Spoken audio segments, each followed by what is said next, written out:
Very good. Better. Okay. Very nice. Very nice. We also have Team Sharks in the building. Who is here? By the way, at this rate, Nisawa. We shall come back to you, Team Sharks. Aya tuone. Team Falcons. Sasa wapatiwe kila kitu sasa. Wao wapewe kila kitu. And then we also have Team Mavericks. Slightly better tunaona, lakini ni kama Falcons bado wako hapo. And of course, last but definitely not least, we have Team Eagles. Hey. We saved the best for last. Tumeona hapo ama ni aje? Wamefika. But please, if you know there is someone who is supposed to be here and they are not here, get on your phone, text them, tell them we are here, we are ready, we've started, and it is business unusual. Awesome. Now, Michael, who is apart from the team that is with us from AR, so those are representing us. Who else do we have in terms of partners today? Okay, now this would not be possible without our partners who made this possible. So ladies and gentlemen, despite which team you represent, kindly help me welcome the following partners who are here with us in the room. Kindly put your hands together for none other than AAR Healthcare. Awesome. We also have AAR Hospital in the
building. Put your hands together for none other than NCBA. Wapi makofi ya Safaricom. Wapi makofi ya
Credit, and others who might be here, members of EXCO, representatives from various government bodies, representatives from other organizations, as mentioned by Michael, members of staff of AR, CEOs from various insurance companies, insurance agencies. Ladies and gentlemen, good morning. First, let me acknowledge that I'm in a very special career called sales. This conference would not have kicked off this morning were it not for our persistence, isn't it? So let's clap for ourselves. We know the difficulties this morning. Then let me just make a few remarks. First is to thank you for joining us in the AR Sales Conference, Business Unusual 2026. This is a theme that we have carried through since last year. This is a critical moment for us to recalculate, reimagine, and redefine how we navigate the complex, rapidly changing landscape of the Kenyan insurance sector and the region at large. As we come together today, we are guided by a powerful theme, and we are actually dealing with a lot of trust issues. So code of trust, driving growth through resilience, technology, and compliance. Trust is the ultimate currency of our industry in a market where national insurance penetration remains stubbornly below 3%. The gap between our potential and our reality fundamentally reflects the shortfall in insurance uptake. Today we are here to obliterate and design solutions to bridge that gap and equip you with the tools to contribute to the market's sustainable growth and development. Let me make a few comments on compliance. Traditionally, usually, salespeople would be averse to compliance, especially those people looking for an easy way to do business. But compliance plays a very important part in business, and that is why it's actually the first item in our program. In a digital-first world, trust is built on the bedrock of operational integrity. As our economy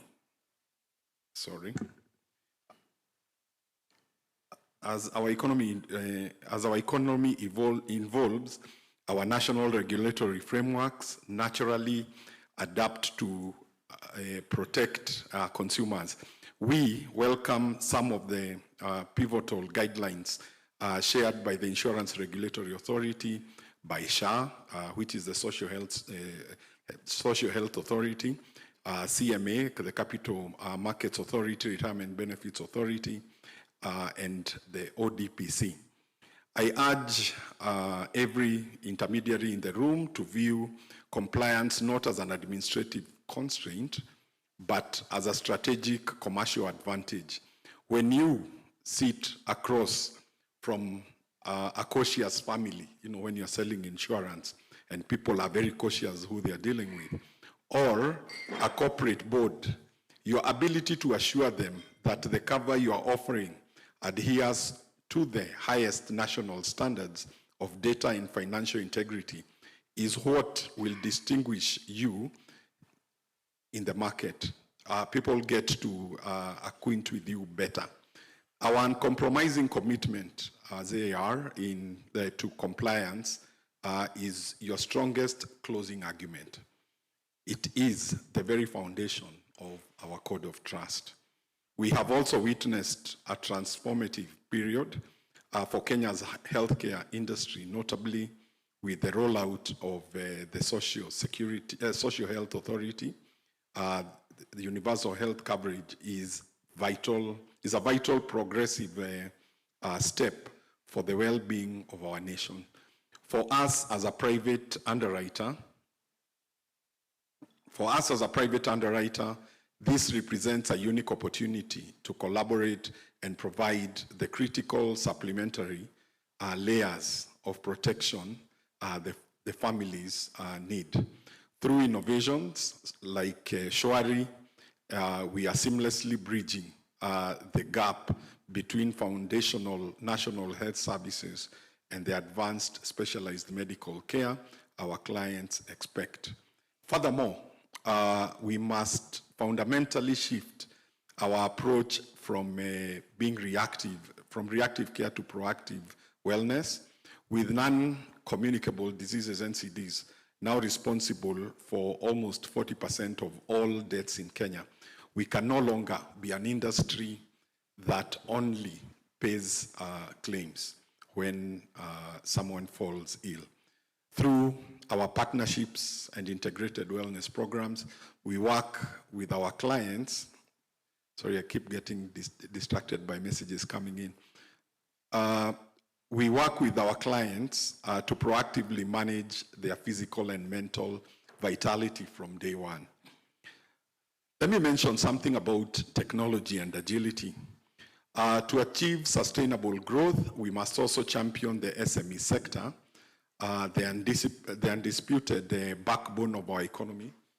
Experts tell us that up to 80% of the people employed in our economy are actually employed by SMEs. These enterprises face regular volatility, yet they remain critically underinsured. Our strategic partnerships with the KNCCI, Sandbox, Wild, amongst other bodies, alongside our SME, our strategic partnerships with KNCCI and Sandbox, alongside our product, are designed to meet the sector's unique needs. Actually, our product is very unique. We have managed now to take the first step towards segmentation. So we have quite a number of sectors within our SME product. It's bold, it's daring, there is a lot of work to be done, but I'm sure in time to come we shall be very happy when the data is beginning to collect and we can be able to address the specific needs of different sectors. Crucially, we are also addressing the cash flow realities businesses face today. We recently held a meeting at the Radisson Hotel and the Blue Hotel, and quite a number of things are beginning now to be discussed. We are bringing the discussion of even financing insurance, in a different way, so that we move away just from, we begin to listen to our customers who even have different revenue flows. They may not necessarily afford, to pay in a uniform way. And I know it's very challenging for financiers, but those are some of the realities that we are talking about today. This is why our conversations with providers like NCBA and FinCredit about IPF are so essential. We must provide intelligent funding solutions that allow entrepreneurs to protect their assets without depleting the working capital they need to grow. As I close, ladies and gentlemen, the opportunities before us are immense, but capturing them requires a mind shift. We must evolve from transactional selling to becoming holistic, trusted risk advisors. That is what the entrepreneurs of today are looking at. The session lined up for you today, the sessions lined up for you today are meticulously designed to challenge your thinking and equip you with the strategies needed to dominate this market. I encourage you to engage fully share your on-the-ground experience and challenge our panelists. Being at the heart of organizing this conference, I have been very motivated by the speakers that the the panelists that we have been able to bring on board. It's been quite a big effort, but at the end of it all, when you look at the program, you are very, very convinced that as AR, we are moving in the right direction and we are playing our role as leaders.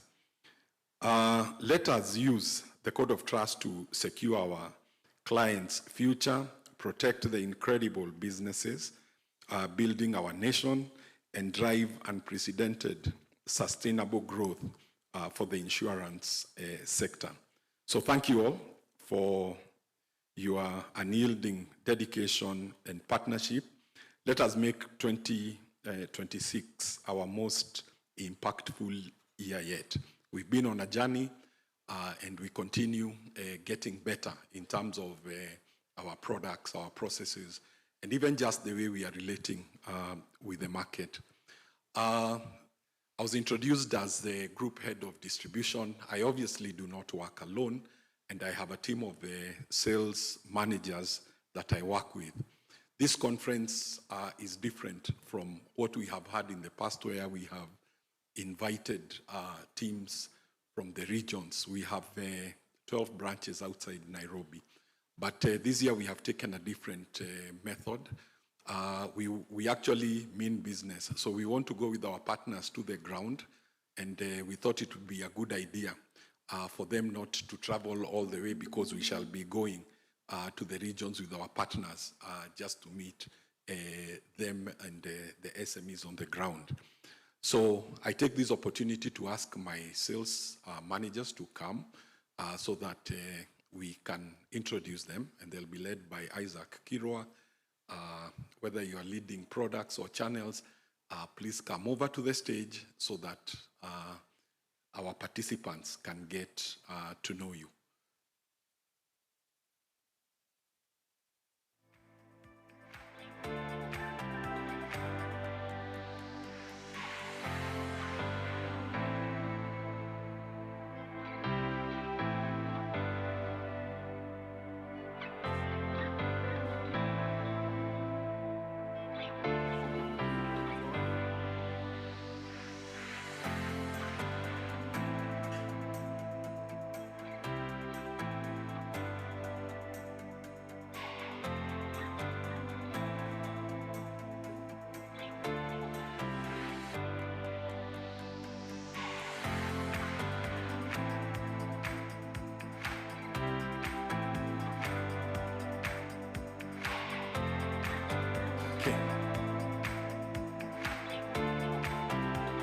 So salespeople like to speak for themselves.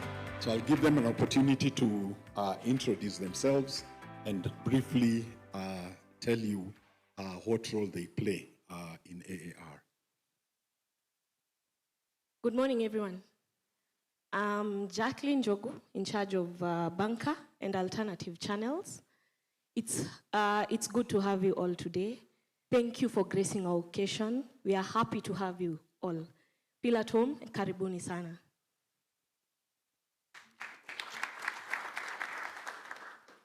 Good morning, everyone.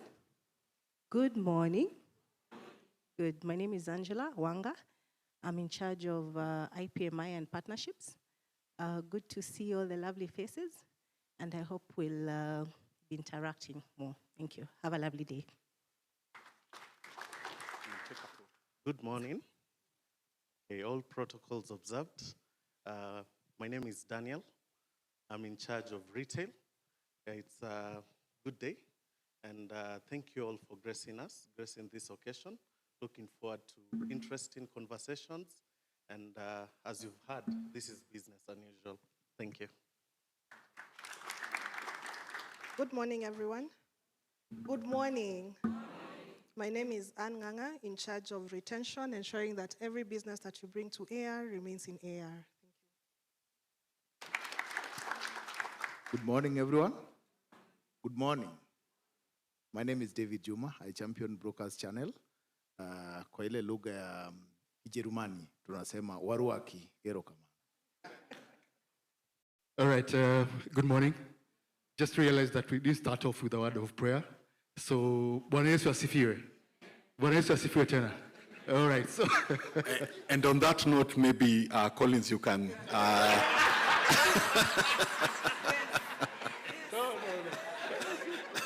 the best I can do is Boris or Sifu. All right, my name is Collins Ochieng. I'm in charge of corporate business. It's good to see you, and we'll discuss more tomorrow. Thank you very much. Karibuni. Thank you. Good morning, everyone. Yes, my name is Jeremiah Adera. I champion general business, that is non-medical. First of all, I would like to thank you for growing the book. Yeah, why not you, general insurance, that is non-medical, would have not been where it is. Thank you. Good morning. Good morning, ladies and gentlemen. My name is Kevin Nyongesa. I'm a regional manager for the Eastern and Central region, Ukambani and Mlima. So thank you, it's a pleasure to be here. Thank you. Our group CEO, Mr. Justin Koske, our group CFO, Mr. Hosea Kiprop, my boss, Mr. James, our partners, independent in-house agents, good morning. Bwana Yesu asifiwe. Bwana Yesu asifiwe. Amen. Thank you. My name is Isaac Kirwa Chumba. I'm the regional manager for Nairobi region. Welcome to this business unusual. If you have come here for a usual business, tell yourself this is business unusual. Tell yourself this is business unusual. And I'm going to leave here with a remarkable ideas of the business unusual. Thank you very much. Yeah. We are talented in many ways. Thank you. Good morning. Yes, so as I said, my name is Malem Toto Mwanza. I have the privilege of leading the SME business here at AAR. Also, I run a podcast called the Truth Be Told Podcast, where we talk matters insurance at length. So please, ukipata wakati, unaingia hapo, log in, subscribe, listen in. Thank you. And Male, you lead us into a word of prayer, and then we take a photo, isn't it? Thank you. Let us pray. Dear Lord, let's stand.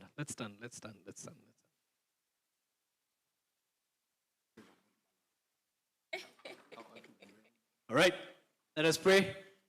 God, we're grateful for this morning. Thank you for loving us and giving us life. We're grateful that we can have the minds and ability to do work for the businesses that are represented here. We are grateful. We're grateful for this opportunity to come to this sales conference and look at our businesses differently. I pray that we will leave here inspired, we'll leave here motivated, we'll leave here having learned one or two things that will help us in our day-to-day endeavors. Continue to give us success with the families that we represent, and give us a good day today and tomorrow. In your name we pray. Amen.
All right. Ladies and gentlemen, can we have another round of applause for James and the team for that amazing presentation? Now we know who we need to talk to if we need certain services. Am I right? So right now, ladies and gentlemen, we're just about to have our next speaker, but just for your information, I am told that Thika Road for some time early in the morning was blocked off, but you can tell your colleagues right now that it is free and people can be able to pass with ease. So those who are not yet here because they faced a bit of hindrances coming here, you can inform them that now all is good and they can reach here without having any more issues. Now, ladies and gentlemen, allow me to just keep you on notice that today's event is being captured. As you can see, we have some photographers, we have videographers, so a bit of caveat. Your image will be captured today. So make sure when they come to you that you're smiling and your best foot is forward, right? So thank you so much, ladies and gentlemen, for your patience. We appreciate each and every one of you.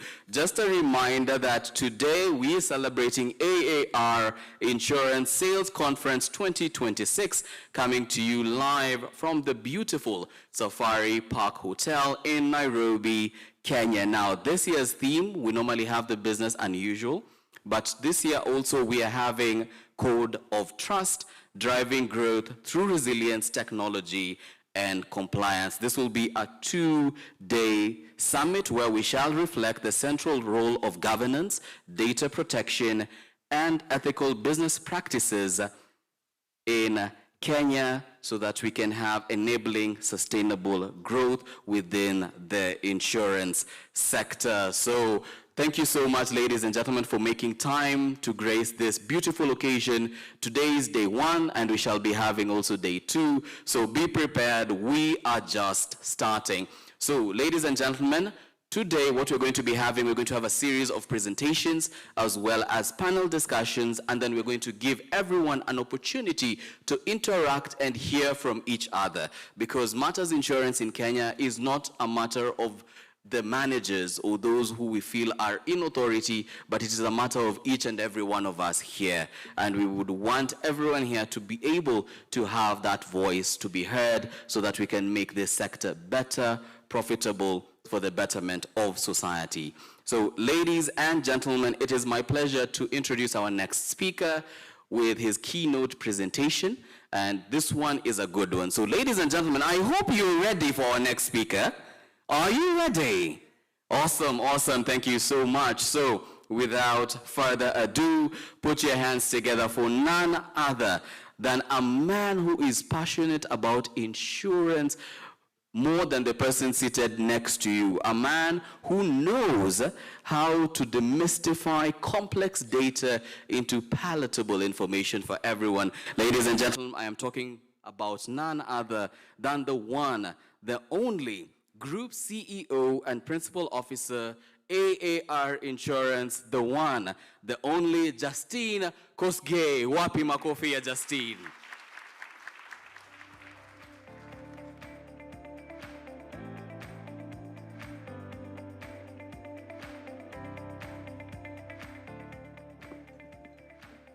Good morning, everyone.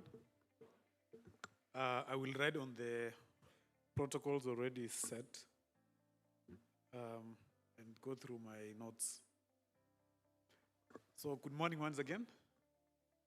I'm happy, but also not so happy to see that there's some seats that are yet to be filled, but also very happy that you guys, from the partners we have, Sandbox, FinCredit, NCBA, the family, trust experts, family business experts, our intermediaries, our staff, that you have braved the day to come be with us, despite all the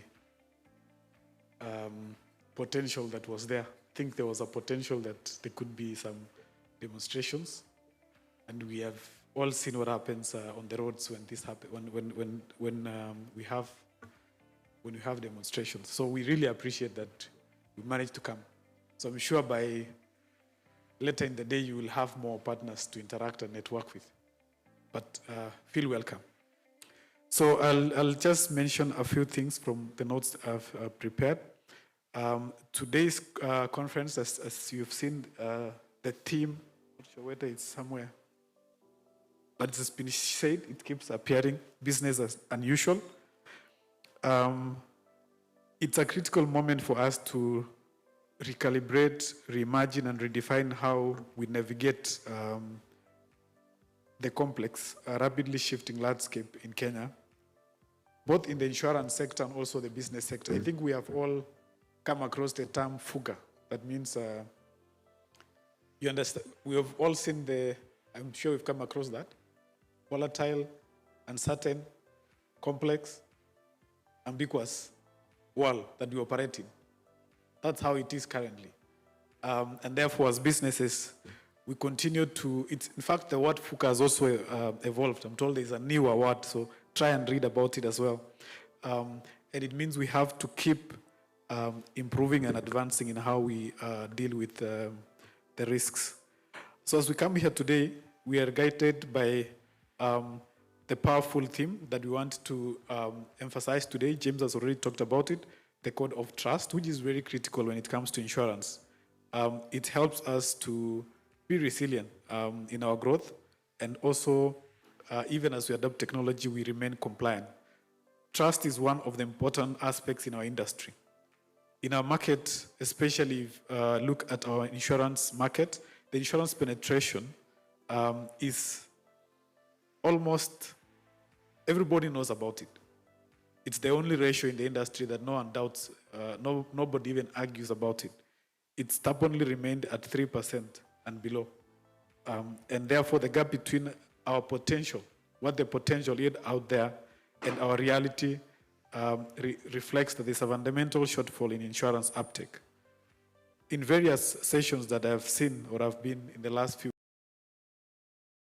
for some reason, this has been a consistent conversation around insurance penetration.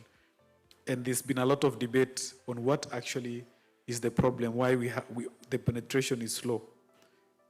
When you look at some statistics, such as the SHA, we have 31 million people who have taken up SHA, compared to 2 million that have taken up private insurance.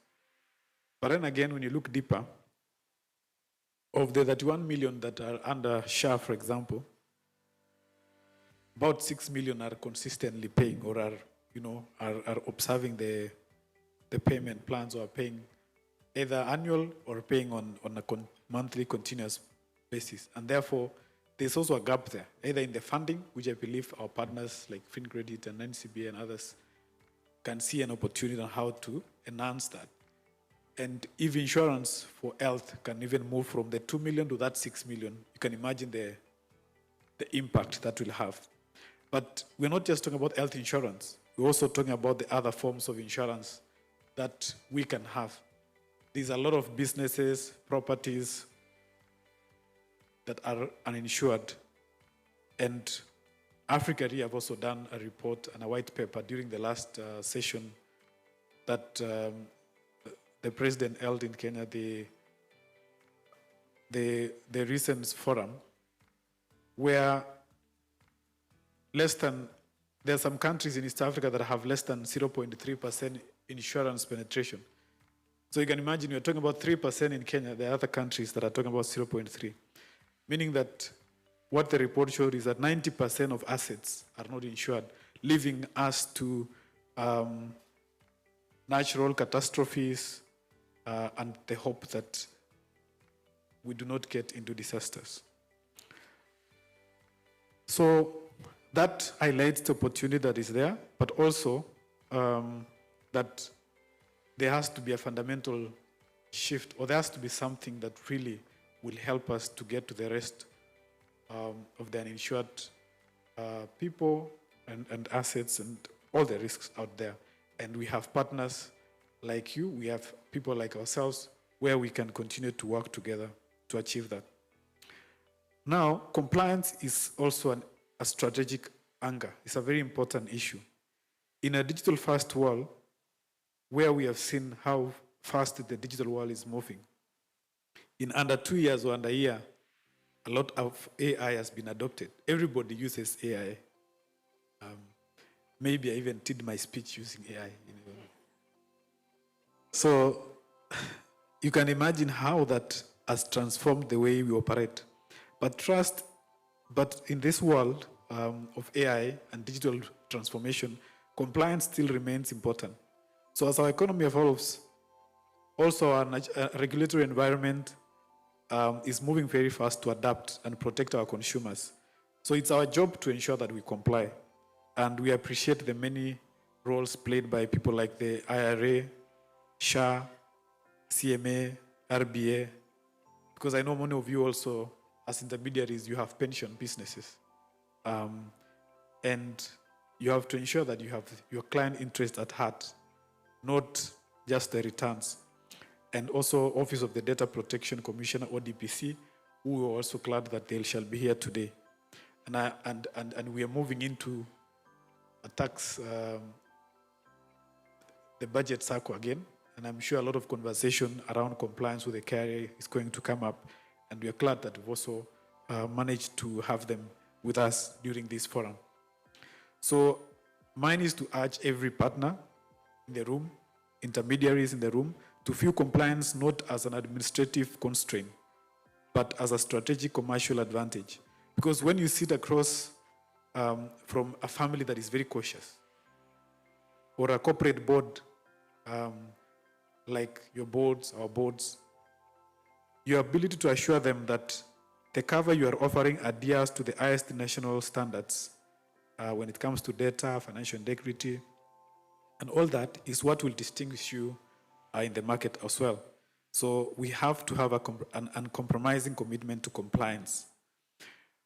We have also witnessed a lot of transformation in the healthcare infrastructure in Kenya with the rollout of SHA. So this has attracted a lot of discussions, a lot of debate, but let's not forget one thing.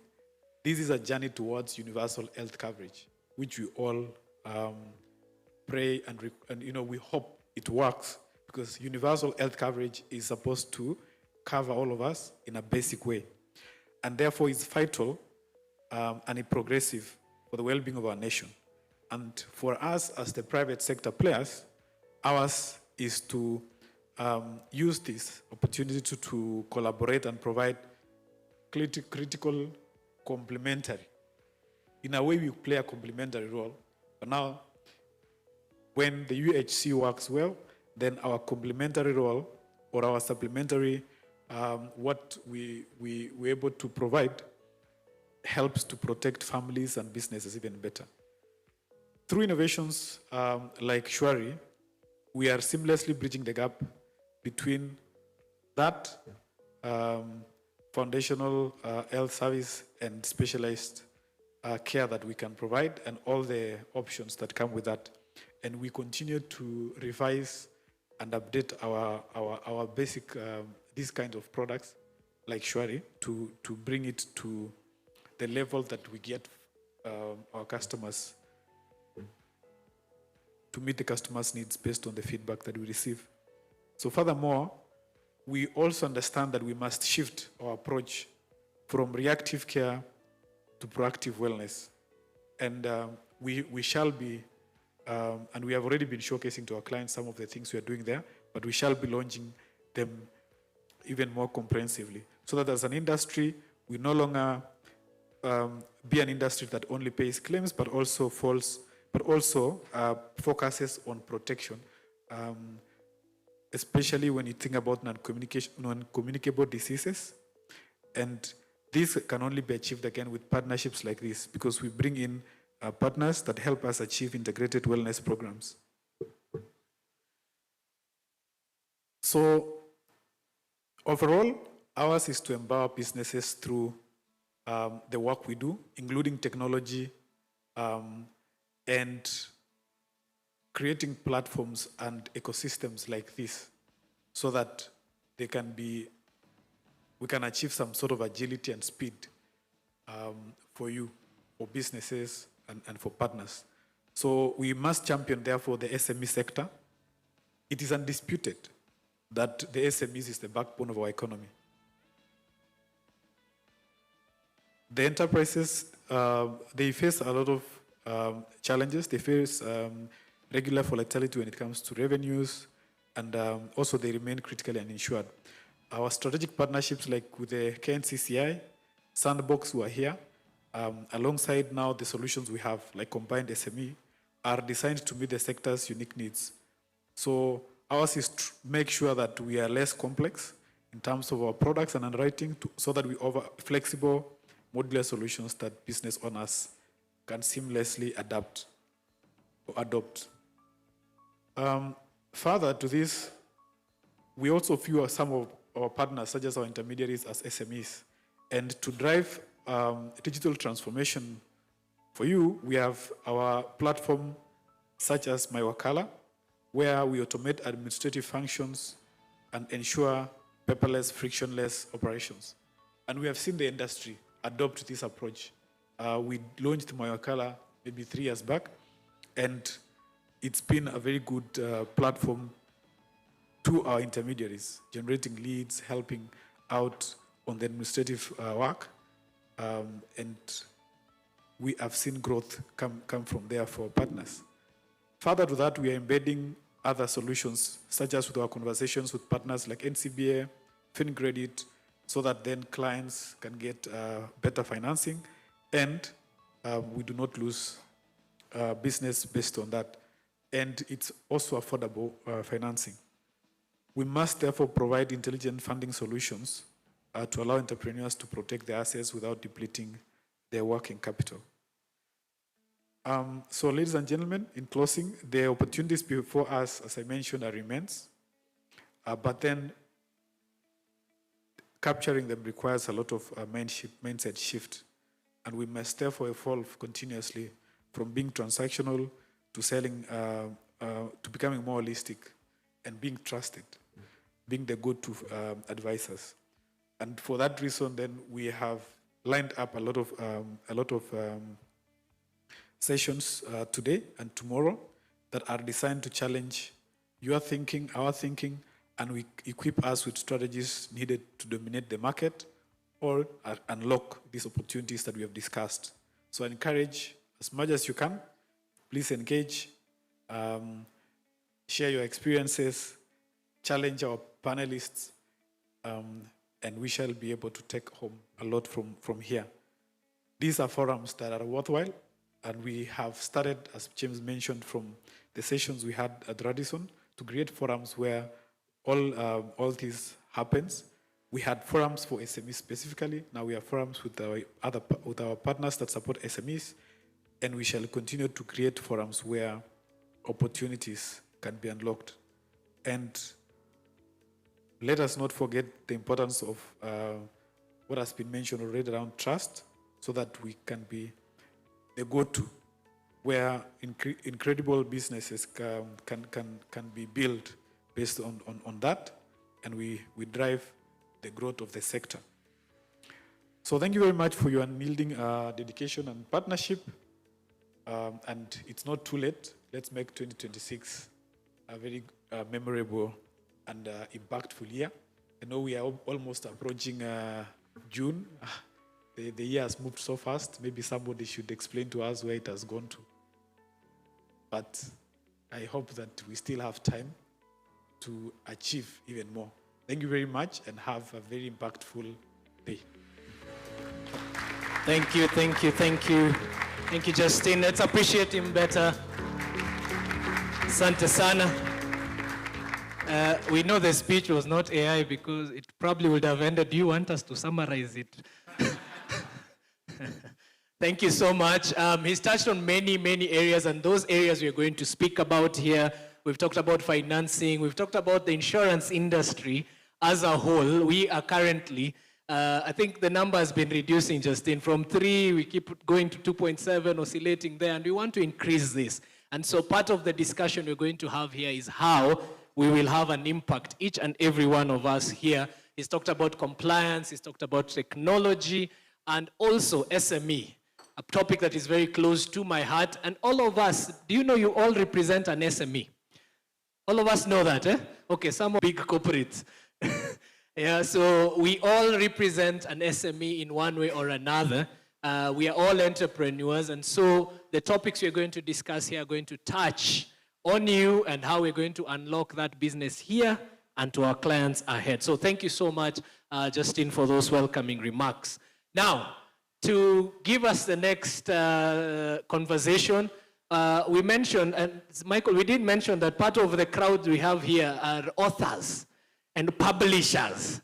So we have serious people in the house, and one of those publishers here with us is Mr. Joram Mwinamo, who is the CEO of Sandbox, and is going to give us a bit of a snippet on his book, latest book, The Enterprise Jungle, which is a guide for entrepreneurs. So we are in for a treat. Mr. Mwinamo, karibu sana. Let's give him a round of applause as he comes.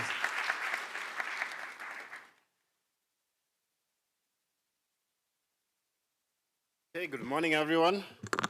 How is everyone doing today? I am very suspicious. You know, I've been at a sales conference here before, and there was a lot of energy. So are the energetic ones the ones from outside Nairobi? Ama bado tunaamka. I've seen you people in action before, so I'm like, is this the same people? What happened? But thank you so much for inviting me here, to the executive team at AAR, to the partners that are here, FinCredit, NCBA, KNCCI, Association of Family Business Enterprises, and the others.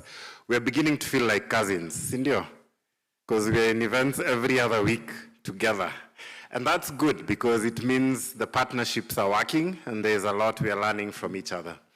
As you've heard, my name is Joram Mwinamo. I am the CEO of Sandbox, where we are an entrepreneur support organization, and we help SMEs with services to grow their business. We are a one-stop shop for all the services that SMEs need.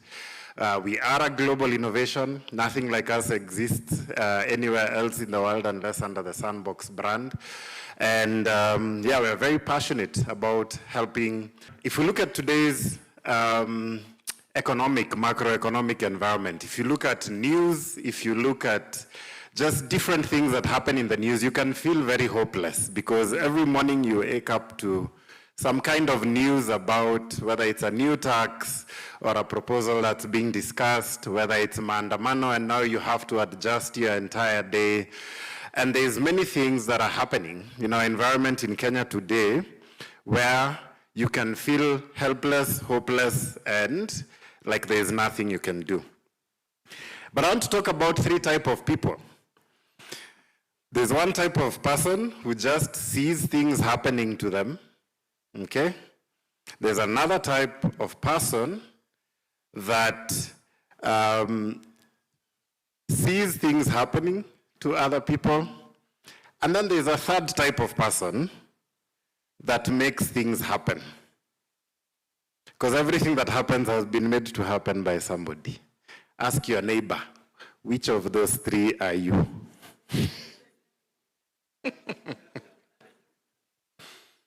Are you the one that sees things happening to you and you're always bewildered and flabbergasted and surprised and like, you know, just mwadhani what is happening every single day? Or are you the one who sees it happening to other people and feels sorry for them? Or are you the one making those things happen? Okay?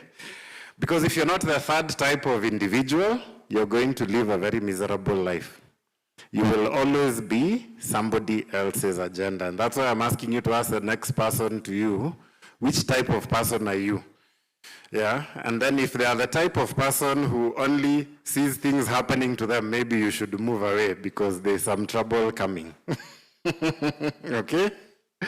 How do you position yourself to win no matter what? Because despite the fact that it might sound like the world is always falling, we are probably in the most peaceful time ever in the history of the world in the last 200 years. Okay, there's a lot that's happening that's positive. Of course, the bad news will always make it into the news, but if you look at the fundamental statistics, whether it's child mortality, whether it is how long we are living, whether it's a kind of healthcare we want, I mean, our predecessors went through world wars, went through Mau Mau wars, went through all these kinds of things, and they had to deal with those things. So what we are dealing with today is probably child's play compared to what has been there in the past. But because of social media, it probably feels worse. And the key question is, how can we be the kind of people who position ourselves to win no matter what? Because regardless of whatever happens in the world, someone is always winning. And that person who's always winning is that person who makes things happen rather than wait for things to happen to them. How can I become this kind of person?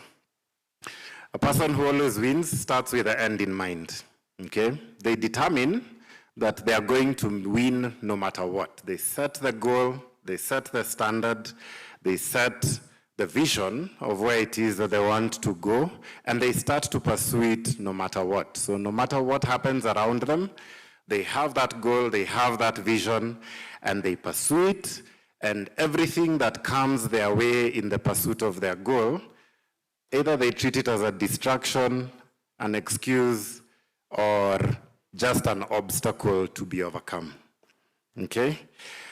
And so you're going to talk to your neighbor a lot today. Ask them, are you that kind of person who has a goal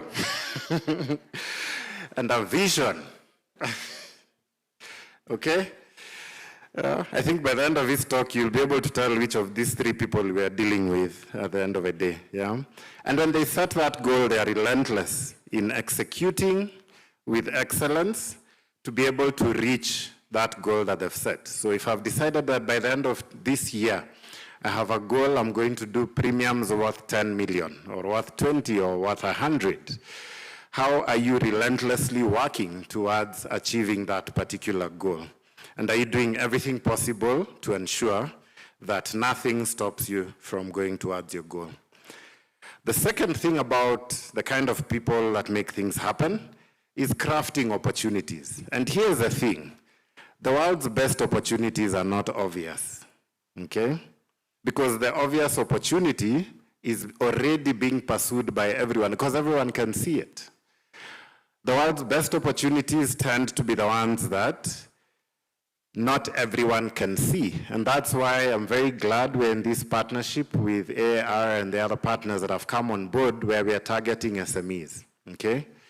Because somebody is seated somewhere saying the 3% of GDP that we're able to cover in terms of insurance penetration is helping me meet my targets. I'm hitting my KPIs. Board members seated maybe in another country are happy about our progress. Why should I do any more? The people who tackle opportunities, the person who's going to win in this game is not the person who's saying, how can I win at the 3%? It is the person asking, how are the 97% managing their risk? Well, that's a very big number. And if they are alive for a long period of time, they are managing their risk somehow. So it isn't that they don't have money. It isn't that they cannot buy insurance products. It is that we haven't created something that resonates with how they're doing it today, okay? And if you look at all the groundbreaking, people who succeeded, we have Safaricom, who was in the room with us. They didn't ask, there was already a market leader by the time Safaricom was coming on board. Do you remember them? How many people are that old? I think the age group here. Do you remember Kensel? They were a market leader. And how did they position themselves? They were going after the premium people. In fact, a mobile phone was seen as something that only the wealthy could afford. I think a mobile phone used to go for about 200,000.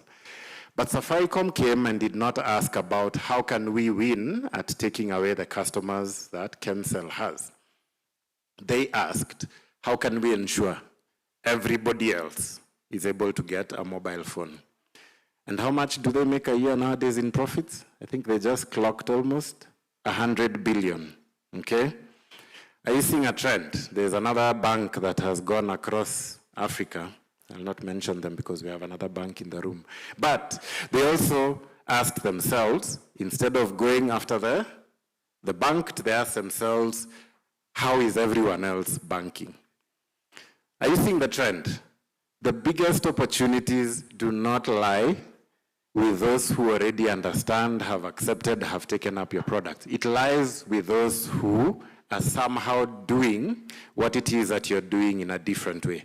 Are you the kind of person who's able to look at those underserved markets, those ignored markets, those that have misunderstood? For the longest time, insurance had always been a very complex thing. It was always about M1, M2, this, sum assured and all sorts of things. The customer doesn't understand that. They just want to know, what can this do for me if I'm able to pay for this thing? Are you able to translate and dumb down your product into that language? I think there's been a mantra in insurance. Insurance is never bought, it is sold, okay? But I think we're in the era that we need to listen to our customers, understand where they're coming from, whether it is that they currently work through chamas or family, or they're paid for by someone by diaspora. There's somehow that they are doing it. And so that they are not in our network means there's something we are not doing, something we've not understood about them that allows us to win, okay? And so I want to challenge you. If you're the person who's going to craft those opportunities, you have to be the one who listens, you have to be the one who thinks different, you have to be the one who asks, what about the 97%? What will make us be able to capture that 97%? Because that's where the 100 billion shilling opportunities lie. And finally, the kind of people who make things happen are always challenging themselves. They never get comfortable. And I'd like to ask you the question currently. Are you the kind of person where you step in somewhere and you're the smartest person in the room? Are you the kind of person when you step into, your group of friends, your networks, your mentors and everyone, all they're doing is celebrating your great achievements? I have news for you. You might need to change your network. Okay? Because if you get into a place where you're the one who's always celebrated, you're the one who's always winning awards and that kind of thing, what starts to creep in is comfort. You start to get comfortable because everything around you is telling you you've made it. You start to slack, you don't challenge yourself. And so I'd like to ask, have you taken time to plug yourself into spaces that make you think twice about, am I in the room? This is something that I myself have been doing. I told myself I'm challenging myself to plug into new networks and spaces where when I step in and I hear people talk about their achievements, I go back home and I think hard about, I need to take things to the next level. And so I've been very deliberately identifying networks or individuals who I think have achieved and accomplished a lot more than I have. And I've started to plug myself into those spaces. I've started plugging into spaces, where people are using, whether it's artificial intelligence or new technologies and all these things, so that I am constantly in a space where I feel challenged to always do better. And so, again, ask the person next to you, are you always the smartest person in the room? And if they say yes, tell them, you need to change your network. Okay? You need to change your network. Because in being able to tap those opportunities, in being able to level up and operate at a much higher level, we have to develop ourselves, we have to challenge ourselves, we have to do a lot more. A lot of these things are things I talk about in my book. I was supposed to be giving a synopsis of it. It's called The Enterprise Jungle. It's right here. Quite a number of people in the AR team have already bought, read, and given me feedback about the amazing things. It's all about how do you navigate and build an organization that's able to thrive, survive, and no matter what your environment here looks like. The book is going for $1,900. I'm going to have copies outside if you want a copy. You can be able to get one for yourself. But basically, it's all about customer obsession, taking time to listen to that customer who is already with us, but even that one who's not yet a customer, understanding where they're coming from, developing something that works for them, building structures that enables you to deliver an amazing experience to them. And I also talk about taking care of yourself as the leader of the organization or as the entrepreneur or as you're an agent, you have an agency you're running. Are you also taking care of yourself as an individual so that you're best placed to keep driving and running this particular organization. And so I hope I've left you with a couple of things to think about, because wherever I go in this country, I see so much opportunity as to how we can create so much value in this economy, grow it. Like even Singapore would have nothing on us if we just unleashed ourselves and decided to go for it. And I'm not kidding you. I didn't talk much about Sandbox, but Sandbox, is a company that's operating with partners in about 13 countries. I overheard even FinCredit, has been able to grow to places like Liberia and the like. There's really no upper ceiling of what we can achieve as the people in this room if we keep challenging ourselves. But we just need to have that clear vision. We have to have that mindset of uncovering opportunity that's not obvious. We have to challenge ourselves and put ourselves in the places that are always making us aim for the higher goal. And we will become the people who don't just see things happening to us or to others, but the people who will make things happen. Thank you very much, and God bless you.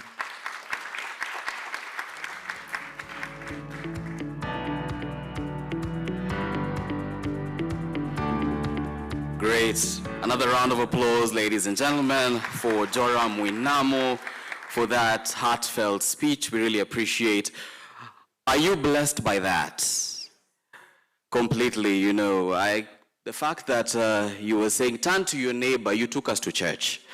So thank you so much for taking us to church. Now we know what we need to do, and the most important thing that we could gather from that is the world's best opportunities are not visible to everyone. And what we are doing here today is to make sure that we are able to identify those opportunities so that we are not left behind.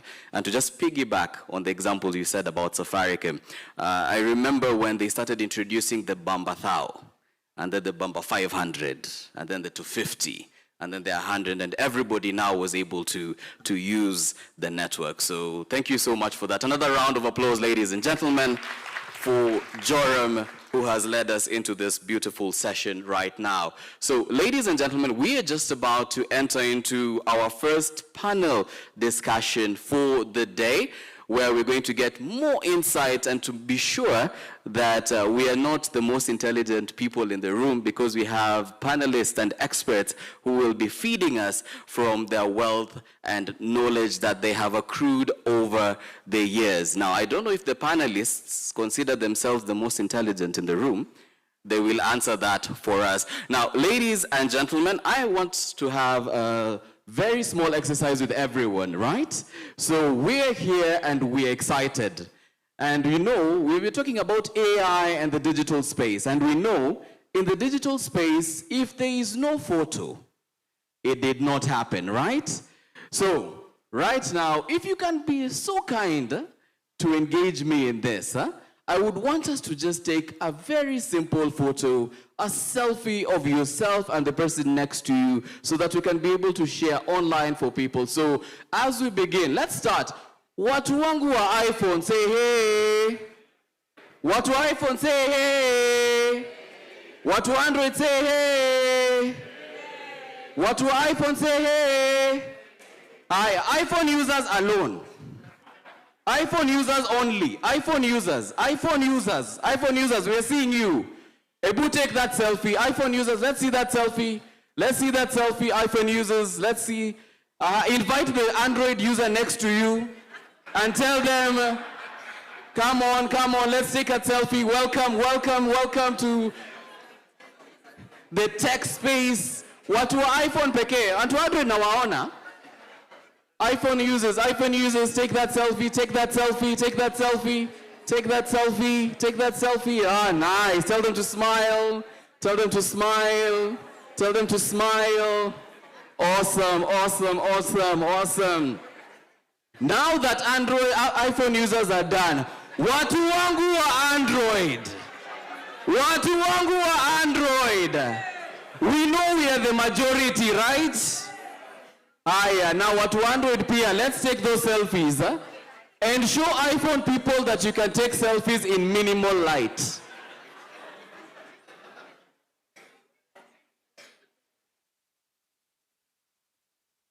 Right. And as you're posting in your various social media platforms, make sure to use the hashtag AAR Sales Conference, hashtag Business Unusual, hashtag Code of Trust. Any or all of these hashtags. So the first one is hashtag AAR Sales Conference, hashtag Business Unusual, hashtag Code of Trust. You can use that and post it on Facebook, on X, formerly Twitter.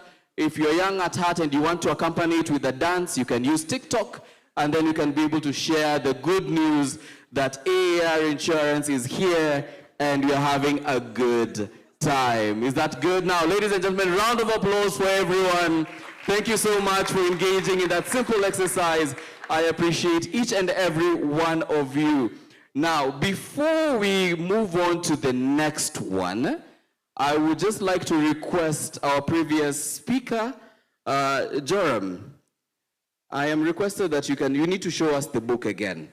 You can show the book and say how much it costs and where one can find it. I know you said outside, but I know there are other places that someone can get it. So kindly tell us a bit about that. Okay, thank you. The book is now available at Nuria, Kibanga, and Bookstop, and we'll make sure it's at Textbook Center. We are still going through the process of that. But yes, I'm going to have it available outside for $1,900. Probably the best investment you can make for your business this year. And thank you so much for this opportunity. Thank you so much. Another round of applause for Joram, ladies and gentlemen, as we move forward. Yes. Oh.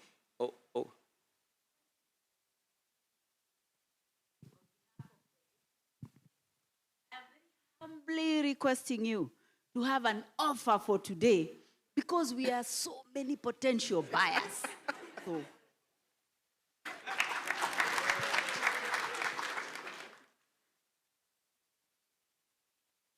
We see why you're in sales. We see why you're in sales. Done. Oh, okay. Math is being done. Thank you so much for all that. Thank you for your patience. And of course, I'm sure Joram will come up with something. As the Kenyans say, hatuwezi kosana, sindio?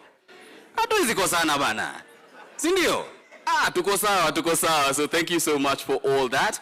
Also, kindly remember that we are live on YouTube. We're live on YouTube with AAR Insurance. We're also live on YouTube with Chams Media. So the diaspora team, you can just inform them that they can be able to join in live and have an amazing engagement with us here today. Now, ladies and gentlemen, we're about to enter into a very exciting session. We want to have our first panel session right now. So are you ready? We can do a bit better. Are you ready? That is more like it, ladies and gentlemen. Now, because we have been quoting scriptures and saying hallelujah, I believe John the Baptist is the one who said that as much as you are here and concentrating, a greater one is coming. A greater one is coming after me. So ladies and gentlemen, we are about to enter the first panel. And the person who is taking over from us is greater than us. And you're in for a treat right now, ladies and gentlemen. So, joining him with the panel discussion, allow me to introduce the panelists for this session. Now, our first session today is going to be supporting growth through compliance. Compliance issues are normally a bit hectic for people. Sometimes you're not very sure about what you need to do and stuff like that. So right now we want to dive deep into it to get a better understanding. So we're going to have our first panel session, supporting growth through compliance. And the panelists in that session right now, ladies and gentlemen, and you will help me welcome them with a hearty round of applause. We will begin with none other than the AAR Insurance Group Head of Risk and Compliance, none other than Grace Ann Kamau. Round of applause, ladies and gentlemen, for Grace Ann Kamau as she makes her way to the front. Welcome. Joining her is none other than the ODPC Assistant Data Commissioner for Compliance, the ODPC Assistant Data Commissioner for Compliance, the one, the only, Caroline Mashari. A round of applause, ladies and gentlemen, for Caroline. Great, great. Moving on swiftly from Flywheel Advisory. From Flywheel Advisory, we have the founder and executive director. Ladies and gentlemen, round of applause. We can do a bit better than that, ladies and gentlemen. Great, great, great. Now, we also have from FinCredit, the head of risk and systems, at FinCredit, the one, the only, Dennis Githuka. Hey, umekuja na mafans. Great, great. Thank you so much for all that. Can we appreciate the panelists, ladies and gentlemen, one more time? And the great one that I said is coming after me to lead this amazing discussion. Ladies and gentlemen, you are in for a treat.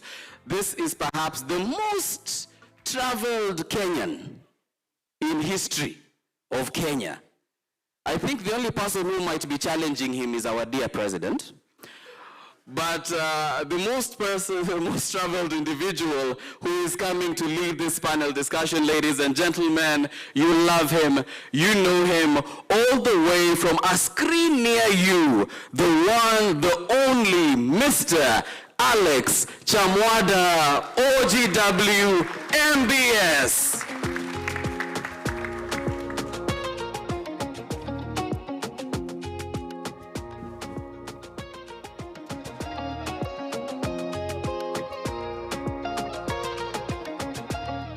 Hello, hamjambo tena.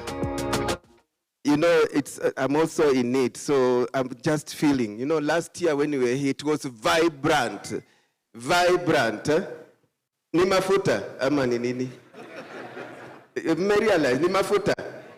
Ni mafuta. So, you know, when someone raised, you give an offer, the clapping and the reaction was organic and natural. Yeah. And then when we prompt kidogo, so tuchangamke kidogo, vile tulichangamka juu ya offer. Karibuni sana, my name is Alex Chamwada, and as we sit here, you know, so much has been said, and know on your desk or your notebook, most likely there's someone applying for something, a business deal, and compliance is an issue. Even I can assure you, I'm a CEO here. You see me walking around, there's some compliance issue. So compliance is with us every day, and this will be a very informative discussion. Asanteni sana, karibuni. Let's clap for our panelists. Mko sawa? Mko sawa, just waiting for something from Michael, then we proceed. And remember, we are live on Champs Media YouTube. It's going on well. So far, so good. I'll try and make this really short because I think we have some tea break and then another panel discussion, and we've been really behind time. So, tutajaribu kuharakisha, let your answers or your contributions be to the point. Then I'll begin with the general question. I'll begin with Grace. So each one of you will respond to this. For a sales agent, compliance can sometimes feel like a barrier to closing a deal quickly. How do we flip the script so that compliance becomes our biggest selling point and a tool to build unbreakable trust with our clients? Grace. Good morning, everyone. When you look at 97% being uninsured, it speaks to embedded trust level within the market. And trust is all about compliance. You have to make sure that your customers understand the product. Imagine just informing your customer about the product. Just telling them, just sit down. This is what the product provides for you. These are the exclusions. This is what you're entitled. These are the rights. So what you have done, you've just bridged the 3%, say that compliance is a bridge that builds you up to actually acquiring new markets and engaging the 97% because you have built trust, you have demonstrated trust. Thank you. Very good. Tumpige makofi. Yes, cheer up. And remember the panel had been introduced, so I'll just be saying first name tunaendelea. Caroline, to the same question. Okay, thank you, and good morning, everyone. So from a data protection perspective, how you can flip the script. First of all, I know it's a new or additional obligation that businesses have to look into, having passed the Data Protection Act in 2019. So I agree that it might feel a big challenge for businesses to comply, but this is the way to look at it or flip the script. With data protection, the way it's designed, if you look at the Act, it is more customer-centric. And I believe one of the speakers here said that for you even to close a deal, what you need to do is to be obsessed with the customer. The Act has placed greater precedence on, or greater emphasis on the data subject, the owner of the data. So if you are looking to close a deal, what you want to show that data subject is that at the heart of that sale, you care about their data and their right to privacy, which is a constitutional right. And besides being an agent, you're also a data subject. And the aspect of dealing with personal data, and in this case, you're just not dealing with general personal data. There's also sensitive personal data. There's health insurance that you're selling.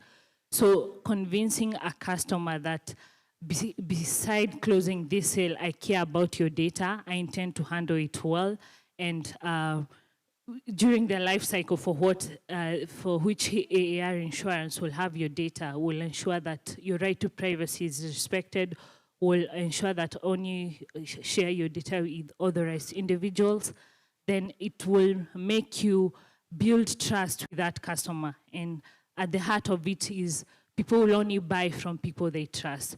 So I see data protection, even if it's a new obligation, as something that agents can capitalize on to build trust with the potential clients. And we've heard that it's a huge number of Kenyans that would be targeting on even beyond borders. So considering that the right to privacy is something that people are more aware of, and convincing them that their data will be handled well is a place to start. Asante sana. Makofi kwa Caroline. Yeah, and you know, practically, like for us as Champs Media, I'm not going into taking away from our panelists. We handle quite a lot of data with the diaspora, so sometimes we have clients with us, or we represent them. So we shared some data, you know, you are like, this is innocent that we've met people, they've given us their contacts, and AR Insurance is our partner, so we share this. So practically, we found ourselves, Champs Media and AR, in a situation where we are handling someone who's saying, hey, who said you share my contact? So it's very important.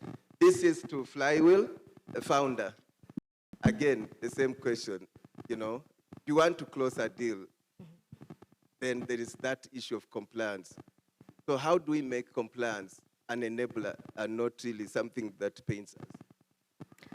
Thank you, Alex, and good morning, everybody. I thank the AI. It's a pleasure to be at this conference with you this morning. So for me, I look at it from the broader perspective, not just about that single deal, but when you look at the insurance companies that have folded in our country, half of their problems were governance problems and compliance problems. So it's not just the deal in front of you. It is how are we doing business? It's the broader mindset.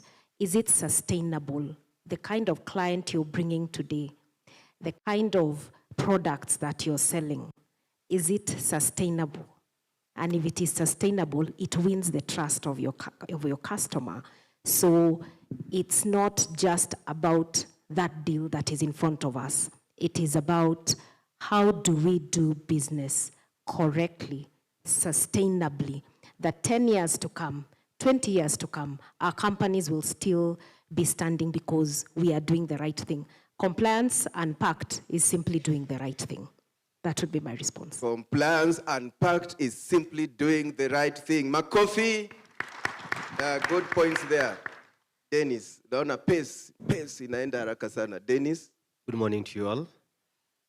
If you were to be the agent and you're the customer, one of the things you need to understand is your intention is to provide a solution that eliminates risk from the customer.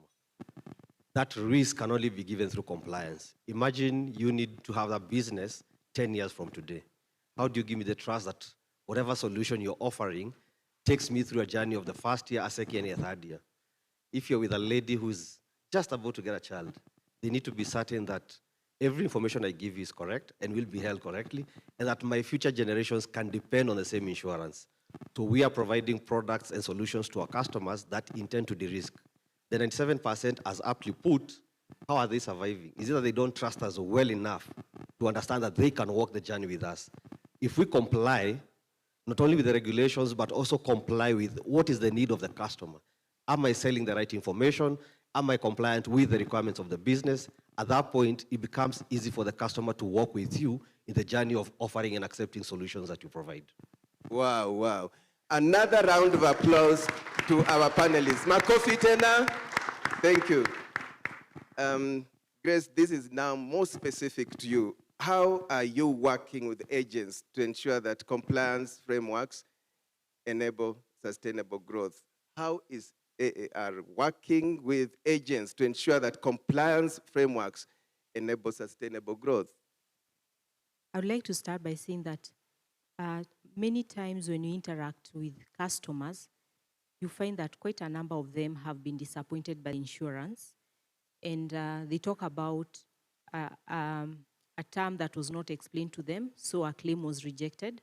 They talk about the insurance not honoring their bargain, and they have incurred maybe some losses.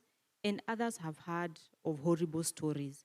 But at AAR, we look at compliance as a way to bridge the gap of 97%, where you build trust, and trust that compounds.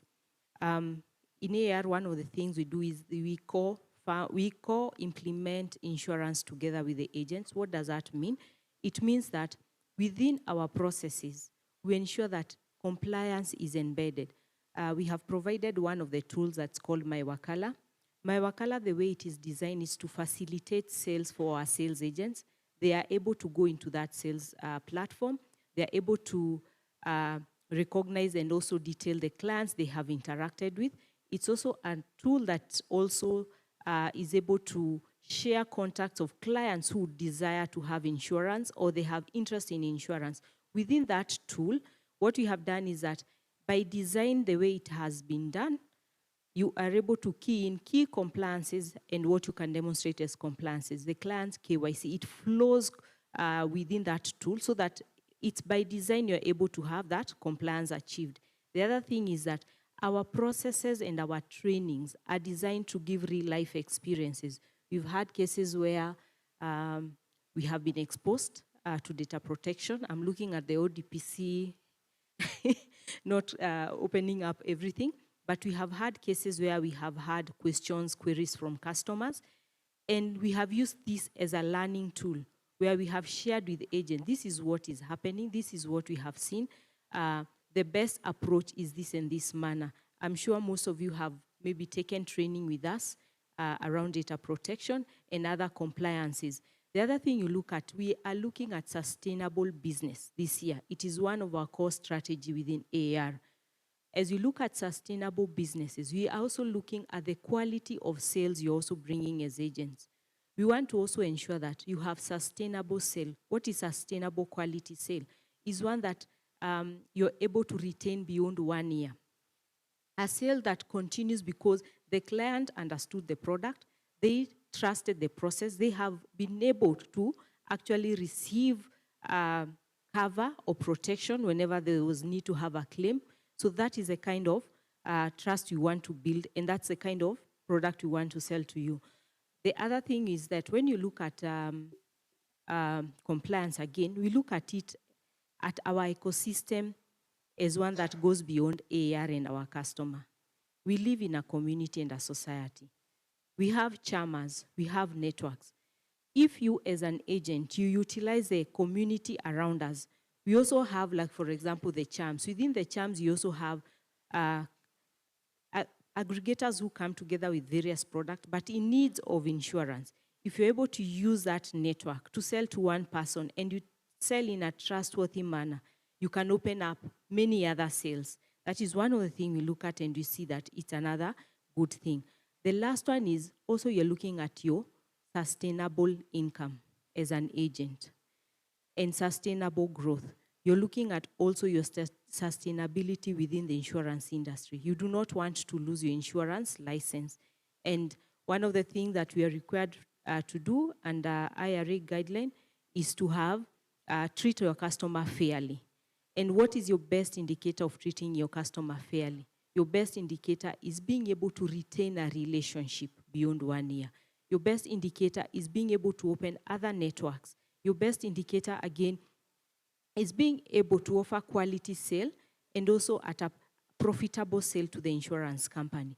So looking at those 4 elements, we at AR, we want to work with agents who portray us as honest business partner, who care for their customer and who comply to the relevant law and obligation. Because what we sell is we sell trust and beyond 1 year. We sell trust into the future for sustainability of ourselves, of yourself, and to make the client happy and to ensure they have the right product. Thank you. Great. Makofi tena kwake. Yeah, we sell trust into the future. Now, data handling, and many of you have noted that many services have been digitized. You know, sales is digitized, and sales agents are vulnerable. So this is to Caroline Macharia, Office of Data Protection Commissioner. Very important. Now, with field sales now fully digitized, what practical protocols must remote agents follow to eliminate data handling vulnerabilities at point of sale documentation? How do we go about avoiding being vulnerable? Yeah. So thank you for the second question.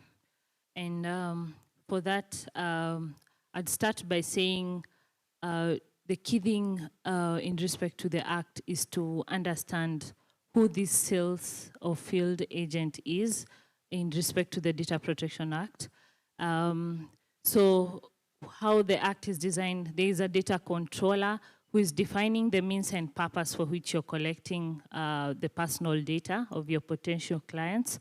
And then there is a data processor who is collecting on behalf of the data controller. And then there's a data subject who actually owns the data and is your potential client. So the field or sales agent, in this case, is a data processor. The place to start is to understand in the Act what are the obligations of this data processor. And one key element is they should not act beyond the instructions that are given by the data controller, which in this case is AAR Insurance. So when you understand what the parameters that you're supposed to collect data and you're given the procedures upon which the procedures that you should follow in collecting that data, that already minimizes a lot of risk because you will not act over and beyond the instructions that you're given. So digitizing is a good thing. It does expose you to more risk, cybersecurity risk. So there's an element there of ensuring there's information security, be it in the safeguards that will be in the devices that you'll be using to collect data or the procedures that you're given in collecting that data. So I don't want to touch on the cybersecurity aspects. I know the organization has taken a lot of measures to ensure that it's cybersecurity proven. But the key aspect to consider is when you're dealing with a customer at any given point in time, there are data protection principles that you should be following. I know you've undergone a lot of training, and training is never enough, but understand that when you're engaging a client, one thing, they need to be informed why you're collecting that personal data. It's out of a principle we call transparency. So all the collection procedures that you're going to follow, it's something that should be offered to the customer, and they need to make an informed decision to give you their personal data. There's the lawfulness for which you're collecting that personal data. And the lawfulness I hear most people talk about is the consent aspect. Is this data subject, has this data subject given you the consent to collect their data? At the point of onboarding, do they know that the purpose for which that data is being collected?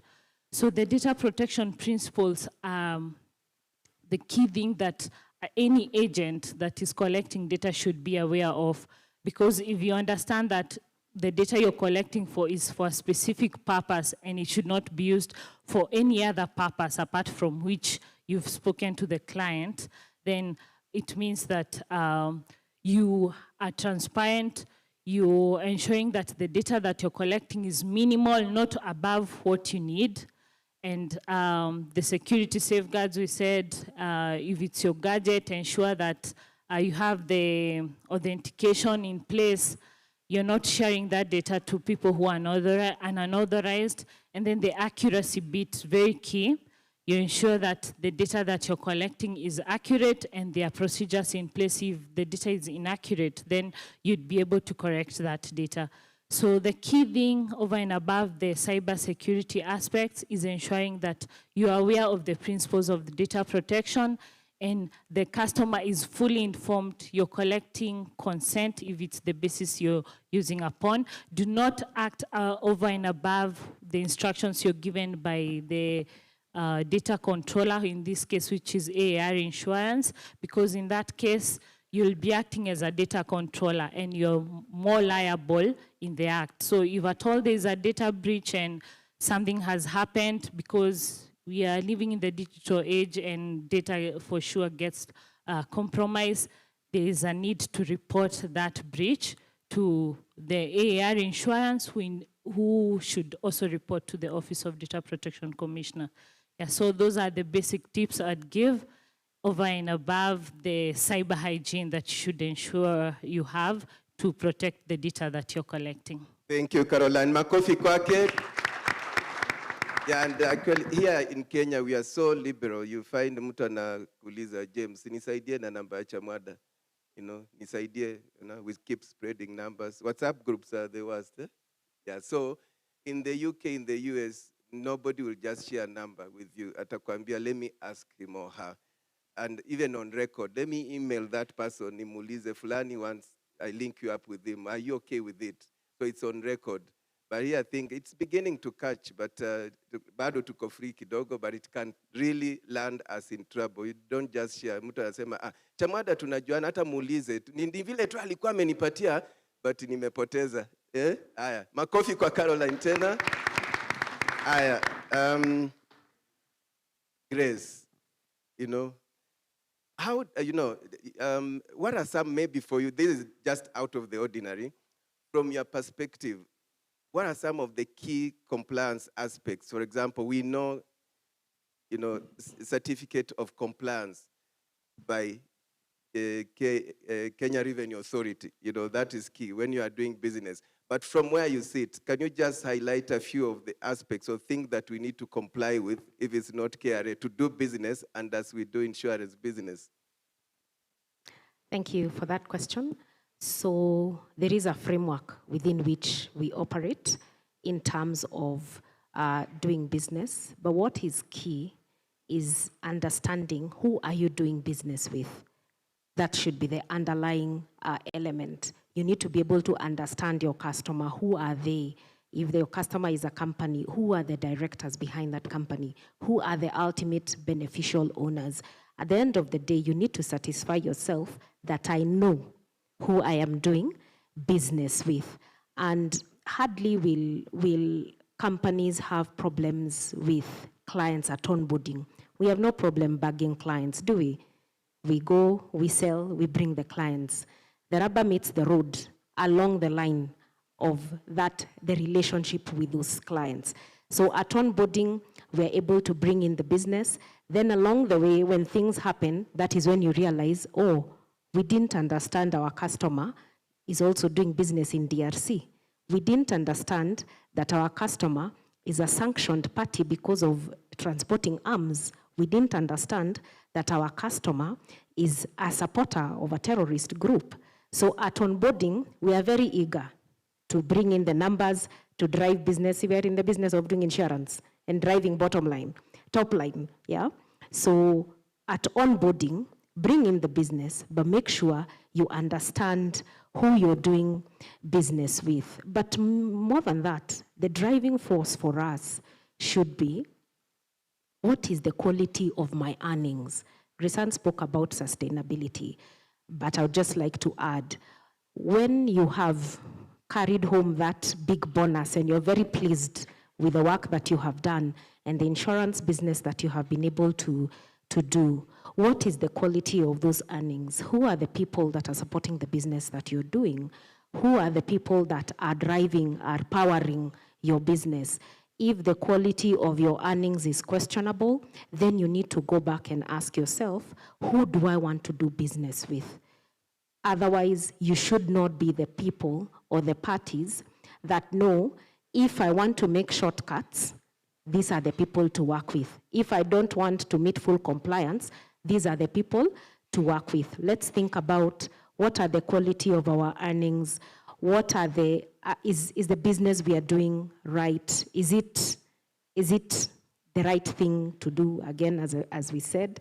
So let's be powered by that. Let's know who we are doing business with, and not just from a ID perspective. Let's really know who we are doing business with. And after we have known that, let's think about, what are the quality of our earnings? Are we the guys who are facilitating criminals? Are we the guys who are helping to process corruption money? Are we the people who are not participating in positive nation building? That would be my response, Alex. Yes, coffee kwa Grace tena. Wow. I like the pace. Now, finally, individual question to Dennis. How is FinCredit leveraging its systems to streamline compliance checks so that agents can offer financing and close deals seamlessly without being bogged down by administrative delays? Thank you. So one of the things we've come to accept is that technology is an enabler and a strategic enabler for that. And with strategic partnerships such as with AR Insurance, our focus is to ensure that at the point of customer acquisition, you have it right. You get it wrong at that point, if you are to use any form of technology, you are most definitely going to fail because you are not certain of your customer. So our intention and our activities towards that are to ensure that we give you, as an agent, whether an agent of AR Insurance or our own agents, that the technology platforms allow you, one, to identify your customer correctly, collect data that is relevant for the intended purpose. We appreciate that we provide different solutions for different customer segments. And so for each customer, we need to identify what is appropriate data to, from you as an agent for us to onboard that customer. Not forgetting that in as much as the regulatory compliance, we know you are a customer, and the question is, how much of my data do you need? If you are to sit as a person doing business, ask yourself, how much of data would you be willing to give out? Then that is the same level of reciprocity you should expect from the customer, that they can only give you that which is necessary. So we are providing platforms to our agents and partners that allow and make it easy for you as an agent or as a partner to convert your business as fast as possible to become good business for you, make revenue out of it. But as you also line your bottom line, we give trust. Compliance is the first level towards acquiring trust with our partners, with our regulators, and with every other person we are doing business with. Great. Compliance is key in enhancing trust. Very well done to our panelists. I didn't interject so that I allow time for some 2 questions from the audience because of time. So Michael will help me. We'll get, I'm told, 2 questions, one from a gentleman, another one from a lady. So shoot. Nani huyo? Hey, shoot. Tumpigie makofi. Great. Gina na swali. Good morning, everyone. Good Good morning. Good morning, colleagues. I'm asking this on behalf of you, so please listen. So, us in sales are very aggressive, and sometimes we get data from online directories anywhere, because at the end of the day, we want to make a sale. So my question go to the compliance team. So how do you differentiate between me making a cold call and me not getting myself involved in non-compliance? And how can I be comfortable making these blind calls, like professionally? Wow. We make calls, we want to sell. You're calling them blind calls. Piga up. You know, who wants to take up that question? How do we go about that? Alex, we have another question here. We can take both and then we answer together. Okay.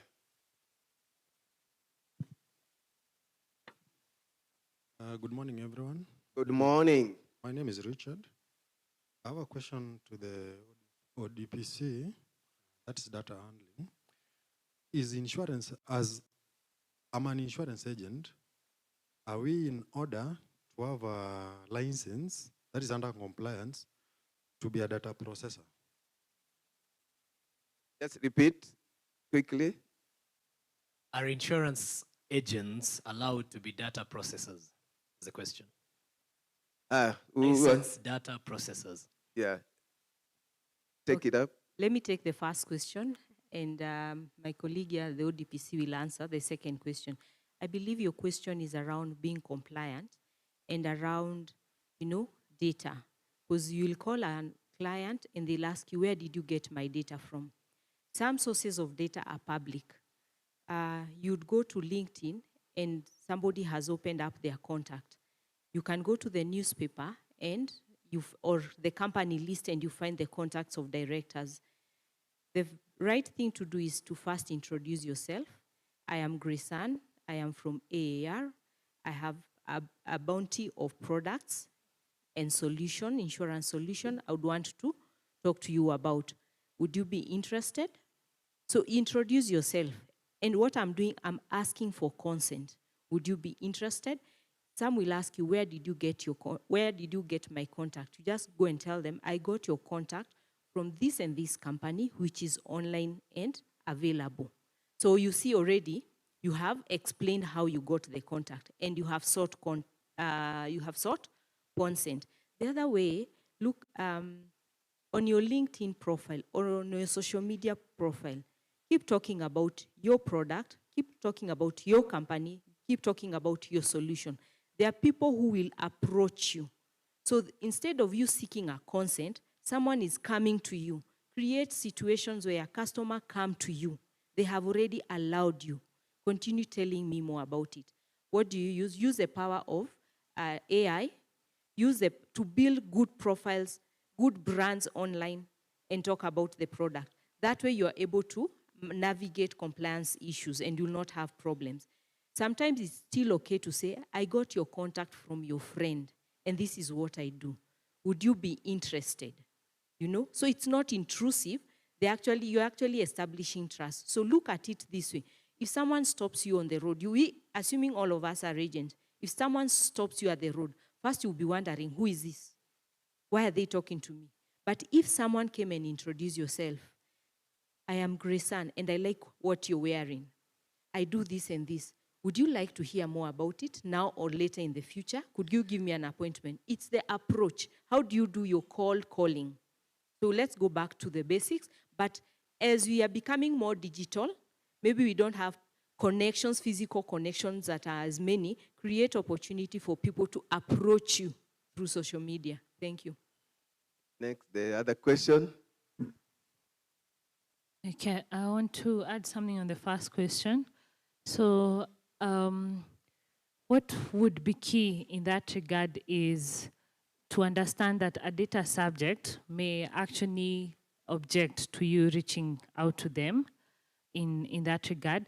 So there's a right to objection or even restriction of processing. So assuming that it's either you're cold calling or you're doing bulk messages or emailing, have options of someone unsubscribing, yeah? So that if I tell you do not contact me again, make sure you do not contact me again, because that's when now they'll complain to us. Yeah, but the approach that she's given is correct. Introduce yourself, give that person an opportunity to either object to further processing of their personal data. On the second question on the data processors, yes, you are supposed to register. Section 18 and 19 says that no one should process personal data without registering with the office, unless you do not meet the threshold for registering with us. And it's something the office has started with. Even people like the Safaricom, their agents are currently registering. So yes, there's a requirement to also register with us. You are handling very sensitive personal data. Yes, and you should be in compliance. Thank you. There's a question from online. John Boro is asking the same, almost the same thing what we were discussing earlier, that I know KRA are monitoring, I need KRA compliance and so on. And so on. For data protection, what do people require? Is there something that every month to show I'm complying? Let me take that question. So one of the ways and platforms we have created in our onboarding to demonstrate compliance is that on the onboarding forms, if you're using the physical, and we have created a section where you obtain the client's consent to process their data. You also obtain the client's consent to for more information about our products in the future.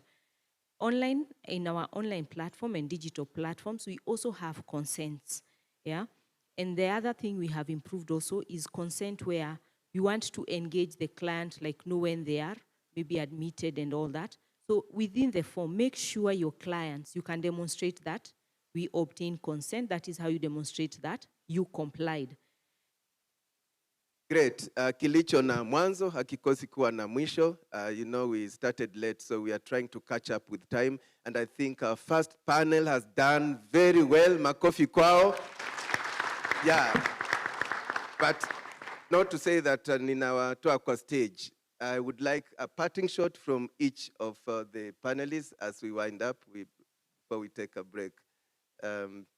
Begin with Caroline.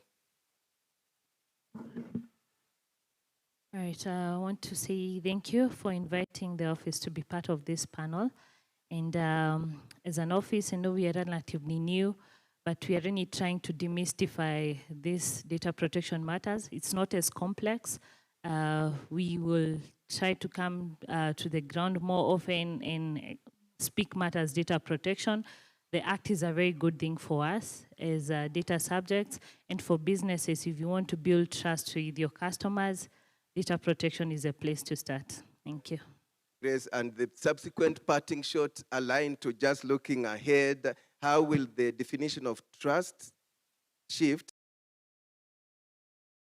today to future-proof their regulatory compliance strategies? Look at it as your trust, as your demonstration of trust. I would like to encourage all of you to look at compliance as your landing pad. As you look up to the ceiling and you build resilient businesses for yourself. Look at compliance as your landing pad as you go to the ceiling and beyond the skies. Thank you. Grace? For me, it would be for us to look at compliance like the brakes in our motor vehicles. When you have strong brakes, aren't you able to do very good speed? So if we want to power our businesses and we know we have good safeguards, we can send our sales team out without worrying. So let's look at compliance as enablers of business, and the same way we have, when you have strong brakes in your car, you're able to do very high speed. Let's look at compliance as those brakes in your car. Let's go for it. Let's build business. Let's innovate. Let's build products because we know we are supported by a good compliance framework. Thank you. Dennis. Thank you. We need to look at technology. We are living in a digital age where data is becoming more and more relevant to make business decisions. For those of us in insurance and providing financial solutions, underwriting is now a requirement that you need to look at data before you do underwrite any form of risk.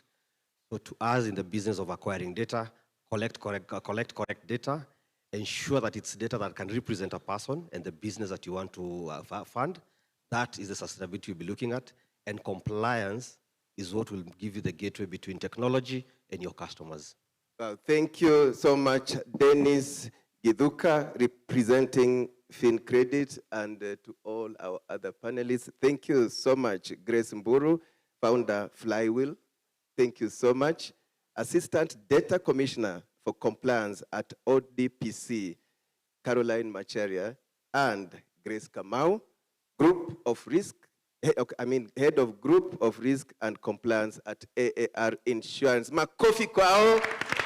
Ayo makofi atoshi. Makofi tena.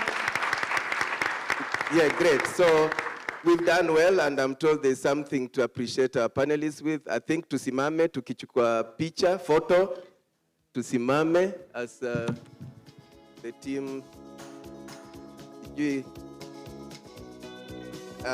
We've done well, is it? Who timed? How many minutes were those? Yes. Thank you so much. Another round of applause, ladies and gentlemen, for our panelists for that insightful discussion. Right now, what we're going to do is we have a gift hamper for you because we appreciate the insights that you've been able to share with us. So right now, you will just be able to get them, and we will have our dear Grace Ann to be able to bestow this amazing gift hampers to the various individuals. And then once we are able to share it with them, then we shall be done. Is that okay? So right now, as we begin with the first one, videographers, cameramen, are we good? We're ready? We okay? You okay with them being there? You're fine? Okay. Round of applause, ladies and gentlemen. Thank you so much. We appreciate you. From AAR Insurance, we appreciate it. We can go to the next person. Yes, we'll go to the next person. Right. Another round of applause, ladies and gentlemen. Perhaps we can just flip it so we can see the AAR logo. Yes, thank you. Another round of applause, ladies and gentlemen. Thank you so much. Thank you so much. Right, so moving on swiftly to the third recipient. All right. Awesome. Thank you. Another round of applause, ladies and gentlemen. Thank you for that. We appreciate each and every one of you. We'd also want to appreciate our author in the house, Mr. Joram Mwinamu. We'd also want to appreciate you. Anakuja na discount. Mkaribisheni tafadhali. Yes.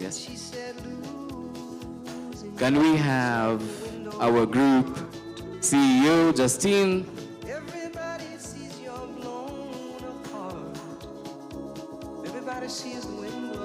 Welcome, sir.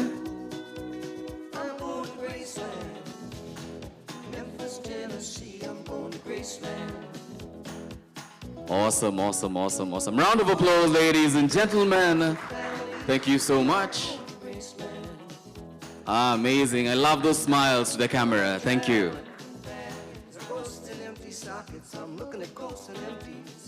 And of course, we have to appreciate Grace Ann herself. Thank you so much for taking part.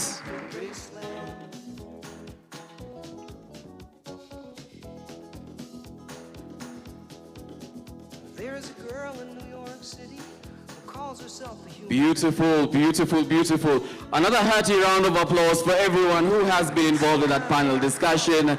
Thank you so much to our panelists. Thank you so much to our moderator for the session.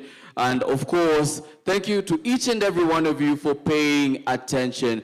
Has that been amazing, ladies and gentlemen? Have you been enriched?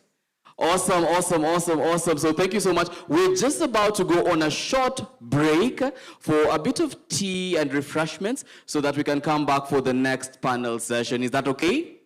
Awesome, awesome. So, but before we call it a panel session, first session, end of first session, I would just want to appreciate, we have made a bit of banter and fun about what happened yesterday with Arsenal winning the league. But AAR Insurance are also winners, right? And right now, we would just want to appreciate AAR Insurance for the various winnings. Are you aware that you are in the presence of a winning company? Round of applause, ladies and gentlemen. For AAR Insurance, they won the Data Protection Award winner in recognition of implementing internal complaints handling mechanisms. They also the Data Protection Award winner in recognition of advancing employee awareness in data protection, and they're the Data Protection Award winner in recognition of promoting data protection practices. Another hearty round of applause, ladies and gentlemen. AAR Insurance, you're in control. When I say AAR, you say you're in control. AAR! AAR! Thank you so much, ladies and gentlemen. Another round of applause for each and every one of you for being such good listeners. Now, right now, we're just about to break, and we're going to be able to have a bit of tea. I believe it is downstairs, as you have been able to see. Am I right? So we shall be able to have a quick, I believe it's a 20 minutes break. 20 minutes, let's be back, settled. We start the next panel at 11:30. At 11:30. And for those who are not aware, we do have free Wi-Fi. So the free Wi-Fi is there. Just click on SPH. SPH, you will have free Wi-Fi, no password, and you'll be able to share the amazing time that people are having right here at the AAR Insurance Sales Conference 2026. And also a reminder, we have an amazing booth out there, 360 booth, where you can be able to make lasting memories. So as you make your way to go and have a bit of tea, make sure to pass by there and use your phone so that you can have that lasting memory. I'll see you. Thank you so much, ladies and gentlemen. You are released, and see you in 20 minutes. Thank you.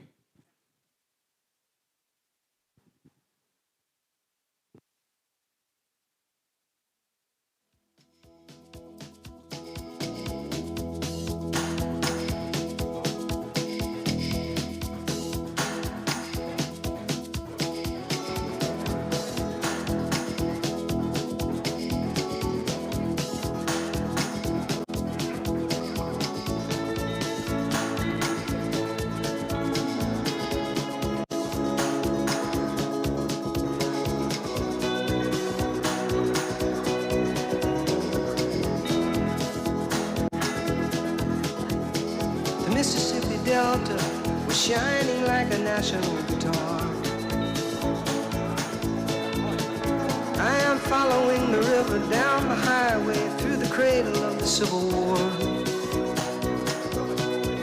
I'm going to Graceland, Graceland, to Memphis, Tennessee. I'm going to Graceland.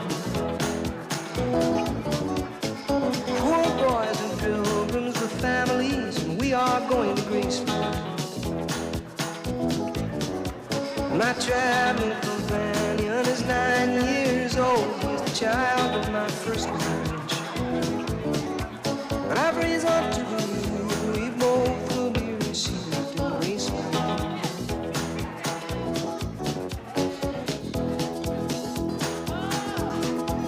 She comes back to tell me she's gone.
And definitely, we are going to have a good time. So are you ready for the second panel discussion, ladies and gentlemen? Awesome, thank you so much. So the second panel discussion, we are going to be talking about trends in finance and taxation. Trends in finance and taxation. Times are changing, and we have to be as well changing with it. So that is what we're going to be looking at right now. So ladies and gentlemen, just to save on time and make sure that we have military precision in this one, we are going to call out the various panelists as well as the moderator for this session, and they shall come to the front. Now, ladies and gentlemen, I will request, just like as we did earlier, kindly let's welcome them with a hearty round of applause. Is that agreeable, ladies and gentlemen? Okay, awesome. I see you're good at it. All right, now let me invite the first panelist and to make their way to the front. Ladies and gentlemen, AAR Insurance Group CFO, we have none other than CPA Jose Kiprop. Round of applause, ladies and gentlemen, for our first panelist. Following him is none other than KRA officer, the one, the only, Maureen Otieno. Round of applause, ladies and gentlemen, for Maureen Otieno. Following them is none other than managing partner and head of tax at Chatafai LLP and KNCCI CPA Njeru Mwangi. Round of applause, ladies and gentlemen, for Mr. Njeru Mwangi as he makes his way to the front. And then joining them is none other than the Bima Agents Welfare and Principal Officer, Baltimore Insurance Agency, Dan Brasson. Round of applause, ladies and gentlemen, for Dan Brasson. I hope this year I have mentioned it correctly. Thank you. I do not forget. Another round of applause, ladies and gentlemen, for our panelists as they take their seats. And of course, everybody loves a comeback story. We have enjoyed Arsenal's return to the kings of the footballing world. And right now, making his return again, OGW MBA, the one, the only, Mr. Alex Chamwada. Welcome, sir. Thank you, Michael. Jipigeni makofi tena. We did well in the first session, first panel discussion. Let's try again. We try and do it within an hour. Karibuni tena. Wow. I think the first one was easier. You know, maneno resilience, technical, but we'll try and simplify. The other panelists said I made them comfortable. They were fearing, so you're also going to be comfortable. Now, Michael, you know, me introduce CPA, what? Mimi hujasema, mimi ni OGW. From freelance operations into highly bankable corporate enterprises. Naona CFO, Hosea Kiplagat, ndio ameniangalia vizuri sana. Eager to roll it out. AR Group CFO, tuanzishie hiyo swali. Thank you so much, Alex, for that question. But there you people look amazing. I think you need to see the view from this side. From which side? Oh, yeah, this side. Yeah. Great. Jipigeni makofi tena. You are looking amazing. Thank you. Yeah, so thank you very much for that question. Now, you remember we've been talking about SMEs and corporate businesses. And so I believe all of us are qualified to be called SMEs. Most of us. I know there are those who are almost like corporates, but most of us are SMEs. But anyway, back to the subject. You know, one of the speakers talked about the issue of corporate governance. So for the business, for our businesses to really do well and to operate in this very dynamic environment, I think we need to have a structured process. We need to have a structured process, structured businesses. We need to account for our revenue. We need to account for our expenses. And we need to also account for our customers. I see one of my biggest pains, Alex, if I can tell you, is when I receive a letter from KRA, and my colleague is here, telling me that please don't pay a certain business partner. I don't want to say agents, but don't pay a certain business partner, and please pay me that money because they owe me as the taxman. So nowadays we are facing a lot of those challenges where we receive those letters from KRA. So in your position, what would you do? And by the way, let me just give you some statistics so that you can understand where we are coming from. If you look at the general insurance business, the total revenue for general insurance business for the industry is actually 228 billion shillings. So out of that, we pay commissions to the taxman, the whole general insurance industry, of about 23 billion shillings. So now, if you localize back to us, AR last year we wrote business of about 13 billion shillings. Out of that, and she's taking notes. I don't know why she's taking notes. We paid commissions. We distributed commissions to the people seated in this room of about 1.3 billion shillings.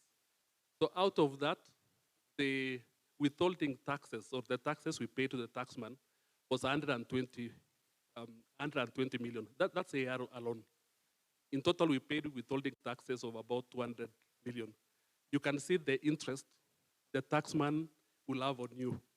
So, and maybe just to mention something else, the taxman requires that even as we pay you commissions, you need to invoice us through e-teams.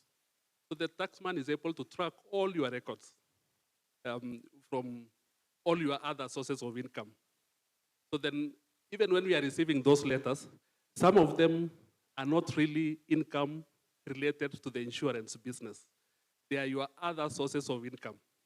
And when we have a sitting with some of our partners, the affected ones, to have this discussion, they're even very surprised. In fact, they think we are the ones who leak that information to KRA. And we usually have a very difficult time. So that's why we really encourage us.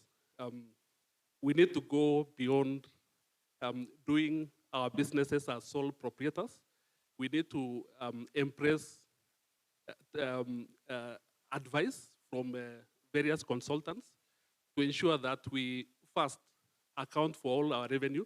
And what I've realized is it's cheaper to comply. It's actually very cheaper. With my long experience, it's cheaper to comply.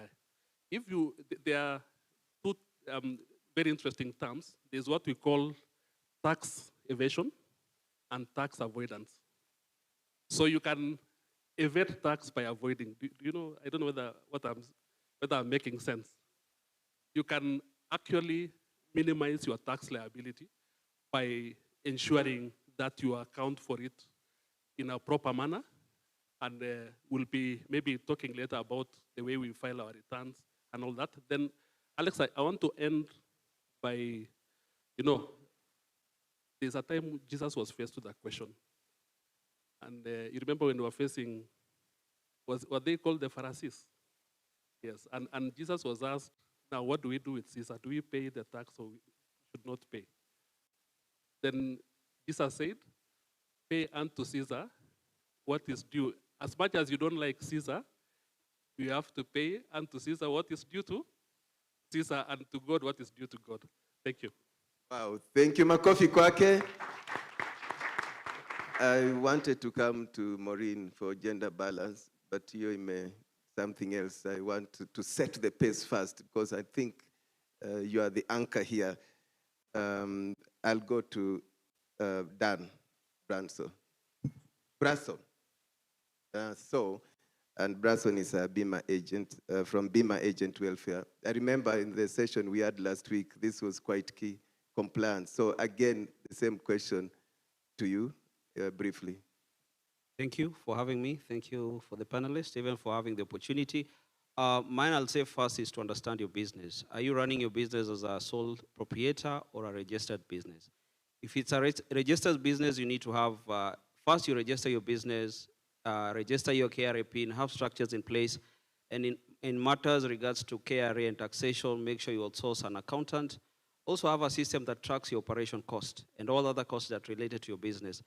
Don't wait until it's time for us to file so that you start navigating and looking for records and receipts and e-teams. It's something that you can do by having an auditor in place, a tax consultant in place, and also taking advantage of such occasions that we're having today and getting to relate with these people who are well versed in terms of tax, business compliance, in matters of complying in tax return, registration, and matters to data privacy as well.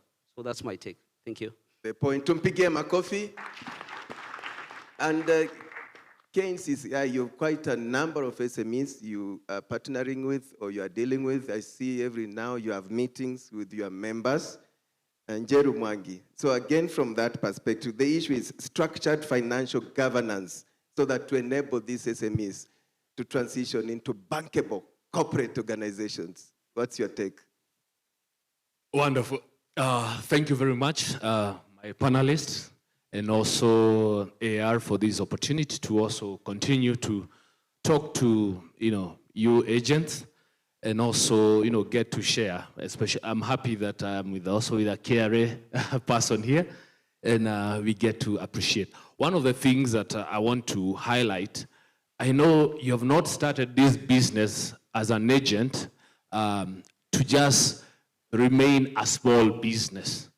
You have set up, as you've heard earlier when the earlier speakers were saying, Safaricom started as a small entity before it became who we can see now.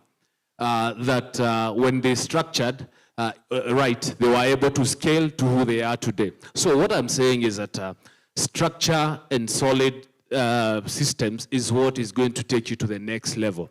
What we have seen, especially in our members at the chambers, is that we have challenges of data capture, data record. So if you do not set up proper records, if you do not set up proper structures, and one of the key things is that, yes, you can make the income, but you may find that when you're coming to do your tax returns, you do not have record of expenses.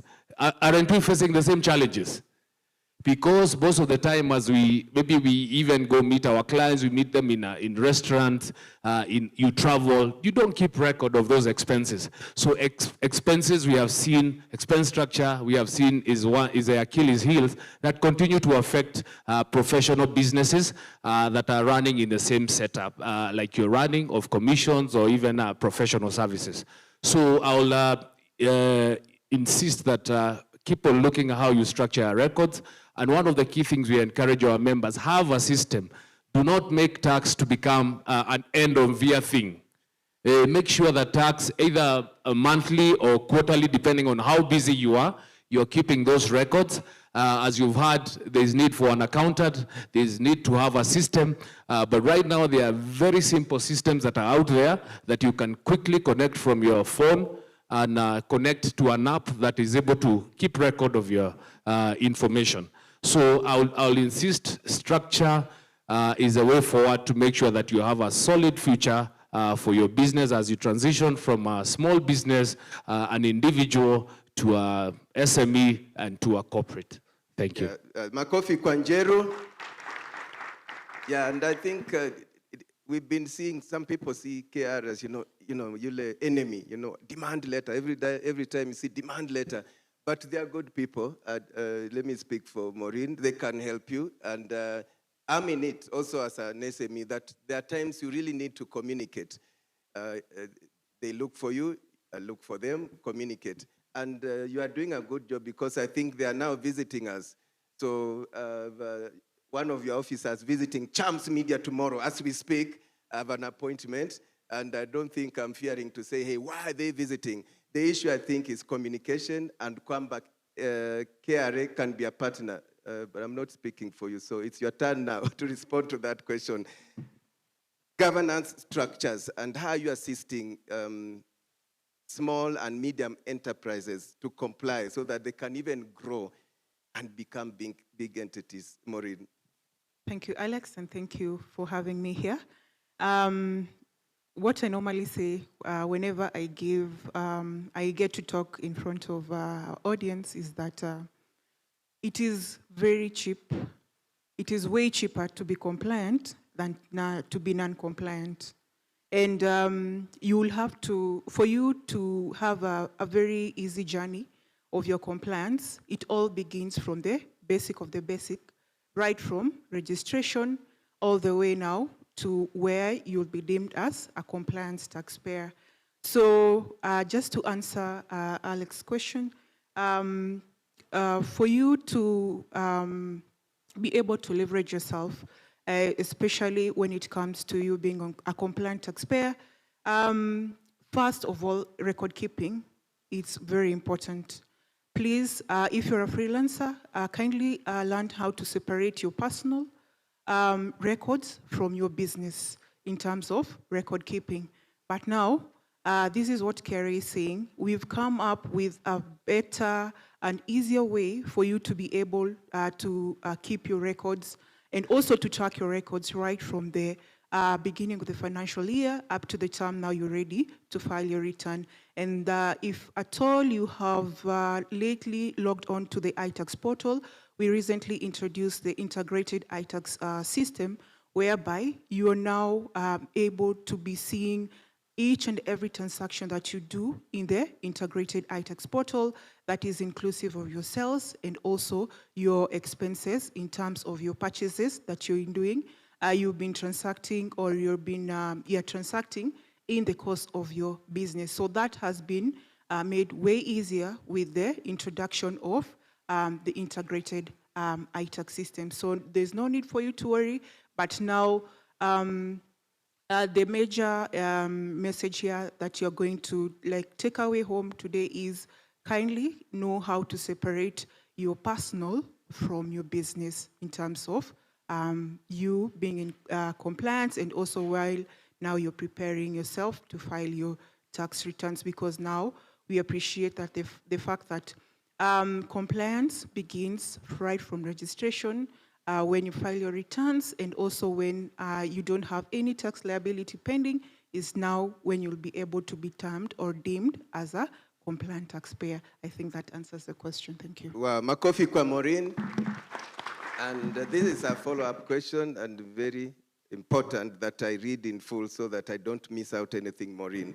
With the rollout of e-teams and updated fiscal measures, what simplified accounting frameworks can agents utilize to maintain seamless tax compliance without draining operational sales velocity?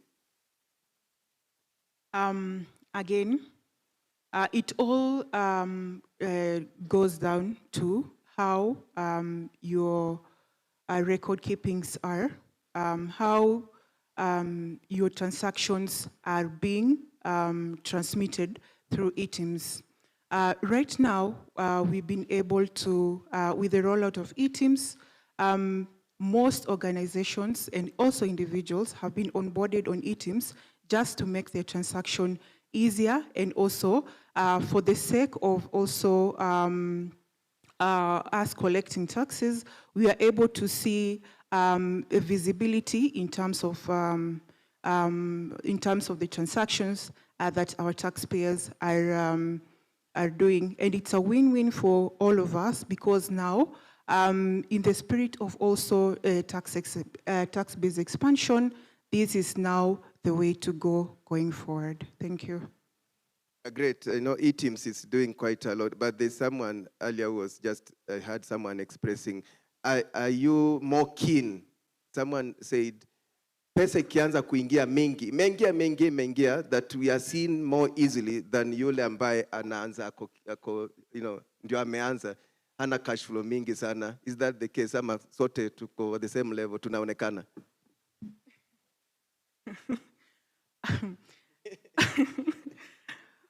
Okay.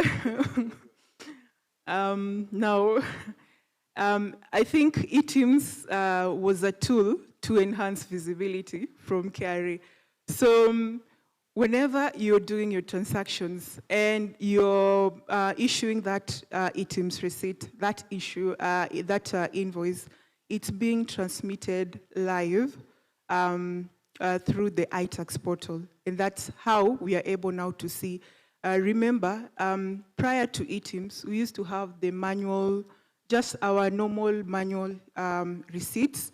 And again, in the spirit of tax-based expansion, we were having a very difficult time because now we were really relying on the guys who are employed, the pay slip, because now that is now where that is like the formal sector where we could be able now to easily get a hold of these taxes. But now we were being reminded that there's this other group of taxpayers who now are the SMEs, where we need also to bring them on board, and that is how we got to introduce e-teams so that we can be able to we can be able to see who are these people who are transacting and they are not yet in the tax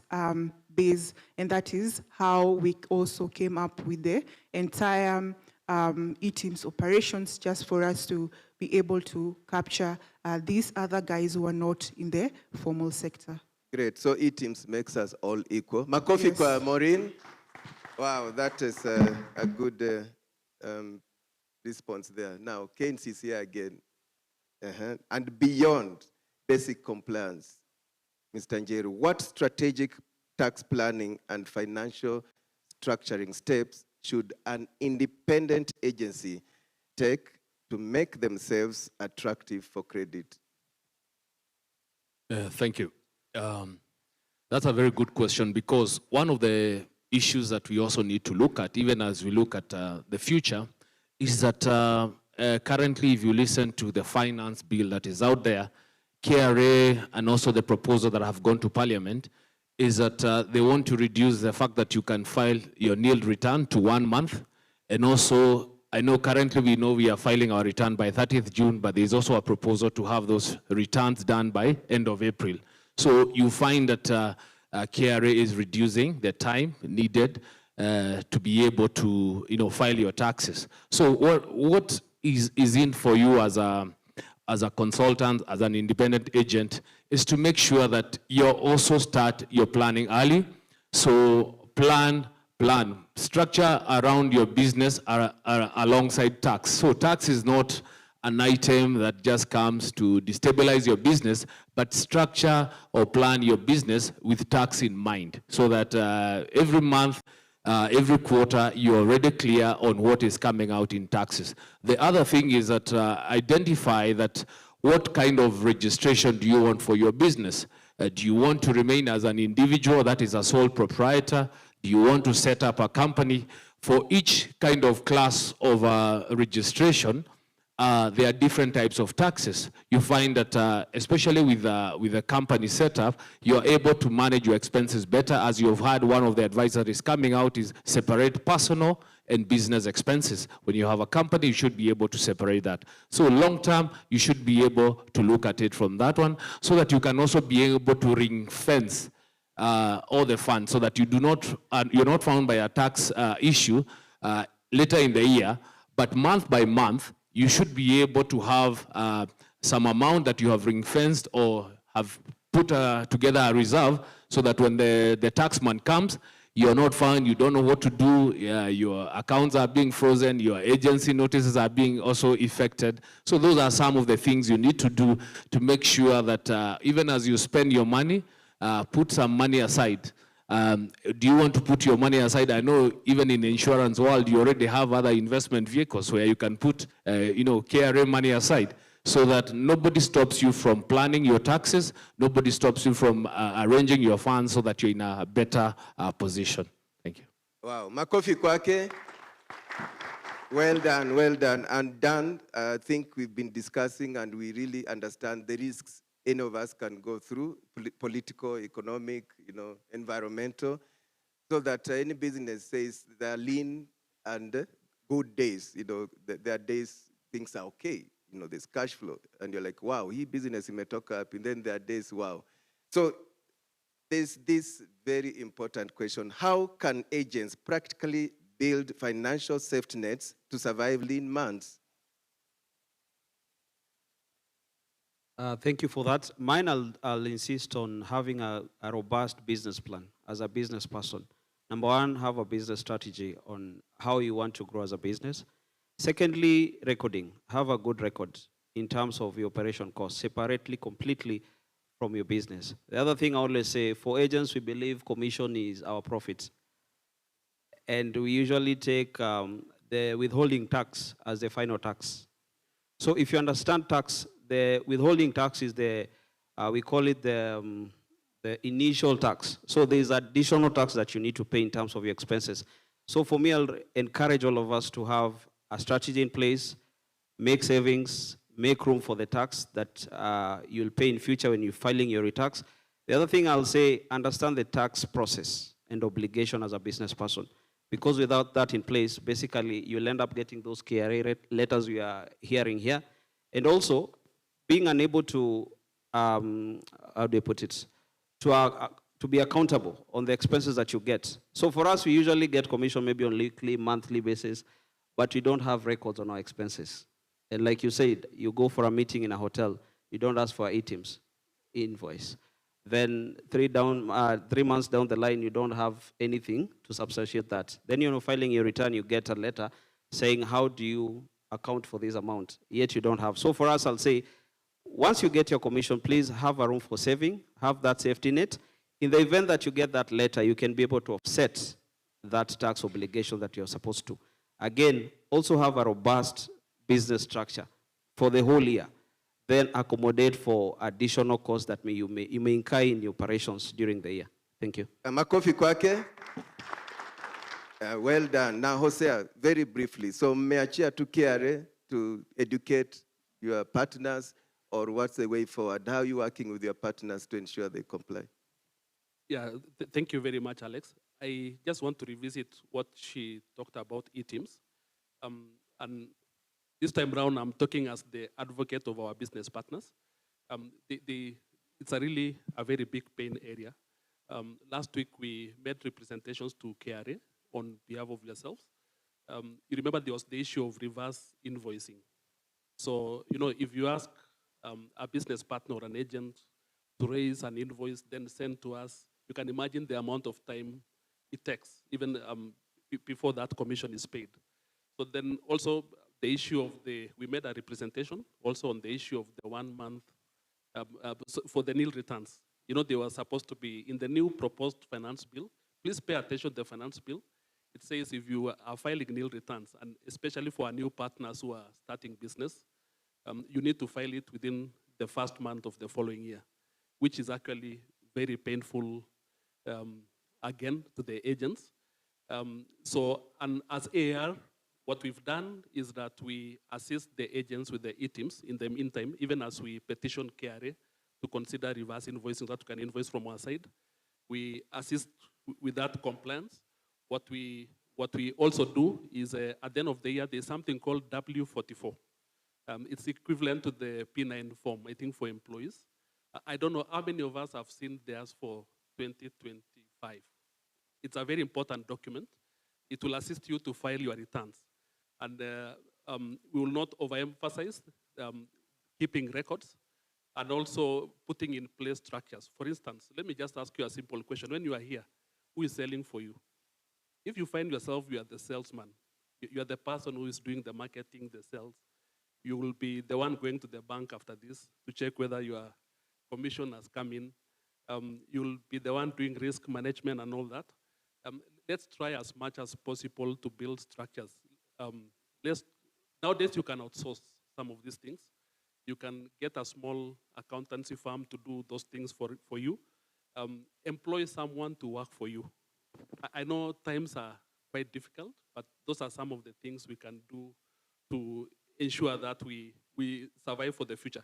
Then lastly, also, I know because they are my clients, most of us, when we get our commissions, what we do, we invest in land. Some of us have built residential buildings and houses. You get some rental income. So if you check, there's a new proposal that the tax rate is going up. I don't know how many people have seen. So make sure also for your rental income, some of us are landlords.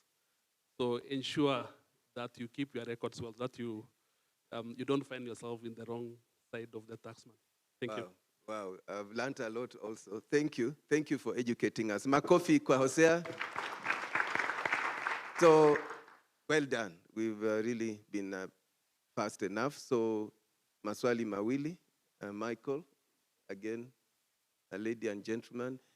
And mtatusamehe, like in the first session, wengi walisema, oh, could have asked more questions, but our panelists are here. Interact with them, ask them questions one-on-one, hawaendi mahali, so that we can save time for the next sessions. Michael?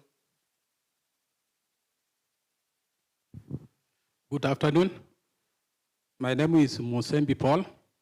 Thanks for bringing the subject of taxation. You have really educated us. I have two comments. One, I have two comments to KRA. Any business organization which has a turnover of less than 5 million, they are not registered for VAT. So that means if I buy a good or a service from that provider, I'm not able to get e-teams. Most of us will drive motor vehicles, you are mechanic and e-teams. So what happens, unaenda petrol station, unanunua oil na nini, unapata iti. Lakini ukienda for their service, unalipa 2,000-3,000, upate e-teams. Ama anaenda ananunua sampati Kirinyaga Road, mahali na hakuna e-teams. So how do we deal with that in terms of we are being penalized for buying goods and services from a provider who is not registered for VAT? That's number one. Number two, all of us are in business. It's a fact, shilingi huwa inamulikwa na ingine. For instance, on average, personally I spend between 30 and 50,000 on CSR. Client yako ako na matanga, ama ako na harambee, ama ako na rurasho, ama nimempeleka kumunulia chai jioni, na mahali tumeenda hawana e-teams and all that. So how are we able to deal with those CSR activities, which huwezi ambia mtu, kama huyu alikuwa na rurasho, nimempatia mbuzi 10,000, na huwezi pewa receipt. Thank you.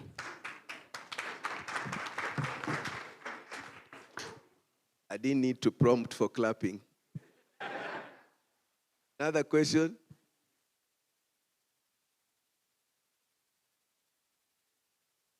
So ni hiyo tu? Wow. Maureen. Those are very good sentiments from our audience. Just to answer your question, the way we are now onboarding people on e-teams, it's not only cast on the SMEs or businesses who are only registered for VAT. E-teams now you can be able to register even if you're not on VAT, because it's not cast on VAT alone, but also even if you have just a company and you're not yet registered on VAT, and even you as an individual who is not registered on VAT can also be onboarded on e-teams by the mere fact that if at all you want to be able now to be claiming those expenses, when now you're filing your final return, then it will be okay for you to be onboarded on e-teams. So it is not cast on the fact that now you've not reached the threshold of 5 million for you to be registered on VAT, for you to be onboarded on e-teams. And then again, you've mentioned some of the players in the industry that really don't issue e-teams receipts. And on that, we are trying as much as possible from our side to onboard as much people. Remember, we normally have our own unique behaviors or practices as Kenyans, just waiting to see what will happen. We know ourselves, right? And we appreciate our unique practices. That now we'll have to wait until the last minute when things are very thick, is now when we are now onboarding. Remember, e-teams we started in the year 2023, soft launching, pole pole. Up to now, we are now in the stage of enforcing, and that's why, and that is how now, where we are at the moment in terms of e-teams. So let us just change our behaviors, our unique Kenyan behaviors. Let us not wait for the last minute, because now it will catch up with you and it will be a bit difficult for you to be compliant when it reaches to that point. Just remember, it is way easier, it is way cheaper to be compliant than not to be compliant. Please onboard on e-teams if at all you are envisioning that you want to be claiming your expenses. And remember again, when you claim your expenses, it really lowers your tax liability. So if at all you are looking forward to you filing your return, again, those are now some of the outcomes that you'll be envisioning while you're filing your return. And that is why eTIMS is very important when it comes to claiming of your expenses. Thank you. eTIMS is very important when it comes to claiming your expenses. Yeah. So during my trips up Anapale, I'll come to this another question there. Maureen, watu wengi maju uliza hii swali. So I'm a Kenyan, I have a business in Uganda or Egypt. I'm running a restaurant in Egypt. Do I have any tax obligations back home? If at all, okay, because we know the Kenyan tax system is based on jurisdiction. So where you are earning your income from is now what will determine where you'll be paying your taxes. And of course, we have the double taxation agreement with some listed countries here and there. But now the Kenyan taxation system is pegged on where you're earning your income from. So if you're not earning your income from Kenya, then of course you're not. But now if you have a KRA PIN number and you're not earning from Kenya, then you are also not supposed to just let it lay like that. File a return, a nil return. If you're not earning from Kenya, that is it. But now if you're earning from that other country, then now you'll have to align yourself with the rules and regulations when it comes to taxation from that other country. But now, as Jose had already mentioned earlier, that we are appreciative of the fact that you might be, let's say, for example, in Egypt or the US, but still you have probably rental income here in Kenya. That would mean that you also, by the mere fact that your property is in Kenya and you're earning from Kenya, then you are supposed to declare your monthly rental income because you're earning from Kenya. Then now, whatever income you're earning from that other country, you'll have to align yourself with the rules and regulations of taxation in that other country. Thank you. Yeah, there was a question there. Microphone. A lady, I thought I saw a lady here for balance. So I'll allow to, for the sake of gender balance. So pale na hapa. Okay. Be to the point. Okay, thank you so much. On matters of taxation, we really appreciate the idea of having eTIMS, but eTIMS came up with a gap that was not addressed. The idea behind this was to actually broaden the tax bracket, but it is still narrowing down on the people that are paying taxes completely. There was a suggestion we made when eTIMS was first tested. We said that it's making us, the people that are compliant, to be the tax agent. So if I go to someone, they sell me something and they're not registered on eTIMS, I have to ask them for that. So if they're not willing to give me, it means that that tax goes unclaimed. So there was a suggestion that we have a tax system on the go, whereby there's a platform, there's a system whereby if I buy something for my company, I can record that expense directly to KRA. So if they do not declare that expense, it doesn't go unclaimed for me. So there was eTIMS on the go, whereby if I pay Matatu going to see my client, there's no eTIMS. So that expense and the code, I record it directly under my company expense. That one will address the gap that we have, because now as we run our agencies, most of us are agents, I take a client for lunch. The way Musembi said, there's no eTIMS, but I've spent 20,000 on that. It goes unclaimed. So on business expense is not visible.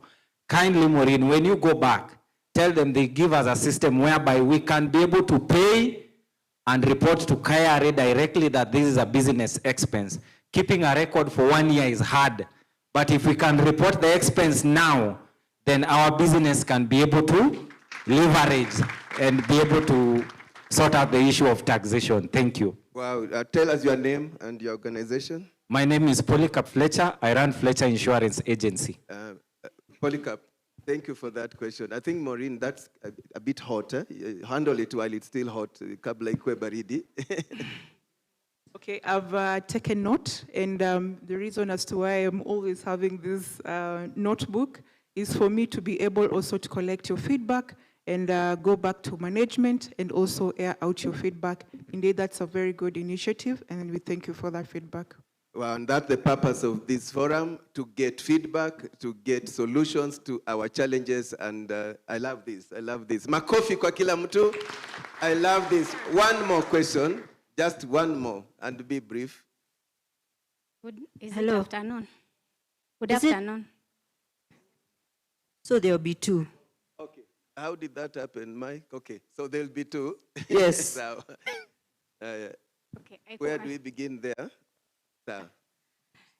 So my name is Nora. I run Nora Mbeki Insurance as a proprietor. Mine is to add on what Musembe has said and what Fletcher has said. I would like to bring a scenario on board whereby I go by, for example, I go to a provider whereby I spend and they don't give me items. In this case, I want to talk about my landlord. Anakuona? Live. My landlord gives me, I pay rent, and ananipatia receipt ya mwitu. The landlord gives me a receipt which has no strings attached completely to his property or to him. Nothing can locate to him apart from that amount I've paid. Hakuna simu, hakuna ID, hakuna KRA pin. Ukimuuliza, when you ask, he's hands off. Tumemalizana. That's one scenario. Another scenario is whereby a landlord brings in an agent. The agent, yeye ndiye anakupatia receipt ya. The agent gives you a receipt on his name, on his company name, sindio? When you ask for items, the agent just tells you, mine is just to collect rent for the landlord. So there's no items. You go back to the landlord, he tells you those things, I'm not connected. I don't even know what you're talking about. So Maureen, my question is, are those people exempted from? Yes, thank you, Nora. Are those people exempted? Next question. Thank you so much, Nora. The final question. Alex, we'll take just one more after that, and then we'll close. Okay. Thank you, moderator. I am following up on what your experiences are out there, uko majuu. Let's say, for example, I worked outside Kenya. I paid taxes there according to what Maureen said, because I was filing new returns here, and I was paying tax there. Then I come. There's one kind of investment I had made. I have a plot, so and so, where, like that. Then I sell it. When I sell it, I have to pay capital gains tax. And what I have seen, a friend of mine is going through this. The KRA are actually following her up for historical taxes and historical earnings that they had earned. Maureen have already paid tax there, right? So will they probably come and ask me, where did I get the money to buy that plot? And why have I sold it now and not paying capital gains tax? All I'm asking is, am I exempt from being followed by KRA 10 years later? Thank you. Wow. Coffee kwake. So one more question. Maureen, ni wewe tu. Good afternoon.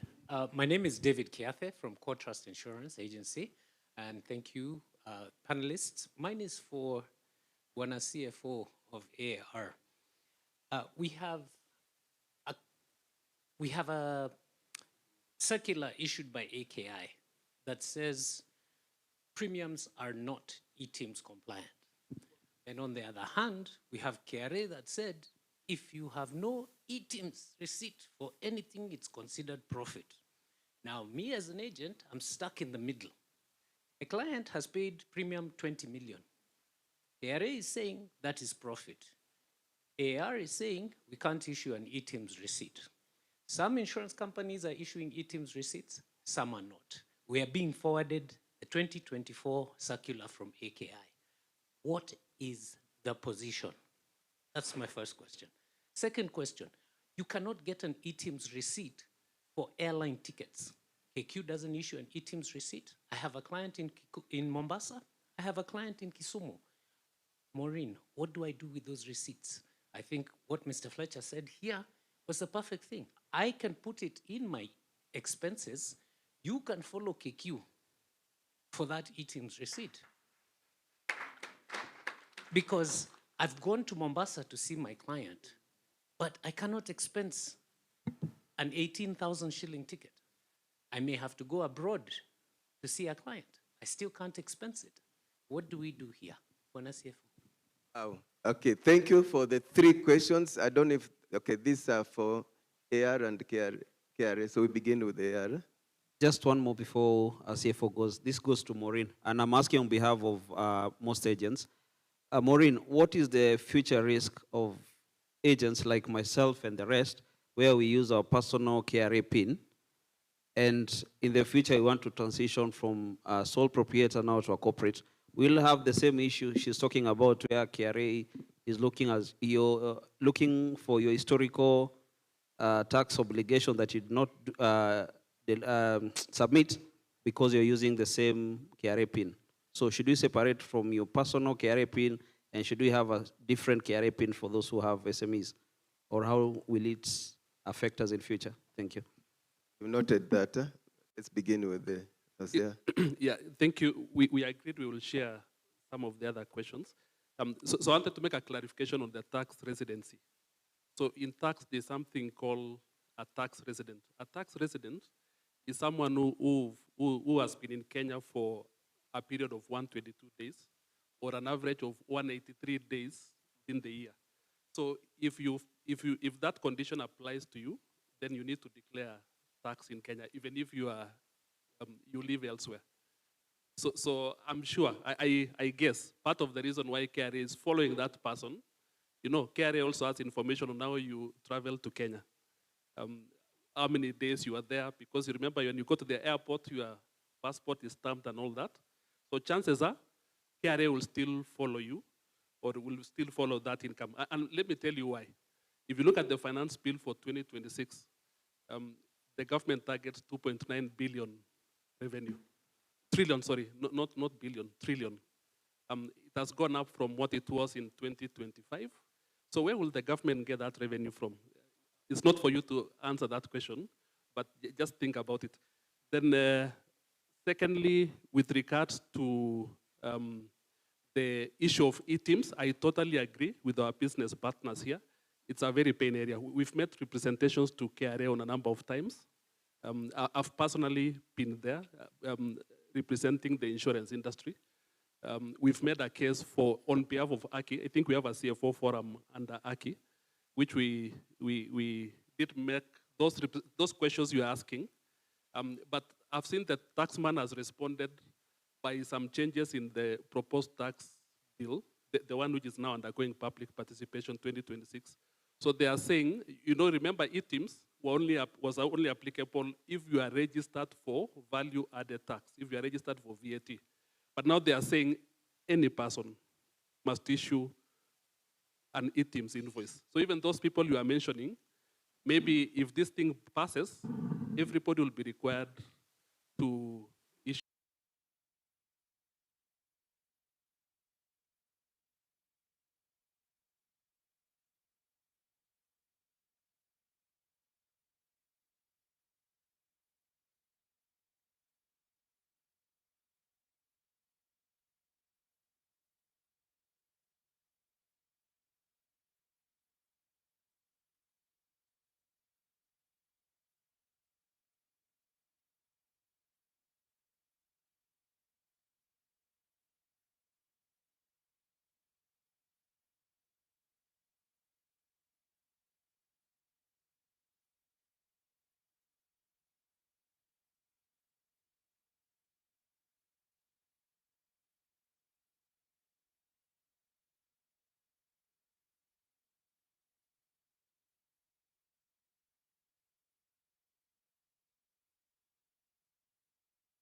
your expenses is the one that will lower your liability at the end of your computation.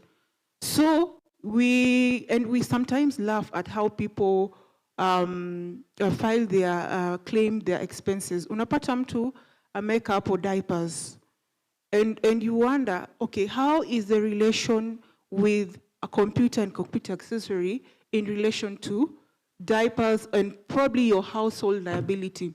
So what do? We'll go ahead and ask you politely to just amend your return so that it can align with the expenses of your business. But now, if at all you are a bit reluctant on that, and that is where education comes in, then we now go to the next step, which now we are going to disallow that particular expense because it is not in relation to Section 15 and 16 of the income tax, where it talks about expenses being wholly and exclusively in relation to generation of income and business. Now, you want to claim your rent expense.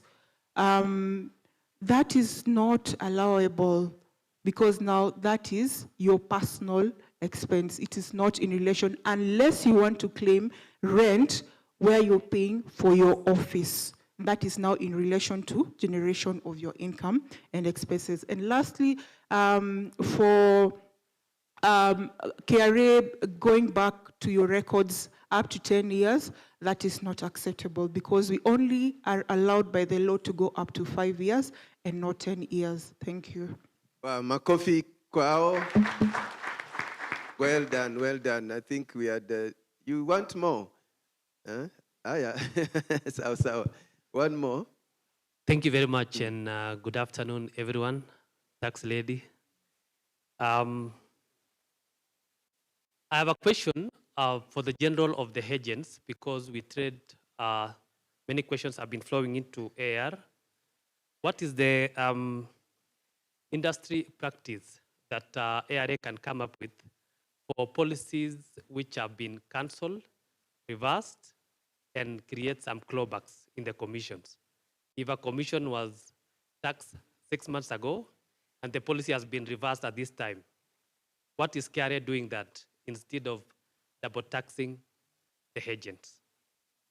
Second question, is there incentives for these agents because they are very much compliant on digital e-teams taxing and they never fail? What is KRA doing for these agents who are very much compliant on tax incentives? Lastly, everyone here have talked about the expenses that are being incurred. And one of the main common things that agents again are paying is school fees. And some of the school fees can range up to $1 million for those who are studying abroad. KRA have never considered this amount of money to be taxed, or rather, they are being obligated to the agent. What is KRA doing on that to ensure that these agents are very compliant, they can further in their educational studies without double taxing the agent? Thank you. Wow, Maureen, siku ni yako. I would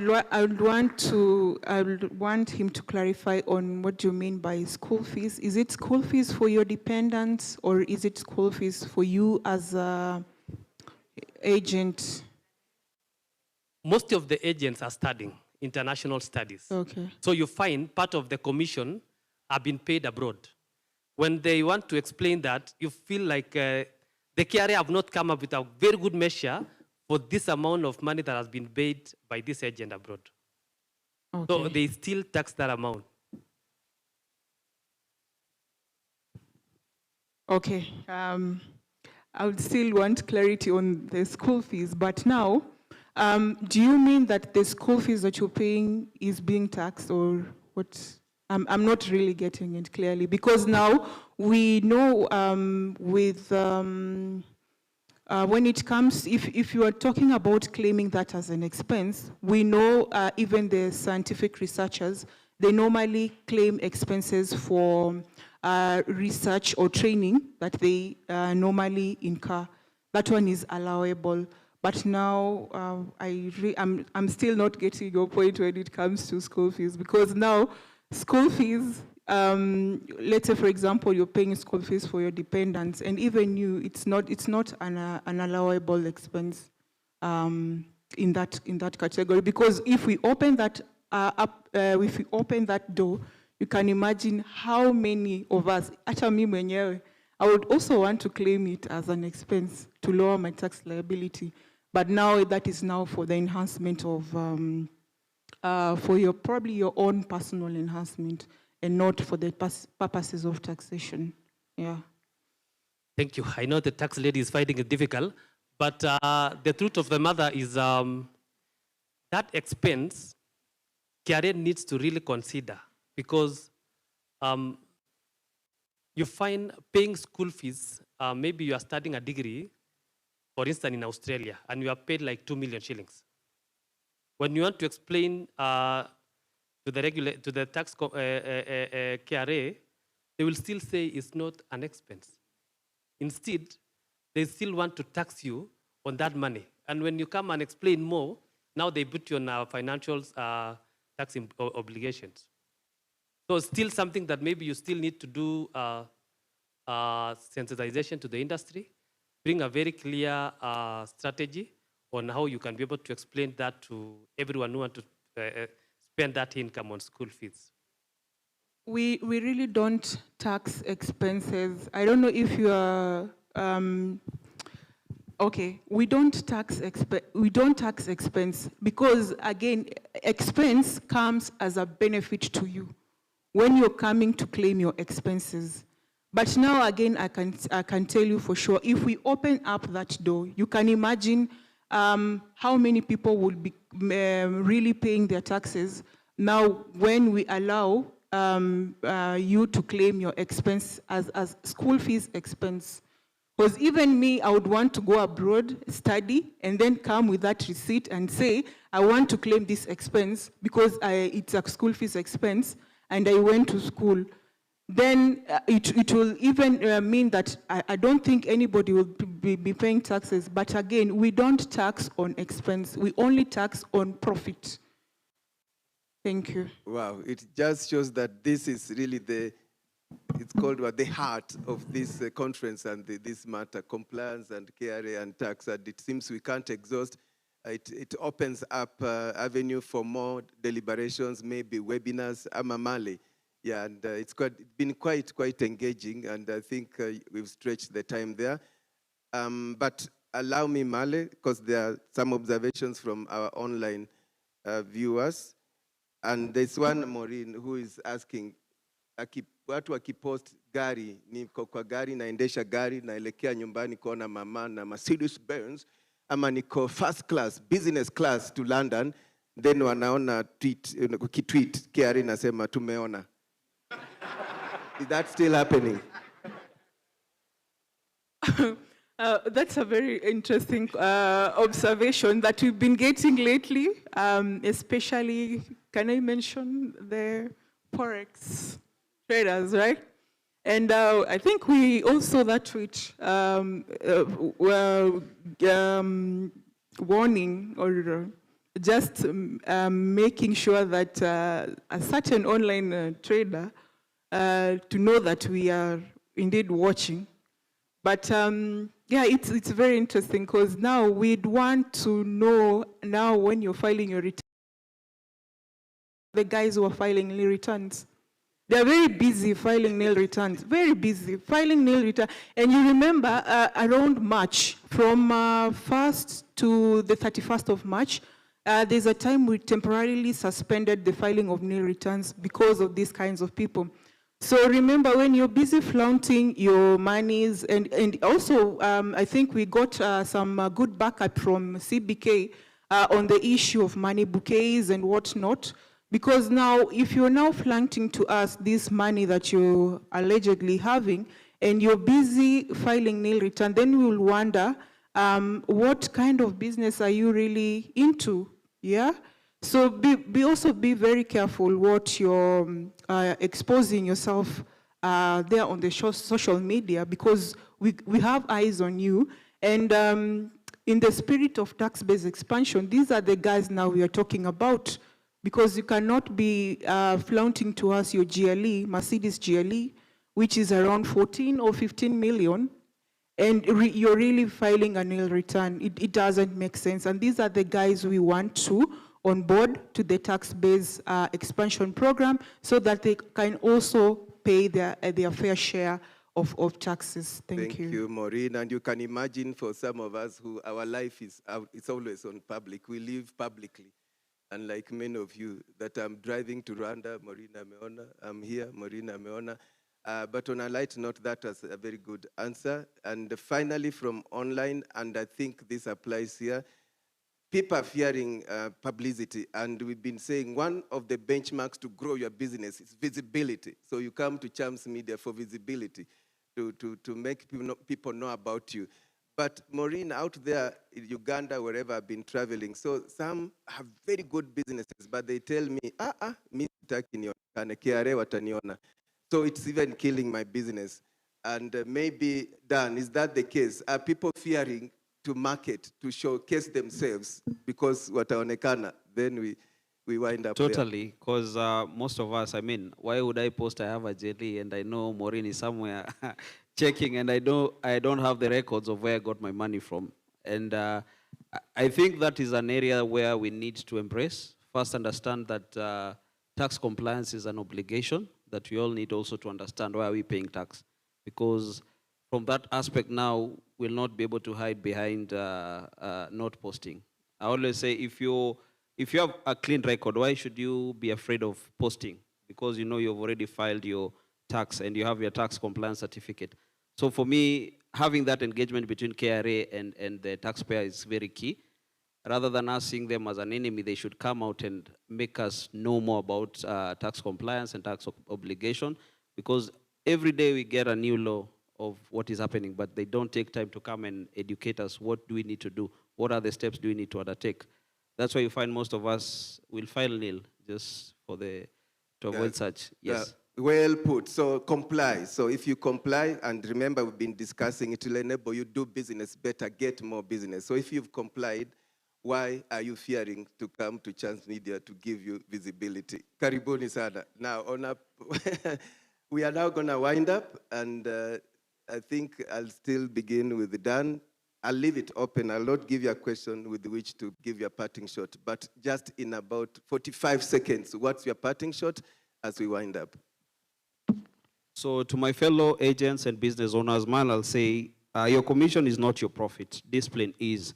And for that, I'll say track every shilling, save before you spend, and always set aside money for tax, because compliance is not a choice. It's your credibility.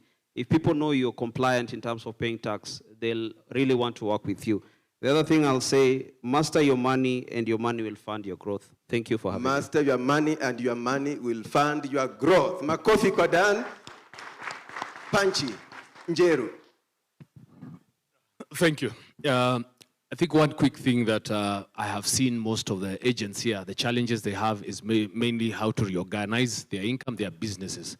One thing that I want to highlight, and I think these are some of the submissions that have been done by us, especially to Parliament, especially on the taxes, is to align individual tax with corporate tax. Currently, the individual is paying a maximum up to 35%, while a corporate is up to 30%.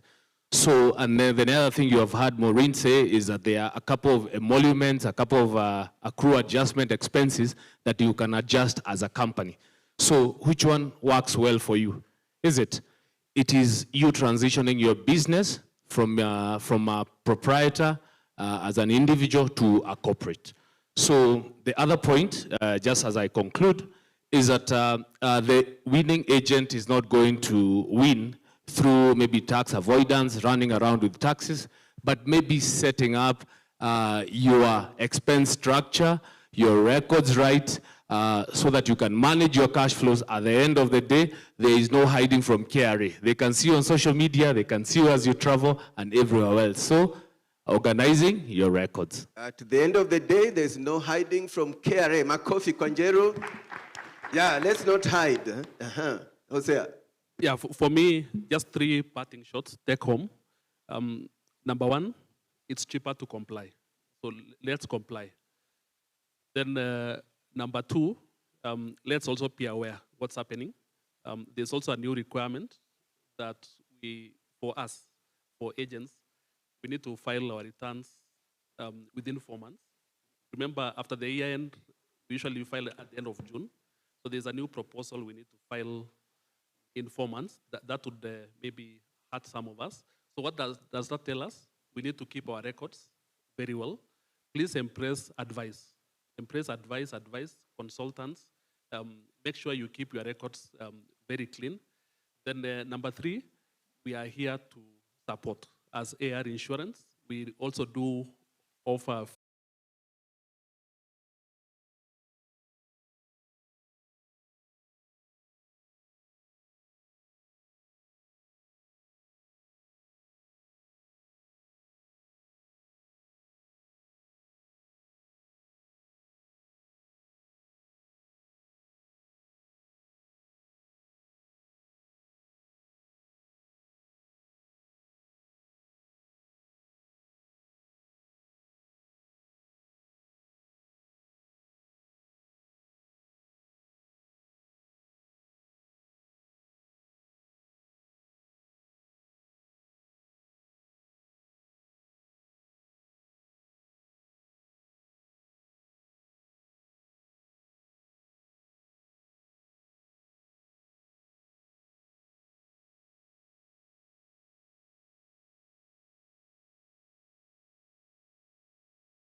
of 100 billion Kenya shillings in private health insurance. Now we are at 93 billion. So we're not very far away, basically. And we are growing, and this is actually the largest class. So consider that motor is compulsory. Is health insurance compulsory? Yeah, but there are more people purchasing health coverage than there are people who are buying motor private or motor commercial, which speaks to the fact that people want coverage. And so how do we partner as intermediaries? We can be able to make sure that, working together with the government, working together with private sector, there is more awareness. And also one of the things that's quite obvious is that people have run into something called donor fatigue. Because how many harambes can we do? Yeah, how many can we keep fundraising for? So people are getting tired. It's difficult these days to be able to finance. So it is upon you. The way I see it as a first step is really upon the intermediaries in this market to continuously create awareness. I think SHA did a good job. Amidst the many problems that SHA might be having, I think one of the things they did, especially even when they were NHIF, is that they created a lot of awareness in the marketplace around, so that even the man of Ndudhi knows about SHA. So I think that can be supported in terms of awareness, but we also, and if I am mistaken, Bona CEO, please forgive me, but even health insurance for micro markets, because today we've reached a saturation of the formal sector. It's 90% even at NHIF or SHA. So we need to start reaching the informal sector, and the products by insurers like yourselves will go a long way to reaching the untapped. So that's how we can start. Thank you. Thank you. Round of applause, ladies and gentlemen, for that introductory remark. We appreciate it. So you're saying it's all about awareness and sensitization. We have to go to the ground. We have to meet them. I will ask the same question to you, Justine.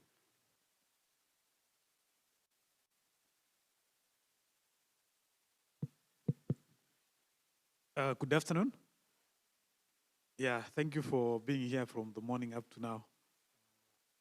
Very happy to see that the seats in the middle have been filled up. Still hope for more people.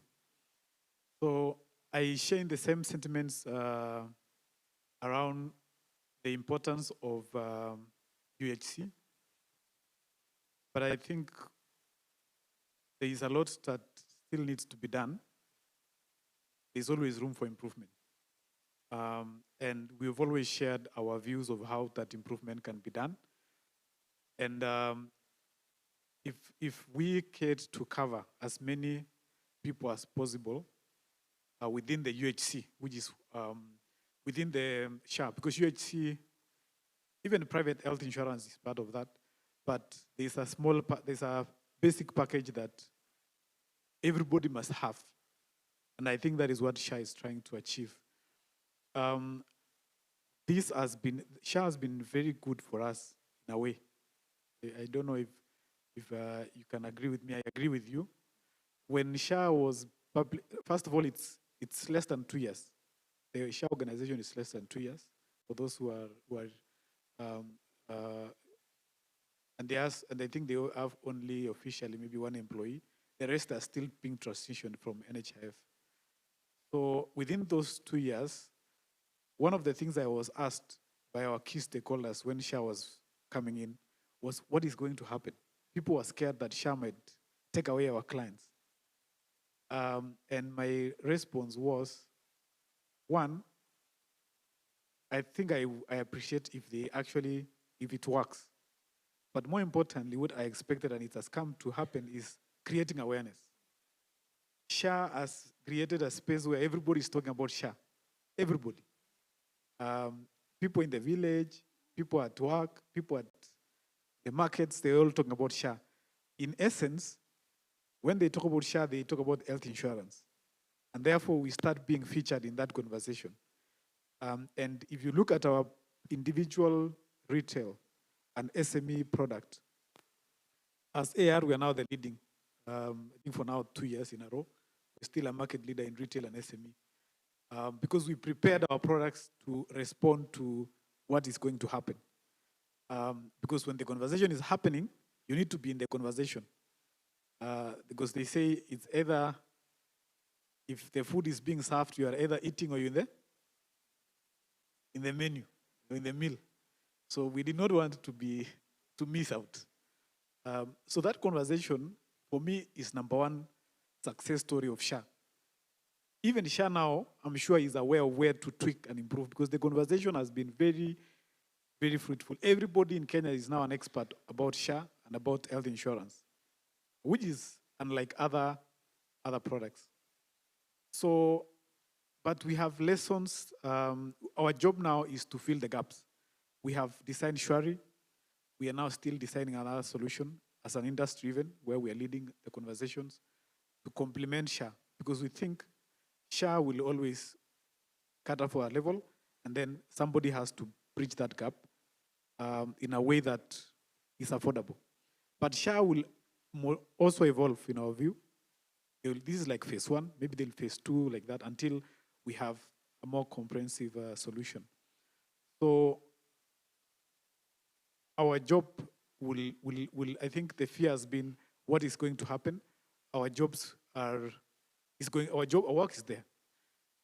There's growth, which is very impressive from the private health insurance. 91 billion specifically is not a joke. It's been said that I've done insurance 15 years, more than 15 years. I don't know why. But anyway, it's good it says over 15 years.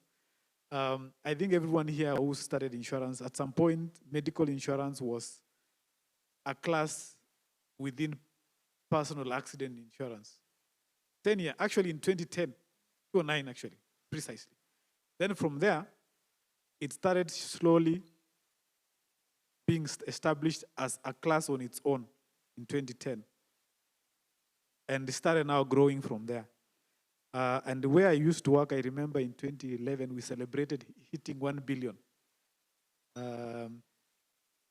revenue. So imagine if within close to around 10 years or so, we are doing 91 billion from maybe less than 20 billion. So what is the potential for health insurance in the next 5-10 years? It's very big, very huge. Maybe some few more additional statistics. Medical insurance is now 40% of general insurance. So it's like, it's probably no longer supposed to be general insurance. Maybe it should just be called medical insurance. Not a part of anything, just general insurance, medical insurance, and then there's general insurance. Because it's really becoming a big thing. And it's been estimated that the total costs that you need in Kenya to pay for medical bills, right now, if you were just to give money somewhere and insure everybody, we need about 600 billion. Everybody will be properly covered. So we're only doing 91 billion of that 600. So you can see the universe out there. And SHA, the other financial year spent 100 billion.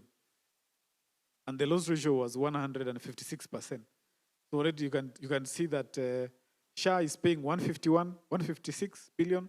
We're paying 91 billion. That is 240 billion. There is still another 300 plus billion that people are paying from their own pockets, Arambes, WhatsApp groups. I'm sure, I'm always in a WhatsApp group. I'm sure everybody has 3 or 4 WhatsApp groups. So that's where now we need to do insurance. So that is the landscape I see. I see so much potential. I see SHA playing a part on that, but I see also us as insurance from the private sector playing a big part. Thanks. Thank you. Can we appreciate Justine for that comment? So we have heard from Catherine says it's all about sensitization, it's awareness. Justine, you told us again, yes, awareness is important, but also we need to look out for what is there tomorrow and keep tabs with what's happening so that how we can fit in there and get up those spaces. So Daktari Karibu, are you of a similar opinion, or what's your take on it? First and foremost, thank you very much. Mondays can be crazy. I'm glad I've made it on time. Universal health coverage to ensure no one suffers financial loss because of medical conditions. Simply put, for me, where I see it in my perspective, and could be a personal opinion, is it does not matter where the financing comes from, but we need to have very creative ways to ensure that the public knows that healthcare conditions will always come up, and you need to be prepared for them. Different markets are very different, and Kenya is very unique in various ways. And for me, my challenge to the insurance industry today is we need to rethink how we communicate healthcare insurance, because that's where the crux of the matter is. Kenyans spend money, one way or another. How can we make them spend this money without overthinking it? And I always ask my patients, if today you came to the garage with your vehicle and you came for service, and I as a mechanic told you your brake pads are about to be worn off, you will spend money on that brake pads, even if you had not budgeted for it. True. If you came to the hospital and I told you, you've come because you have fever, but for your age, I need to check your prostate, because at this age, prostate is common. And you'll think this doctor wants money from me. True or false? Somebody thinks you're upselling, right? So how do we communicate to these people that you need to be prepared for these conditions? We are looking at 50% expenditure on health, that is SHA and private insurance, over and above a 600 billion need. How do we bridge this 300 billion? How do we make them easily, because this 300 billion is still being used. It's an expenditure, right? How can we have this money ring-fenced somewhere? Do we start having bundled products? Can your healthcare insurance be part of your Kimbo that you buy every day? Can it be part of your motor vehicle insurance? We have last expense that people, if you want to sell insurance, I happen to have a bit of a small insurance business as a side hustle. People want to spend, people spend more easily on last expense than they spend on medical insurance. Fact, right? So what is the difference? Because people know when you die, you need to be buried with respect. And that's what we've given as an African tradition. So how do we communicate to them that you need to be sick and be treated respectfully and honorably and treated well without incurring excessive loss. So for me, it is on the communication of how healthcare insurance should be sold, whether it's private or public. SHA today is bringing, people are complaining that SHA is not working, blah, blah, blah. I will not give my opinion. But what I know is the problem is, people were used to a capitation where they would go to established hospitals for outpatient. Then you come and tell them, for outpatient and PHC, you have to go to a level 1 and 2. So the Mama Mboga asks, where should I spend my money? Because when I go to the level 1 or 2, and I need an X-ray, I'll still be referred out. So in their head, they still don't think it's working, because the issue is in the messaging, in the packaging of the information. If we work on the information of how we sell healthcare insurance, I believe we should reach the value and the figures that we are talking about. Thank you. Can we appreciate Daktari for that? Well spoken. So what I'm gathering from everyone here is we need to have a paradigm shift on 2 levels. We need to have a paradigm shift with all those of us who are in this room. So how can we tackle the emergencies that are coming our way and the technovations that are coming our way, as well as how do we help the general public have a paradigm shift in how we approach healthcare, which I believe is something that is very important for us to move forward. So right now, Catherine, let me come back to you, because the biggest issue that they will say, as much as yes, it is important for people to have healthcare, it's important for us to take care of our bodies and take our bodies for servicing just as we take care of the things that we own and we possess. But the biggest issue that people will tell you is, where's the money? It's expensive. Where's the money? So right now, my question to you is simply, Kenya currently has one of the highest healthcare costs in Africa. How is the Kenyan Healthcare Federation assisting in bringing down these costs of healthcare, and how can your members best complement SHA's primary care framework to ensure private supplementary insurance addresses the most urgent gaps in the specialized needs and treatments? Okay, thank you. I know during the introduction, it probably was not mentioned, but yes, I also sit here in the capacity of Chair Lady of Healthcare Financing Committee under KHF. And I think, first of all, I want to draw 2 things into this conversation. One that Dr. alluded to. Matters of healthcare will never permanently be the burden of the government or the burden of the insurer.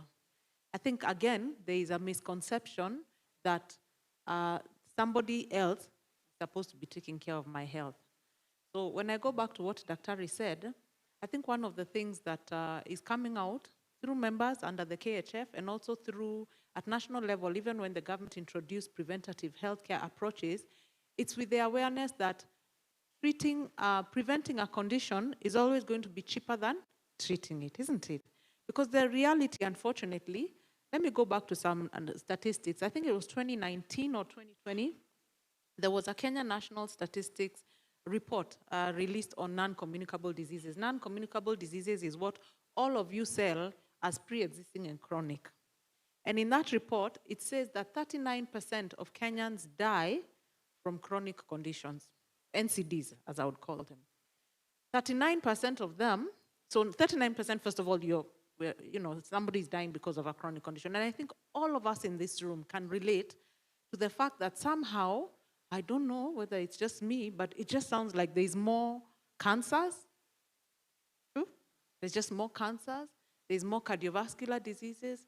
There's more diabetes. So Justin and I were at a conference the other day when we found that our top 4 medical conditions as private health insurers is hypertension. The number 4 in outpatient is now hypertension. So I think, first of all, there's a call from many fronts. Yes, healthcare will be expensive, but it can also be expensive because of ignorance. Or, and I'm not saying ignorance because the person in the village is not suffering an ignorance problem. For them, it might be access to care. But for the market segment you and I serve, it is also from a point of ignorance where people, actually, I have had people say, I would rather not know, isn't it? But then that is what becomes expensive. So I think one of the contributing factors, and tying in just to what, I don't want to lose what Dr. said there, that really, we, even in the bundling of our services and our products today, good people, And I know AR provides that service. Let's start harnessing preventative care. Let's start encouraging people to seek medical checkups. Let's encourage people to go to hospital, not because they are sick, but because even in that annual checkup benefit, let them harness that. Because in the longer term, you will have fewer problems when you become of more value to your customer by educating them and creating awareness. Number two, it is true that healthcare inflation has gone up. And then I think Kenya as well, it was said in a report last week, that medical insurance, healthcare medical cost inflation is at 11%. While at national level, what our finance up, inflation is what, 4%, 4 point something? Yeah. So we are dealing with about 4%, but medical costs at 11%. And so, yes, it is true. It is a very expensive thing. And it really calls for a lot of collaboration in terms of stakeholders. And I know those many conversations start at national level. Madam KRA been here, like what is taxable, what tax incentives. I've looked through the finance bill, and it was interesting to see. But there's still a lot of call in terms of zero rating, consumables, drugs, and there's a lot of initiative the government can support in making healthcare affordable and, bearable. So I think there's a lot, but I just wanted to touch on those two issues in terms of, the healthcare service providers. The payers cannot work alone. They have to work with the providers. And I know Daktari here represents the provider arm. And the sector, because I wear both hats, is calling out for more affordable healthcare, even from the private sector. Can it be more affordable? Today, we are paying an average at top tier 1 providers, we are paying an average of what, 10,000 per outpatient visit? And it just feels really damning, to walk into a facility where you're spending about 10,000. But also, we need to make sure that it is affordable. But before it is affordable to access it, can it be affordable to prevent? Can we make it our initiative to prevent the cost? Thank you. Thank you for that. We really appreciate, yes. You have said it's about time that we come on board and we say, we have to take control of this. Huh? I know Maureen will say, kulipa ushuru ni kujitegemea. So we also need to carry that in healthcare and have practice preventative, right? Now, to piggyback on that, and now bring in Justine on that issue, is simply the fact that if people claim it is too expensive, then people are not going to take these policies. People are not going to, the uptake is going to be very small, very slow, and people will complain about, affordability. There's also the aspect that we've talked about awareness, right? So as AAR insurance, the job now is, even Daktari there posed a question and said, we need to sensitize, we need to look at it differently. What is AAR insurance doing differently in terms of this awareness? What are we doing in terms of trying to reduce the cost so that at least at the end of the day, we see that uptake increases? Yeah, thank you. So we have a lot of programs to drive down costs, but yes, there's also a lot of work on awareness. So when it comes to awareness, first, it's two ways. There's the one that everybody usually talks about in terms of negotiating costs with providers and finding out which providers are more affordable and directing more customers there. Sharing information where you can get better costs. But then there's the one that is really a lot of work, which she has mentioned about wellness. So we recently beefed up our wellness department beginning of the year. We have programs to educate our customers, which we have been doing. And one of the biggest thing, which I think many people I don't know, maybe we have not really shouted so much about it, is we are the only insurer who provides a wellness checkup for all the clients, all of them. And we've done this by designing our products such that our inpatient bit has a wellness. So I know that the insurance industry is used to having it as an outpatient, but you see outpatient cover is an optional cover. So we have done it for all our products. But what we have learned is, even with the sensitization, even when we present to clients, even when we set up tents in clients, even in our own office, Kenyans, we are very different when it comes to, I don't know how to put it, but customers or our clients do not go for wellness checkups as much as you would expect.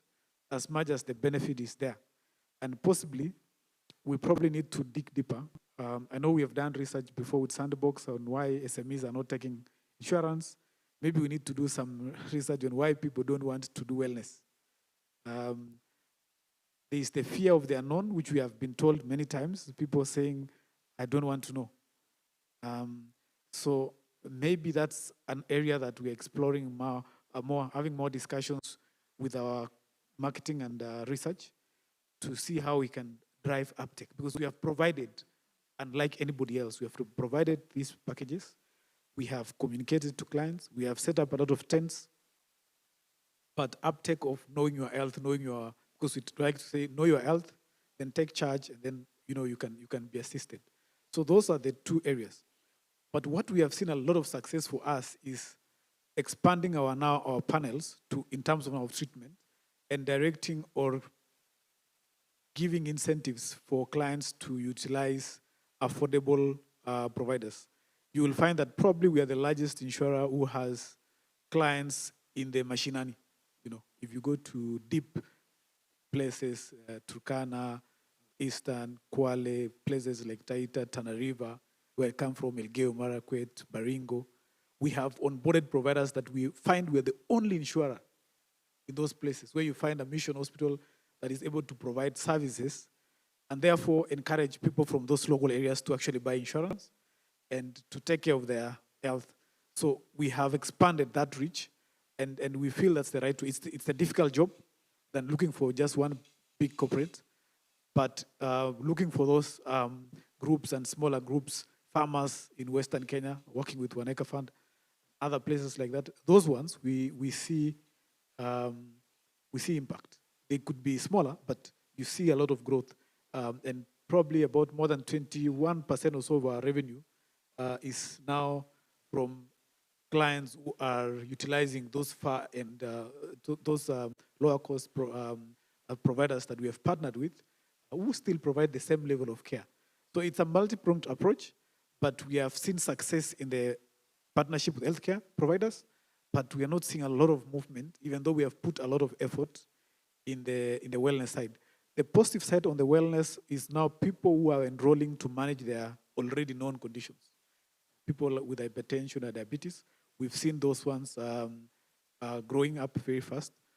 We have already a program, we call it Keep Well. I know it's not fully fledged in terms of launching, but it's working well with us, where we put our customers who have, we ask them to enroll, and we are seeing that number has really gone up to just help manage, get cheaper drugs, access to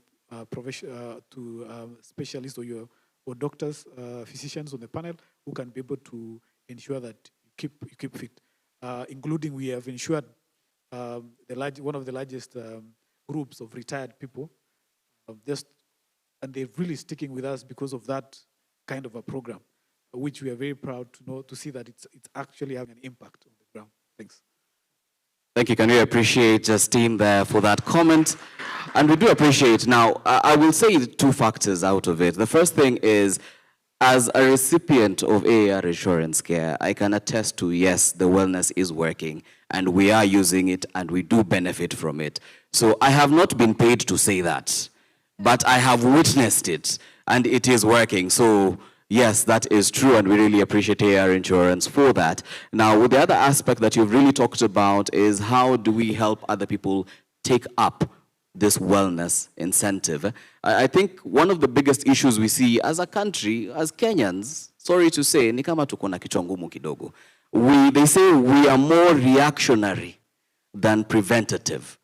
We see it when we have national disasters, natural disasters as well, where people will come out, people will support, people will even go, if it's a building that has been demolished or has fallen, people will go there, spend the night making sure they can help, but nobody will ask, this building is looking funny. Have we checked on this, right? So that is how we are as a people. So the trouble we have and the challenge we have for everyone here is, what do we need to do to change that? And I think that is what you're also pushing towards. And I think that is something that we need to look towards. Now, Daktari, I'm going over to you. I have one final question for you right now before I open the floor to everyone here to be able to ask what questions that you have towards this panelist. So prepare the questions that you have for our panelists. So after this, then we shall move to you guys. So right now, Daktari, we have been able to discuss, and we have talked about uptake. And we're even seeing this uptake is critically low when it comes to most of SMEs as well. So from your experience, if we look into it, what do you think is the issue behind it as well? As much as, yes, we have tackled it a bit, what from your end, from your vantage point, can we say is the issue? We're in a very price-sensitive population, extremely price-sensitive. And like I've said before, they don't seem to prioritize their health more than they prioritize what they dress, more than they prioritize what they drive, more than they prioritize where they live. That said and done, there's a perception that insurance is there to collect premium and not pay. That is another barrier we need to deal with. Thirdly, I look forward for an insurance that will bite the bullet. And disruptions are caused by people who are able to take the hard decisions. What do I mean? Most people that I go to and I want to sell an insurance, they ask me, will you insure my father and my mother?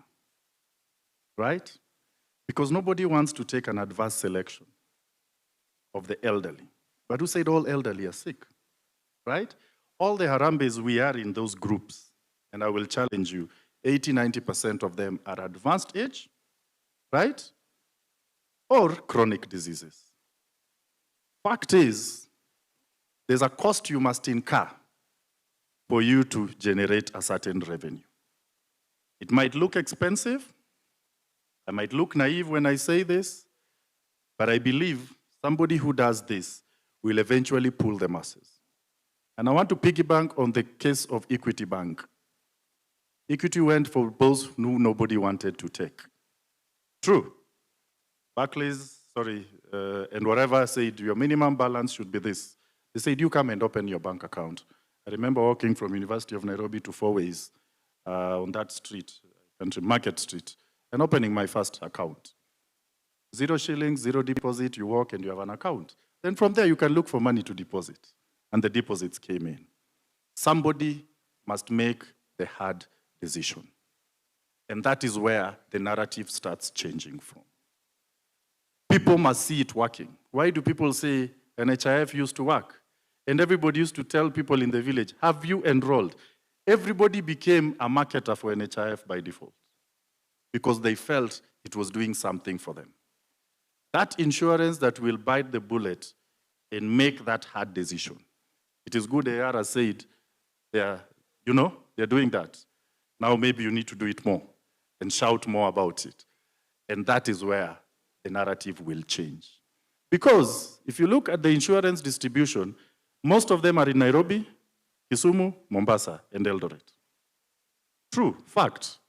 I can challenge you. The people in the so-called rural areas, counties have brought in some patches of insurance uptake in some of these county headquarters, are those people in the rural areas. Now I will push that aside and now come into the cost aspect because we have to be sustainable. I've run a healthcare facility for 13 years.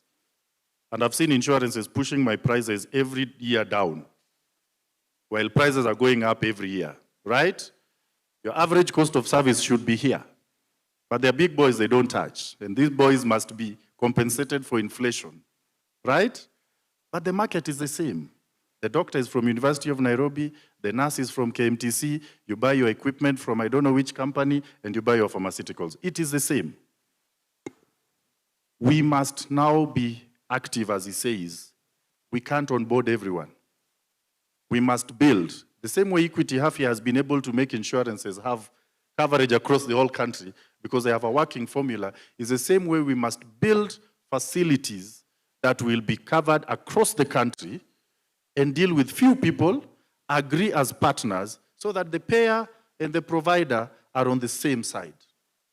And we speak the same language. You can't pull on one direction when you're killing the other direction and expect it to work to your favor. So when those two things work together, I believe naturally we are going to see a shift. Take those people we don't want to take. You might think it is too much, and take actuaries and close them in a room and tell them in 1 week, come up with a product for me. For people with pre-existing conditions and the people who are elderly past a certain age, I am sure they'll come up with a product. The day we start doing that, we are going to see a difference. I stand corrected. That's my take. Wow. Thank you so much, Daktari. You know, listening to you and how aggressive you are and passionate you are, I think politics might be in your future. So just maybe consider that for all our sakes. So as we continue, let me just bring you back a bit in the two-parter of the question. You mentioned a bit about the friction when it comes from moving from public to private. So how are you guys coming in to just try and make sure that we don't have that friction and we have that seamless transition when it comes to offering Matters Healthcare with the various hospital levels? To clarify, you mean moving from public to private in terms of the patient or in terms of the insurance? In terms of the insurance. Public to private. Public must be there. That must be there. And we all agree, public is the bare minimum that we need. And everybody should be enrolled. So what we are struggling with today is the public insurance is not being uptaken as we had anticipated. Because there's a narrative that has been sold that it's not working. It is working. Just that we are comparing with something else. Whatever we are comparing with is not there anymore. Today we have SHA. So it is SHA that is on the table. NHIF is not there. So we must tell our people that SHA is what we have. It is better than nothing. Right? I see patients come to a hospital only when they are sick is when they want to start registering for SHA. But it's too late. Had they registered, it would have covered something. So public must be there. It covers something. Then over and above public, now you cover what more else can the public not cover. So the public takes care of the basic, primary health care, and then how many 2 surgeries per year, you have dialysis, you have oncology. I mean, that package is too good. I'll be honest with you. I look at the packages they give today, comparatively, it is way better. The problem was the communication and the rollout. But it is what is on the table today. So we must take the public, and it's they say it's a primary payer. That's why he's saying they are very happy when it came, because they are sure there's a cost that has been paid for them, right? So first, that public must be there.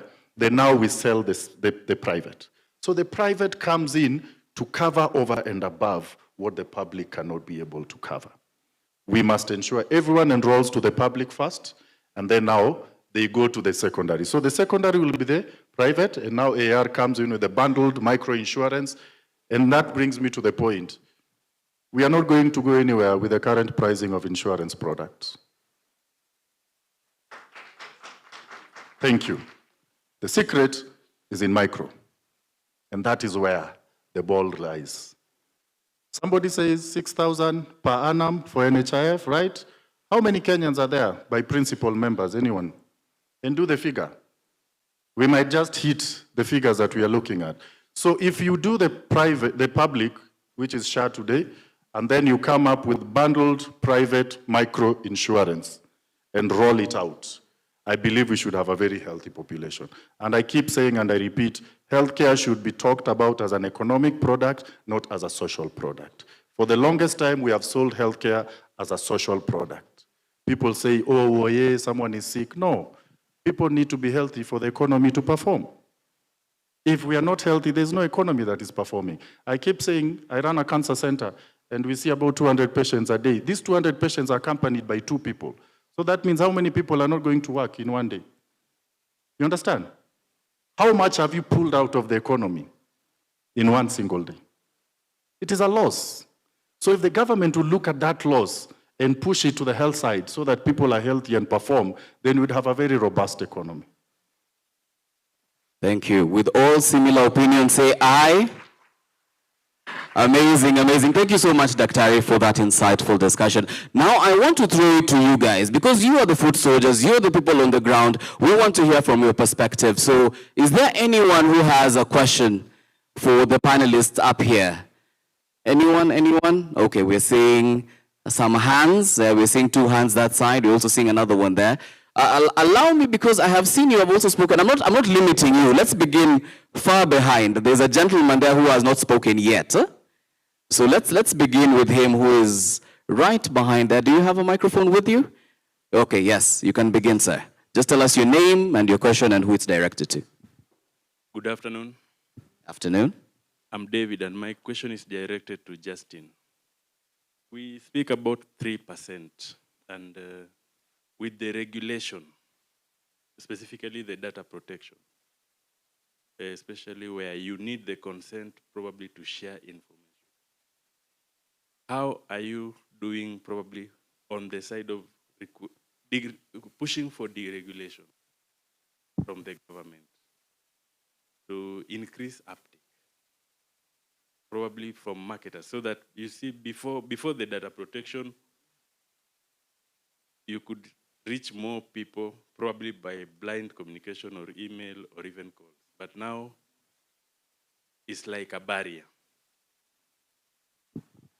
Thank you for that. I think we can just try and tackle that question right now before we move on to the next one. They're talking about data protection becoming an impediment. So how are you helping them? So I think in the last session that was just done, we have emphasized the importance of compliance. But without going back there, we still think there's so much, it's still, the opportunity is still there. And you've seen that we've won awards, even with all that we're doing to show that we can be compliant and growing. As I mentioned, retail and SME for us has been one of the fastest growing. We're now a market leader in that space, in the insurance industry. How do we overcome? Recently, maybe 2-3 weeks back, we finalized developing end-to-end onboarding, digital onboarding platform. You can still do not probably the way you used to do it, but you can still share with your contacts, the contacts that you actually have with the, remember we are allowing customers to opt out. Customers have the right to opt out of marketing materials.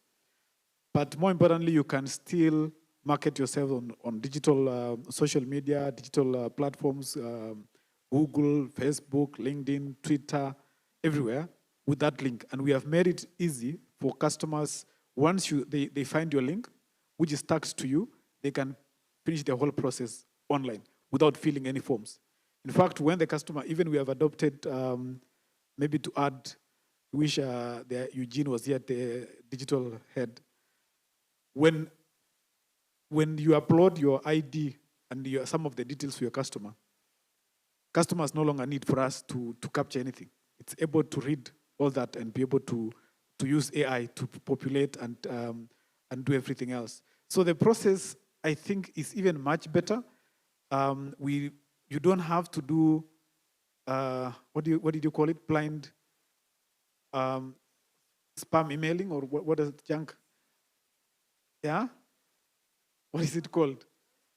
Yeah, spamming people. Because even me, I received, by the way, I also, in the office, in my own work email from an agent telling me to buy insurance from AR Insurance.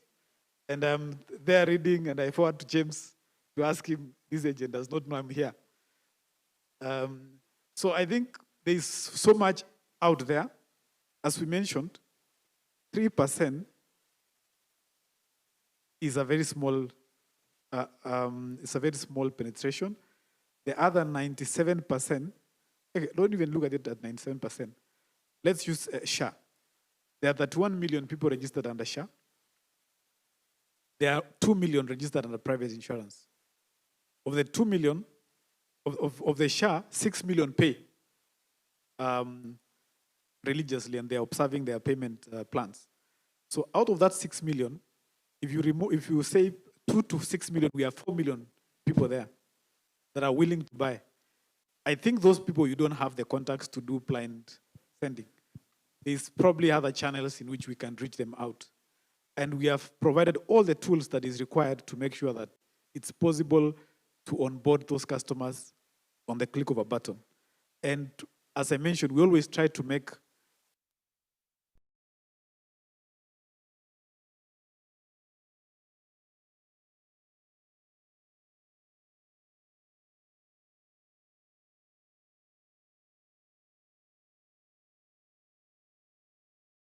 everything there, compliant with data protection. It's been reviewed by legal, it's been reviewed by the right people that are concerned with data protection. And the customer is activated, gets a link, is able to access services from MTIBA straight away within minutes of doing all that work. And be able to pay either using their card, M-Pesa, and any other payment platform. So that process, I would like to assure you that is there. Maybe what is pending, James can help on, is training and resharing these new tools that are available. Thanks. Thank you for that. We can go to the next one. There's the lady's hand is up right now, so we can just make sure she gets a microphone. But yeah, so thank you so much. We've said modern problems need modern solutions, and that's what we need to bring on board. Thank you.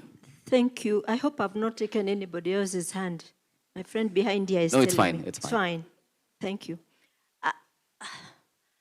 I have all good accolades for AAR.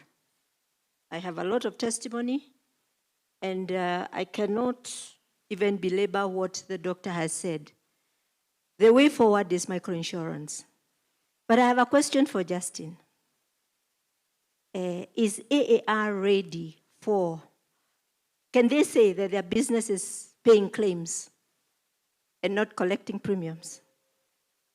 I would want to hear that from you, because from where you're sitting, you should be able to answer that.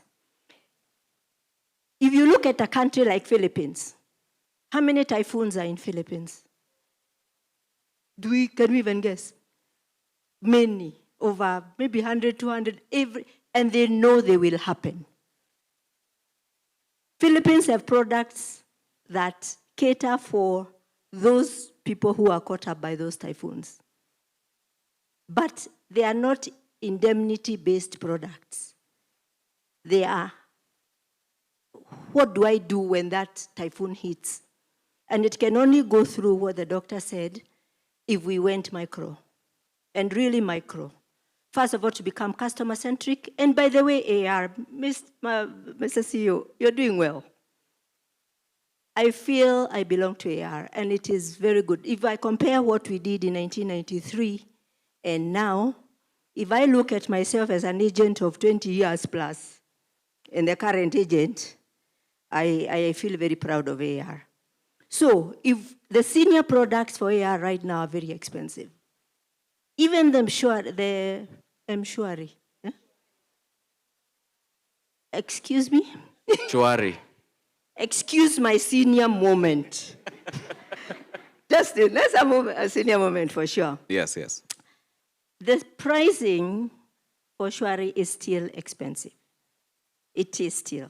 It's not a real micro product. So the day that AAR sits down and says, now our business is paying claims because those senior products, the Shwari products, the who else, the even SMEs, the day those prices come down to, I like what the doctor said, you have just hit it on the nail. But AR is trying, but we can do better.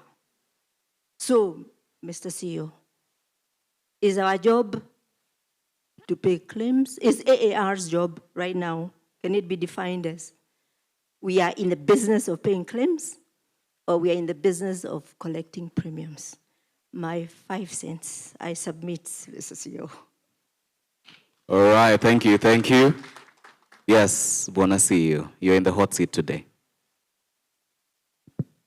Thank you, those are very deep questions. So the first thing, yes, in terms of paying claims, maybe just to mention, last year during the Think Business Awards, we won the claim settling. We were the top in terms of claim settling. We were awarded the claim settling insurance company of the year. So meaning from an external perspective, at least we got that winning. Secondly is we also have, we track all the other issues internally. So I think it will be hard to defend myself in this situation because you have asked us and the only answer will be yes, we pay claims. There's no other person who can argue with us right now here. But we have a lot of metrics that show we pay claims. The claims ratios that are very industry benchmarked, the TATs, the provider relations we have, and all those facets that we use. But definitely there's room to improve. We've always been targeting to reach almost a real-time claim settling situation. And what we are doing is we are already having a big project in upgrading our system. And we think we will be the first insurer with an end-to-end system. Remember, all insurance companies have in-house systems, then they have biometric systems like Smart or MTIBA and things like that. We want to, by November, we want to have one system that does everything, which is already being rolled out or being built, sorry. So that commitment is there, but we have not reached the excellent or more than excellent position. We think we are good or excellent, but there's room for improvement. On the microinsurance side and products generally, what we have done is continuously try to improve our products. Seniors, our seniors in the industry accept the highest age. If you compare, just compare, we accept 10 years older than everybody else in the industry.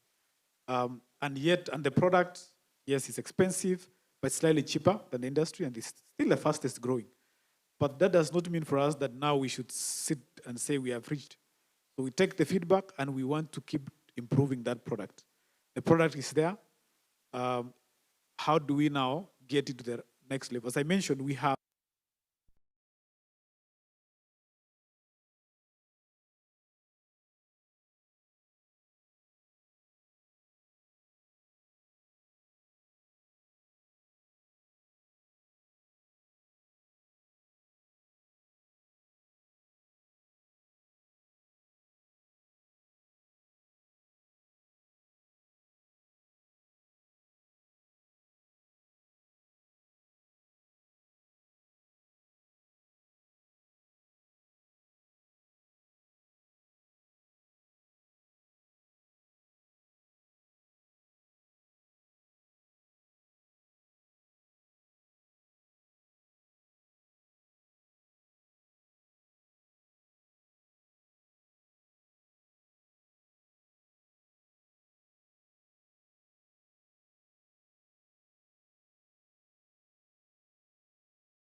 I have room for one more question.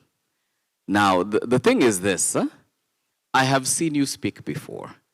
So allow me, please, kindly, to allow the lady to ask the question. Is that okay? Is that fine? Okay, so can we have the microphone right behind the lady who just spoke?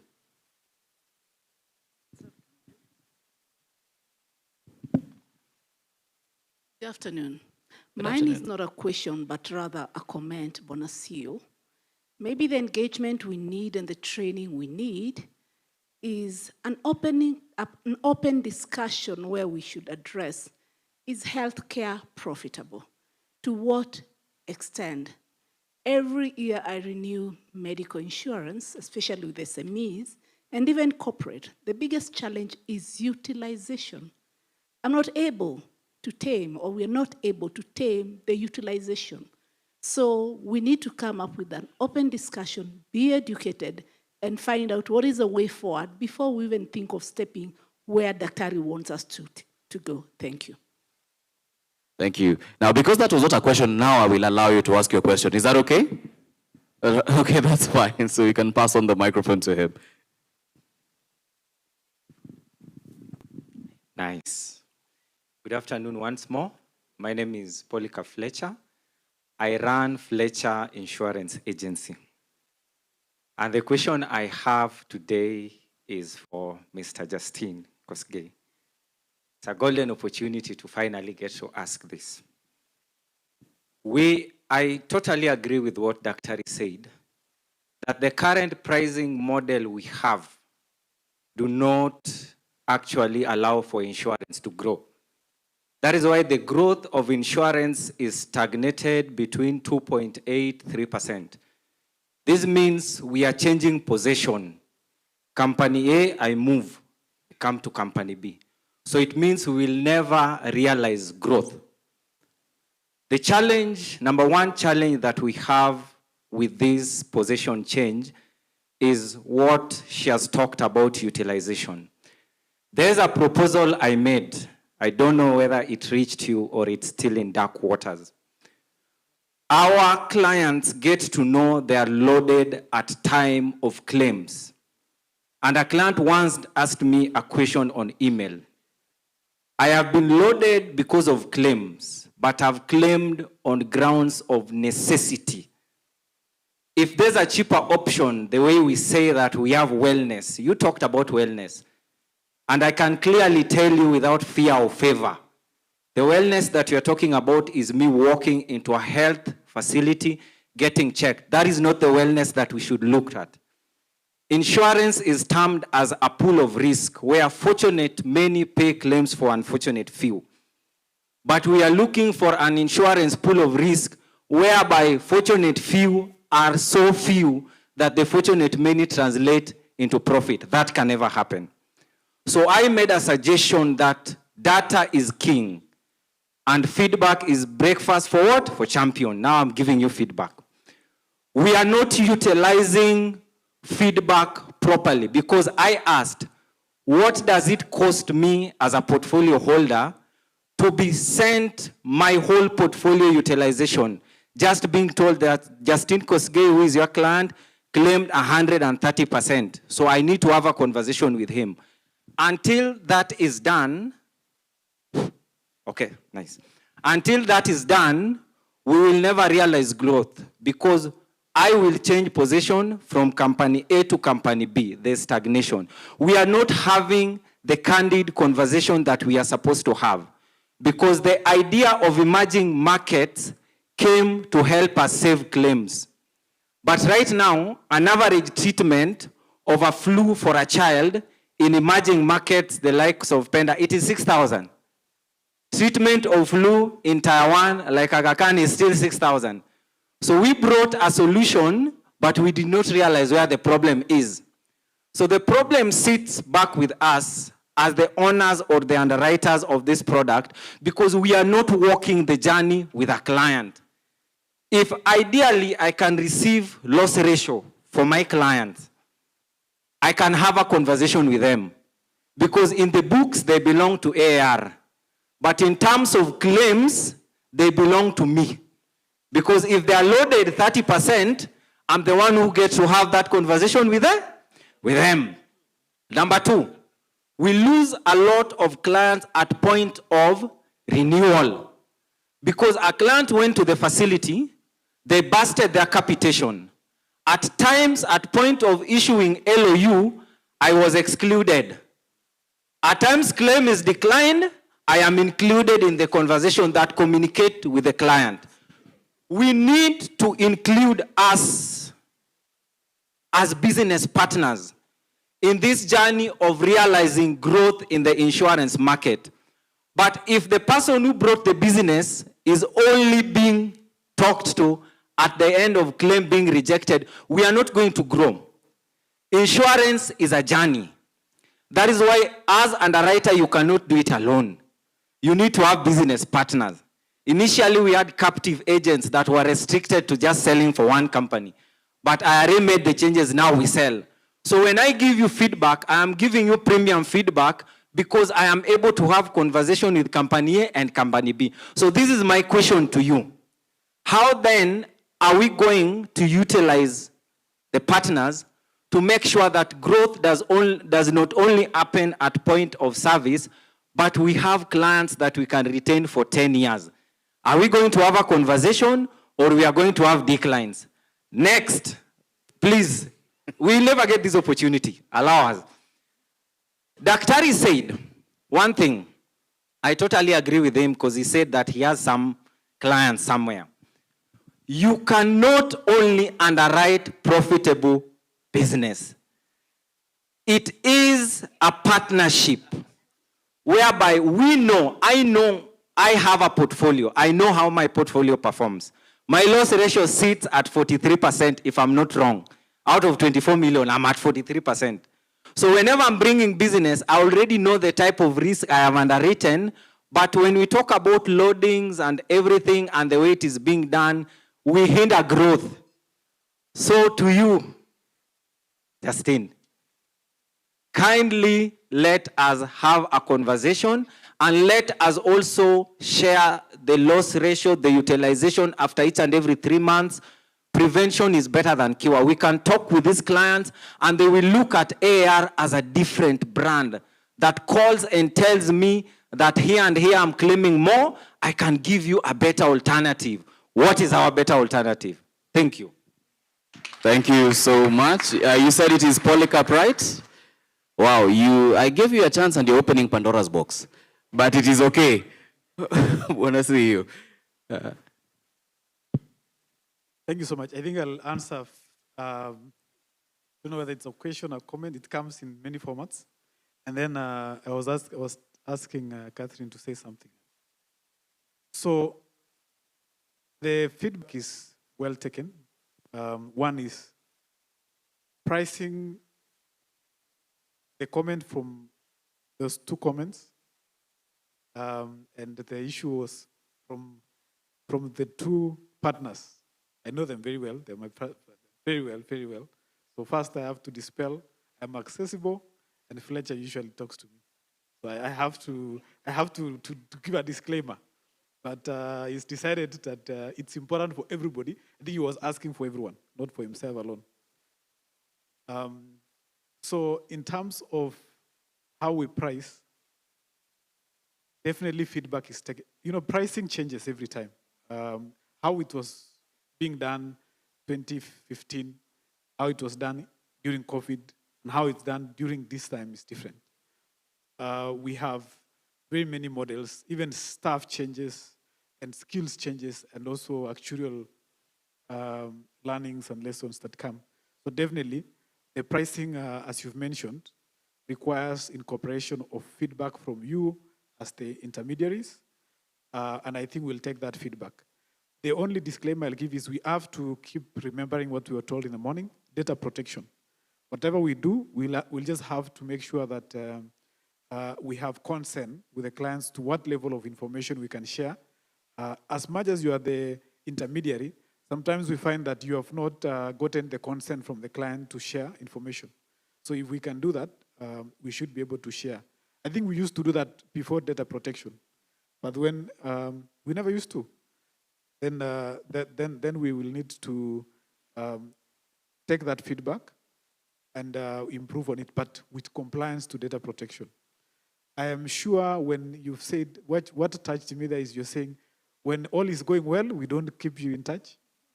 But when something happens, now we tell your client it is declined.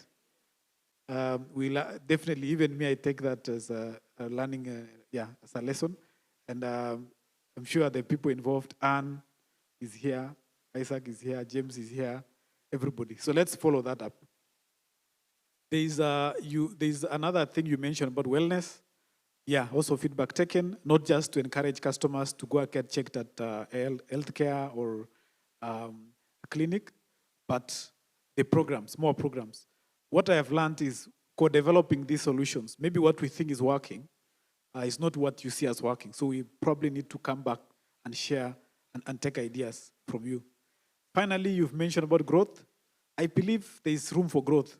And feedback is taken as well that we cannot grow without incorporating everyone. We'll have to do that.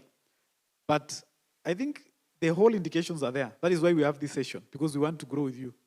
This is a clear indication. We've invited you here because we want to grow together. And I'm sure, Fletcher, 24 million, we can take it to 300 million. There's no way you can be that flamboyant with 24 million.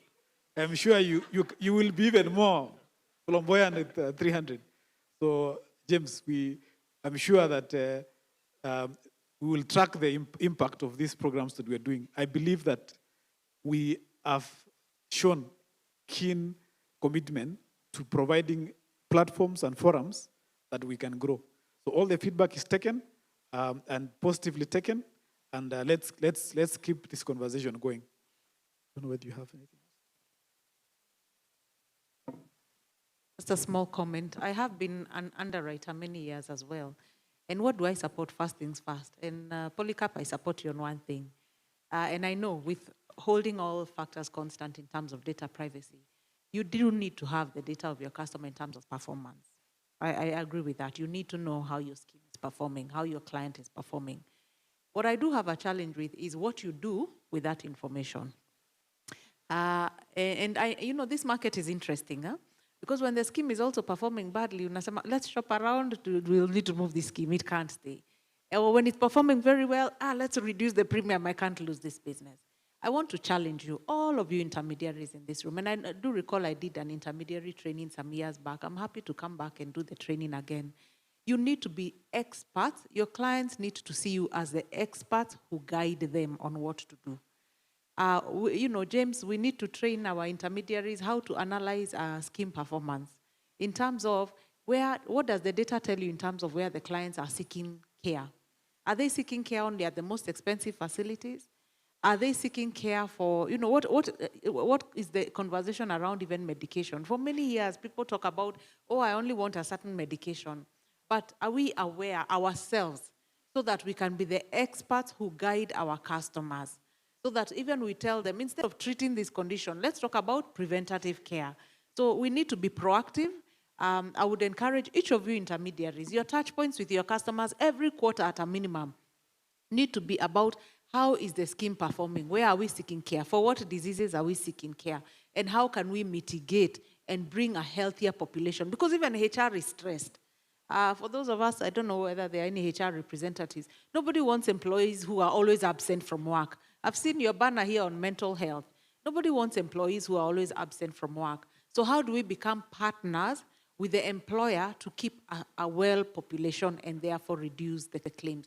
The data is important, it will guide you, but what are we doing? Do we know what to do with that data to guide the client to do better? That's my Thank you so much. You can appreciate them with a round of applause, ladies and gentlemen. Now, we are about 8 minutes beyond the time we were supposed to take. So what I will do right now is I will close the floor session and have each and every one of you to just give us your parting shot in a minute before we bring it to a close. The beauty is that you guys are here and they're willing to engage with you. So this discussion doesn't have to end with the end of this panel. I'm sure everyone here is very approachable, as they've said, and they will be there to be able to just talk this out so that you can be able to share that valuable information that you have. So right now, let me go to Daktari. Give us your parting shot as we conclude this panel.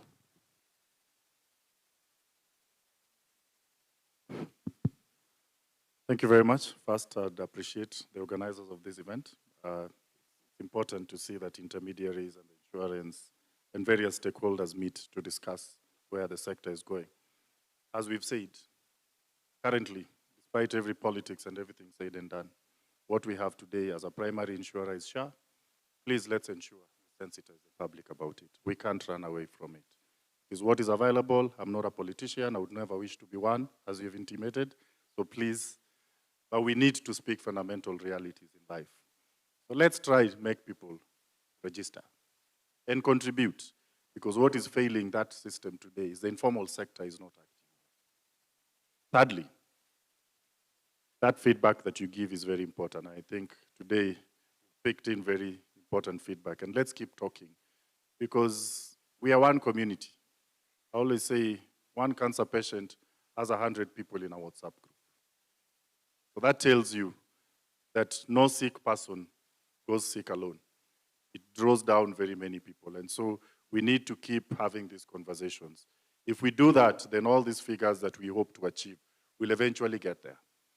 Because we've come from far, and we still have a very long distance to cover. So let's be intentional with our actions towards getting to that destination. Thank you. Thank you so much, Daktari. Buona CEO. I think Dr. has summarized. I don't want to summarize. I'll just go back to what I said in the morning. There's so much potential for you, the insurance space. We see the gap and we see the feedback that has been shared on where we need to improve, how we need to collaborate, how do we need to share more insights and ideas, talk to each other, implement what we think is right, what we think will work. And we are here to play our part as part of the partners. And we shall definitely look back and say the things that we agreed, the opportunities that we identified, and the collaborations that we did, it's moved us to the next phase. Because all our jobs, at the end of the day, when it comes to especially health insurance, even insurance generally, is to touch and impact lives positively. Thank you. Thank you so much. And Ms. Karuri. Okay. I just to echo what everybody has said, that we really have come a long way. I remember in the years of 2010, maybe or before, NHIF was less than 6 billion. Private health insurance around that time was probably, 20 or 15 billion. So we've come a long way to be priding ourselves in 90 billion private health insurance and SHA doing about 53 billion in terms of revenue. However, I want to remind us one thing. What brought us this far in the last 20 years, as far as 2006 when IRA separated medical insurance as a class of its own, to date, 2026, 20 years, what brought us that far is not what is going to take us the next 20 years. Do you all agree?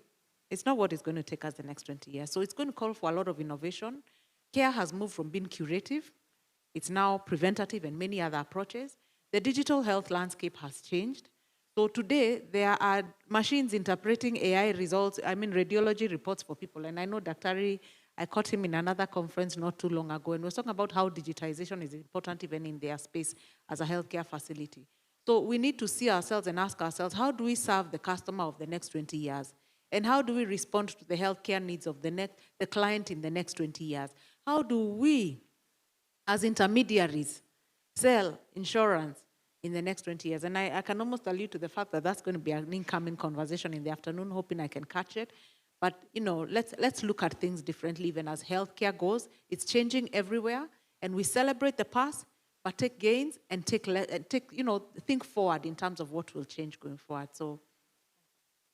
Thank you. Can you give them a round of applause, ladies and gentlemen?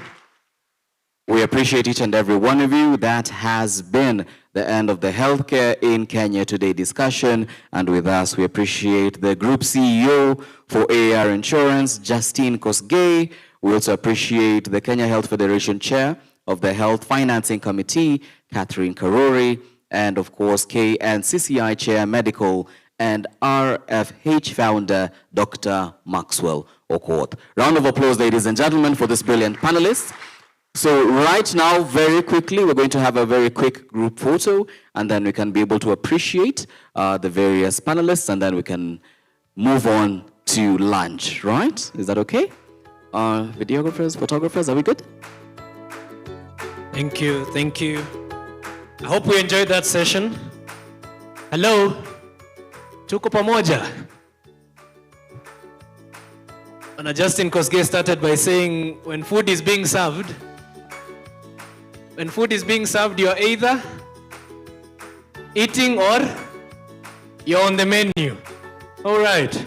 So I can proudly tell you that we are going to be eating in a few minutes.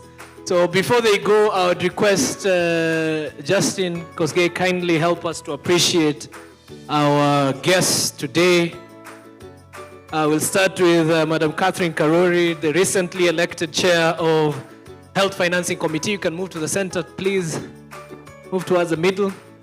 Kenya Health Federation. Thank you so much for your insights. And we look forward to you training our agents very soon.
We do it.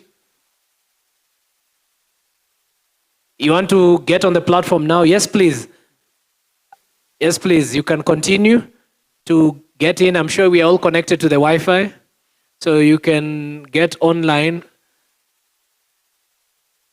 It's a portal. It's not an app. Okay? So you should get it on your Google. George, you can continue. Once you are there, you are an agent with AL. It's very simple. You just click link my account. You just provide your email. Currently, just your email. Then you are sent an OTP, and you set your password and you are in. If you are not registered with AL, down at the bottom.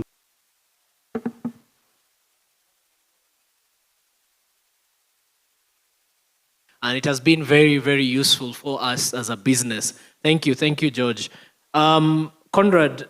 Yes, so digitization. So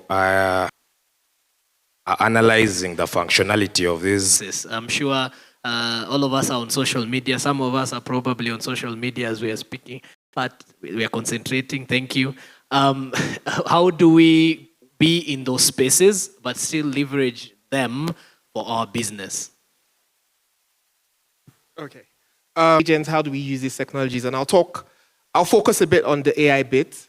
And then the second part of the question, engagement front, which is where you're probably using, actually have an AI call someone. It knows their name. It has the details about, how so on and so forth. Of course, you have to be conscious of compliance and how you deploy such solutions. But is it possible? Absolutely. And all the information that you're giving to the AI. So you can do that and use AI for customer engagement.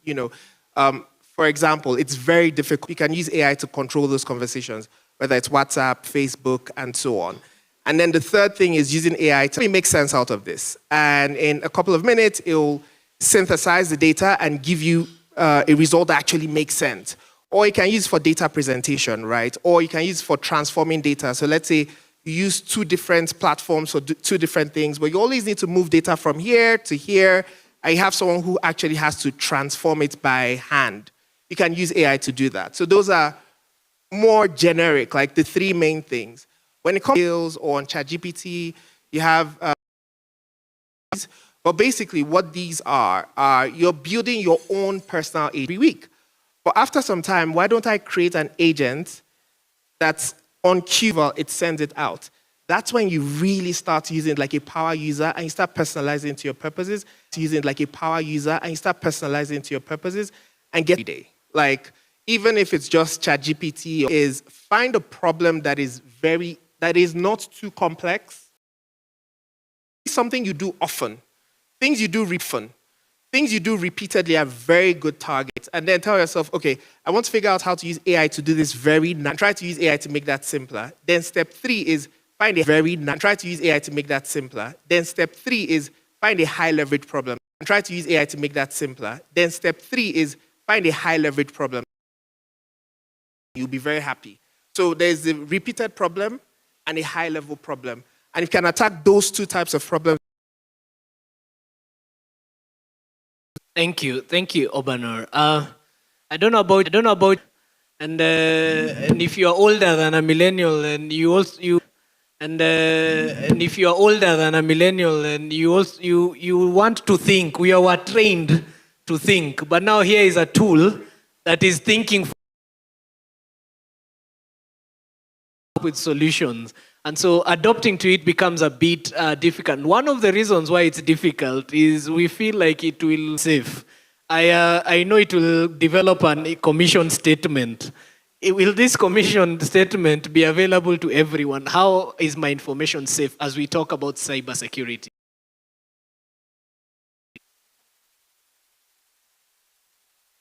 So yes, so your information in my work by VPN and other, maybe I'm not really need to say it here, but what you do on my Wakala, you are the only person who sees those. Even your managers don't. from your read form that's available on Mawakala. You are the only one who is able to view. That's why the uptake on Mawakala became, because your data is the data.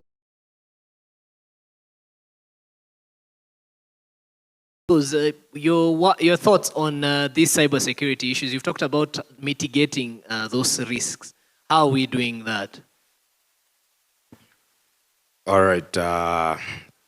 For the AI tools, we are mitigating these risks through processes such as the conformity assessment process, in simple terms, an AI audit, where we go through the steps that I previously took you through, the be it ownership verification, the data evaluation, model evaluation, the standards compliance, as well as continuous monitoring. So in the AI realm, that's how we're mitigating these risks. Yes, in that we ensure that people are able to access safe solutions solutions that follow the ethical standards of even that particular community, because there's certain cultural norms that are be it in Kenya that may be allowed Kenya but not elsewhere, or certain norms that are allowed elsewhere but as Kenyans aren't allowed. So that's why they are to go through the both international and local standards. Yes. Thank you, Conrad. Obanor, as we close, address this millennial mindset, or this mindset or culture that is afraid of AI, either afraid to use it or we feel like it's too lofty for us to understand.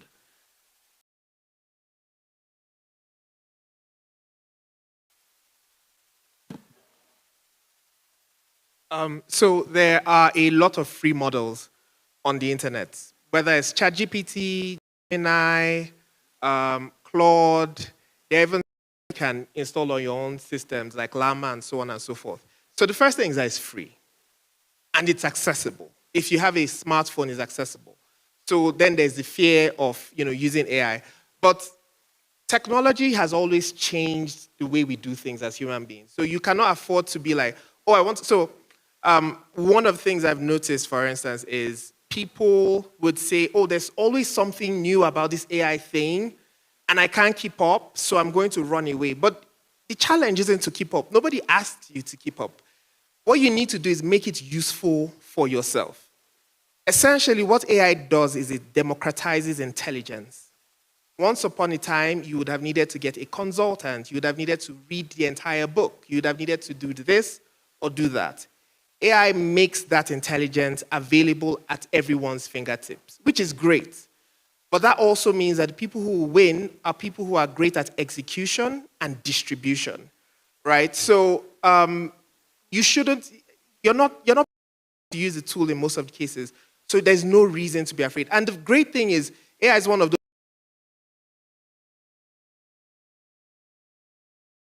you A, B, C, D, and it will also tell you. So I think there has to be a warming up to and an embracing, because you don't want to be left behind, and the future. I like that. You can ask it what you want it to do for you. So it is,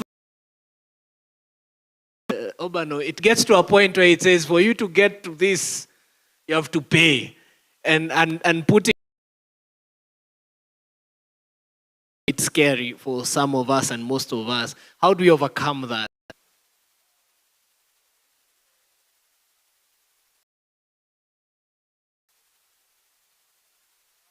And put it on.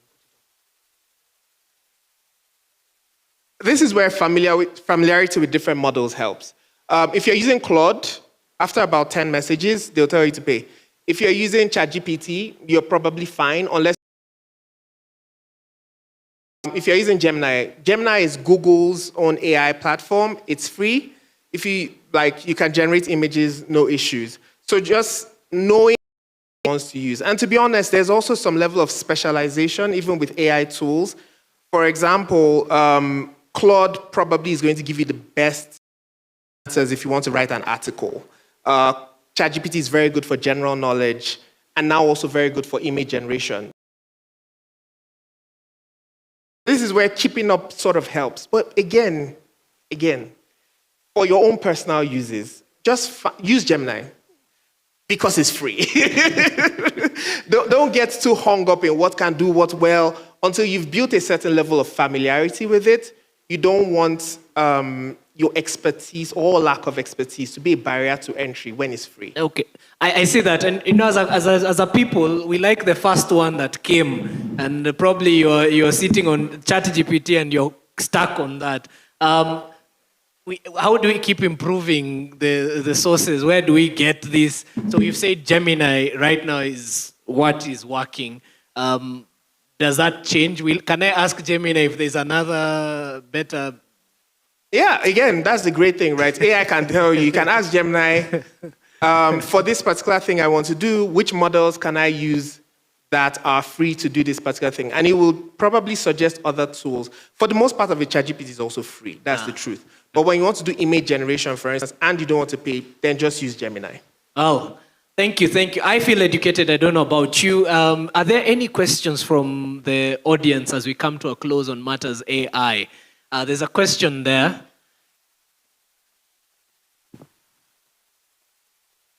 Thank you. Good afternoon. Afternoon. My name is Dan from Extra Miles Insurance Agency. I guess I'm privileged to listen to Abana. However, there's somewhere where you lost me. So when you're saying I can integrate my WhatsApp to AI and allow it to be doing my responses, for example, then secondly, on the places where we don't have to pay, I noticed that, like say when you're doing Canva and you choose the AI option, for it to do HD and videos, when you need to do something heavier, it requests to charge you. Are there cheaper models to get high quality stuff from AI? So those are my two questions. Thank you, Dan. Next time you text Dan, it might be the AI responding. Anyway, yes, you can help us answer. Okay, so let me answer the second question first and then the first question. So I'll just disclaimer, like out of the gate. The more important it is for the models to be cheap, especially when you want to do heavy things, the more likely you're going to end up needing to use a Chinese model. Disclaimer. So if you want to do something like video generation, but you want it to be free, you might start going towards 1, 2.0 or high-luo. Even those won't be free, but they would be cheap. The truth about the AI bubble, to a large extent, is that even with the likes of ChatGPT and Claude, as a consumer base, we are likely underpaying. The cost of infrastructure to run these things is so heavy. But right now, because they're pushing for user adoption, you have the cost at where they are. So once you want to do something heavy, they're going to ask you to pay. If you are very keen on the cost and you start looking at Chinese models, they've been better at optimizing costs. DeepSeek brought out a new model very recently, very impressive stuff. They're about 40 times cheaper than most of your frontier models and about the same in quality. So this starts to go deep into what to use for what, but just know, the more you think of like cost as a barrier and you want to do a lot of heavy things, you start to tend towards the Chinese models. The second bit of it is, can you connect your WhatsApp to AI? I'll answer that. The answer is yes, but it's not a direct connection. You need a series of tools. We can talk a bit more about that off camera, but essentially, typically, when people do that, they have a CRM that has, so it goes to the personalization bit. You want to make sure that the AI has knowledge about the context of that individual. So they have a CRM at the back,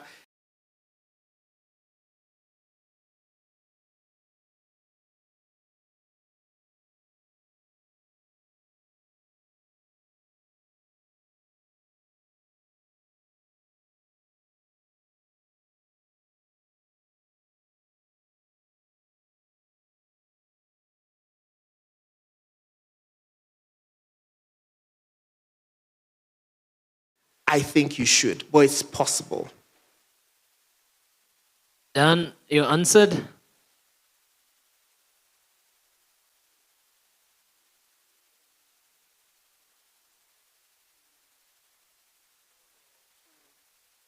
Would it be easier to clone or train a bot, an AI chatbot, and try to personalize it as much as possible so that it can be able to execute maybe more accurately? When you say would it be easier, what do you mean? So instead of the way we were saying, having AI do your responses and all that, getting another done, then training him on insurance matters, how done things. Oh, okay. So that then we rely on him as a person when my job. So, Dan, you've named your chat GPT. I would love to. Okay, sorry. Yeah. So you're saying, is it easier to use AI or just another human? Or is that the question? AI or another human being, train another human being? Not necessarily another human, a bot, a chat Okay, bot. okay. So in both cases, AI. AI, okay. yes. Sure. So you always have to train the AI. It's not an option. You can't take any AI system to take an AI system and not train it before deploying it is like to hire someone and not train them before putting them in the job. It's not optional to train it. You must train it. You need to train it on the context of the job you want it to do, and you need to train it on the knowledge base of the company. Those two things are absolutely essential. In almost all cases, any AI system that chats over Facebook, over WhatsApp, over Instagram, doesn't matter. They're all chat bots, all of them. So yes, you must create a chat bot, and it must be trained it must be given the context about the service you render in the company. And it's not expensive, so yeah. Well, we have room for one more question before we close this session. Do you have any other question? Okay. Gentlemen. Okay, let me do this because, Matters AI is a bit technical for people. But let's talk, let me pass just a very simple question to the gentleman here. Let's talk risk, right? Presentation, all three of you, with regards to AI and the uptake and why everyone here in this room should. Now, increasingly across the world, we are seeing there's a push of anti-AI. We are seeing people are campaigning against AI. Some from informed places, others from no informed places, others with, they're talking about environmental factors and all that. Now, when it comes to the business that we have, trust. So people come to us because they trust us. They trust we're going to keep them safe. They trust that we're going to give them what they need. Not want to kill or cripple the industry because we have the societal pressure of change. That is.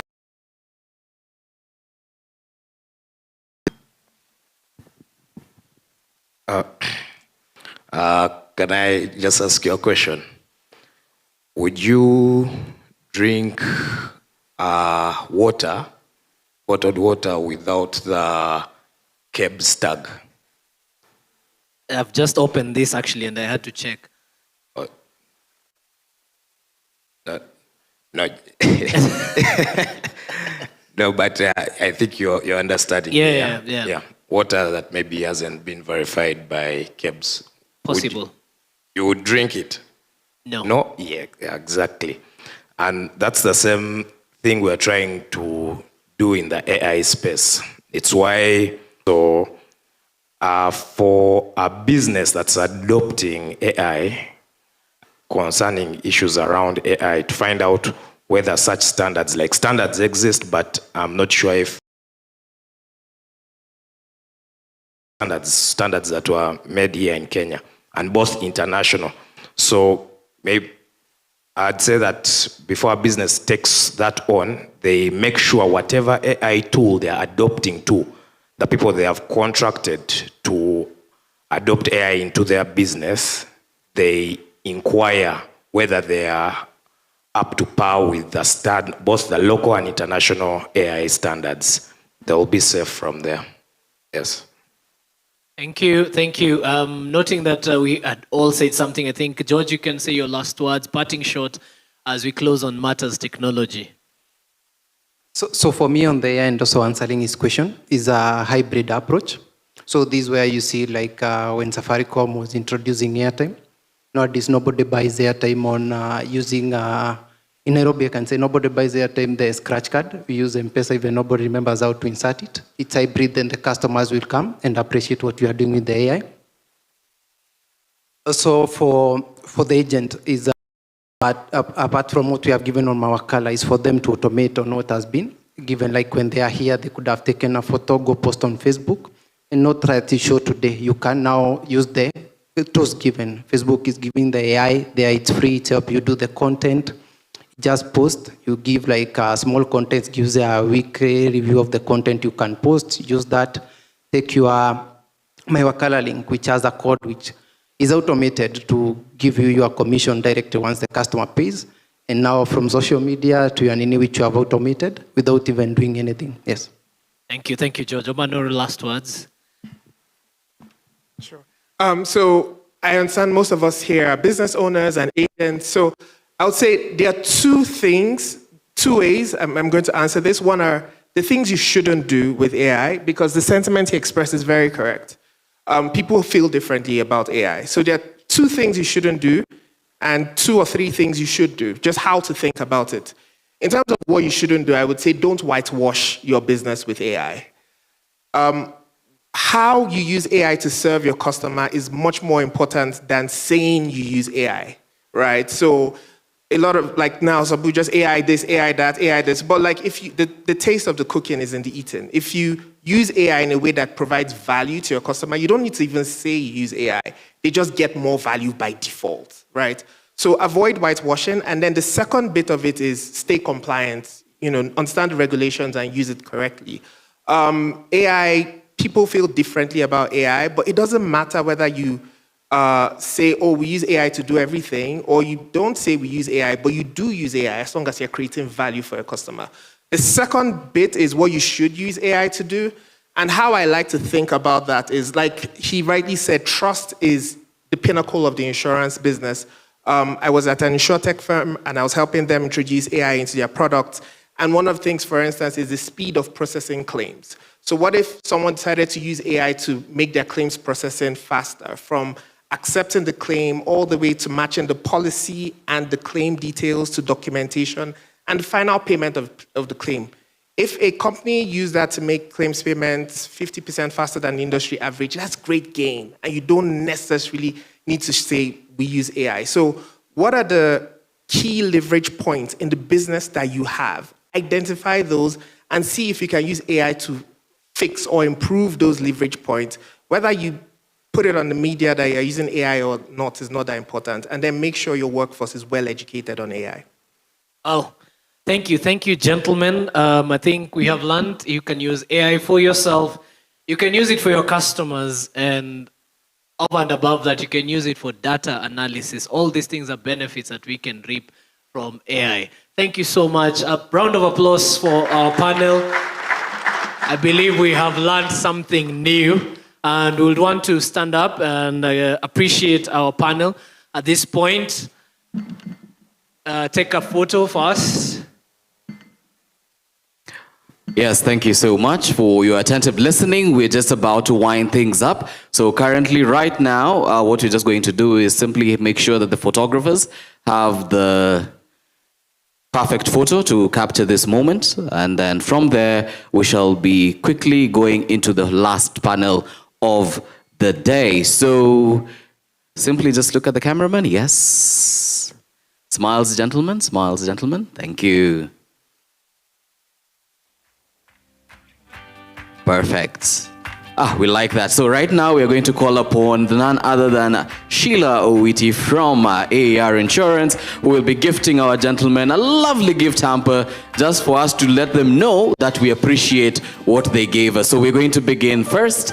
Yes, you can start. Yeah, amazing, amazing. Round of applause, ladies and gentlemen. Thank you, thank you. Wow, lovely. That is awesome. Beautiful, beautiful, beautiful. Thank you so much. We really appreciate your time, sir, and all that you have been able to share with us today. We're going to have next up as well. Thank you. Yes, our brother from Uganda. Thank you so much for being here. We appreciate all the work that you have been able to do. Thank you, thank you, thank you. Awesome. And then finally, Wes, thank you so much for your input.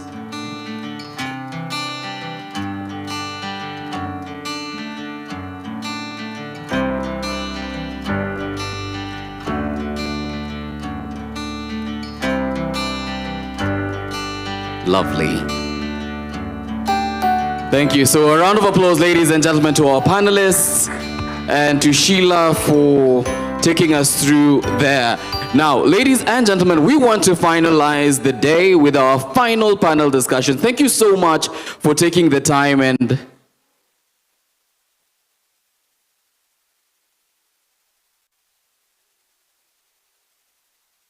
all right. Great. Now, right now, before we enter into the panel discussion, we have a quick presentation that we're going to have right now. And it's going to be an amazing one. So, ladies and gentlemen, I know we're a bit tired. I know it's about that time to go home, but I promise you, you do not want to miss this. And it's going to be an amazing discussion. So, ladies and gentlemen, put your hands together for none other than the CEO of FinCredit, the one, the only, John Kariuki.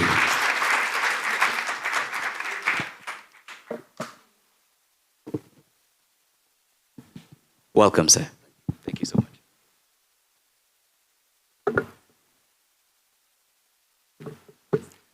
Is this one?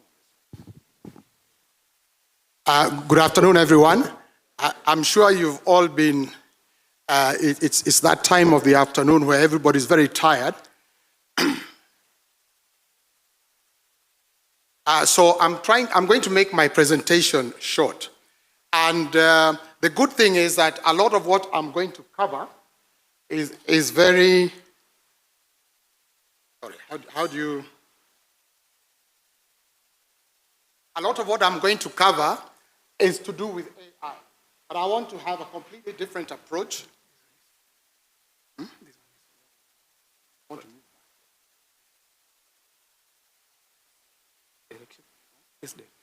Oh, you place it there.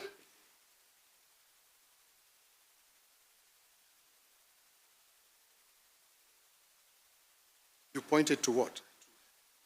It's counterintuitive. The screen is there, but you point there.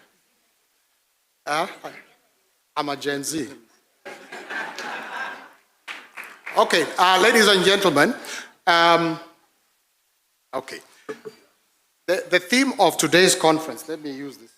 The theme of today's conference is innovation in business. Now, I heard somebody saying millennials have a fear of AI. I have to tell you, I'm a little bit older than a millennial, but I use it all the time. I'm actually, we're called what, baby boomers. I'm a baby boomer. So the presentation I'm going to give you, incidentally, this presentation I'm showing you, this morning I created it on my phone using just Gemini. Nothing else, even the images, and I kept, it's an iterative process. So it comes out with an image and you say tweak that. Like for example, you'll see some images. It had come up with images of Wazungu. I said we want Africans. We want the AR branding, the FinCredit branding. I don't know how to use PowerPoint myself. This I did on my phone, just Gemini. Now the reason I'm talking about Gemini is because we want to talk about, I think a lot of buzzwords are thrown about.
your assistant. It is helping you to do your work.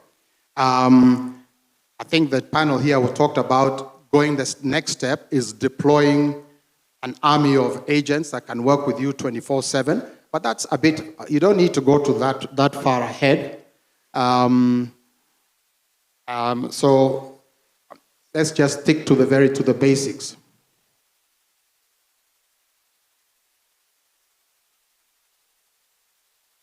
Now, on the MyWakala platform, and this is where FinCredit comes in. On the MyWakala platform, once you generate your leads and you start onboarding the clients, our IPF, the FinCredit IPF system is fully integrated to MyWakala. So your client can then say, I want to pay in installments. By default, it must be FinCredit. I know my friends from NCBA may be here, but it is there and it is seamless. And what we want to do, I know one of the questions we've had from the agents is, when are we reintroducing those, what were they called, Rosemary? Those competitions, the quarterly prizes, the trips to Dubai. We are going to introduce them. And now it's going to be very easy for you to onboard. So as soon as you get you've onboarded your client, if they want the financing option. I think there was a question earlier or a discussion about making healthcare affordable. Sometimes people think affordable means a lower price, but for most people, it's actually what we in banking would call liquidity. I need this cover today, but I don't have the cash to pay you upfront for the whole premium, for the whole annual premium. Now, automatically, in fact, I think for Rosemary and our IPF team, they'll have very little work to do because this onboarding will be automated. Can you imagine that? You can actually automate them, and they will be onboarded. They'll be directed to pay the first installment by M-Pesa or any other payment platform, and then their membership will be confirmed. The insurance cover will be confirmed. So that integration with FinCredit IPF is, again, another amazing tool for you.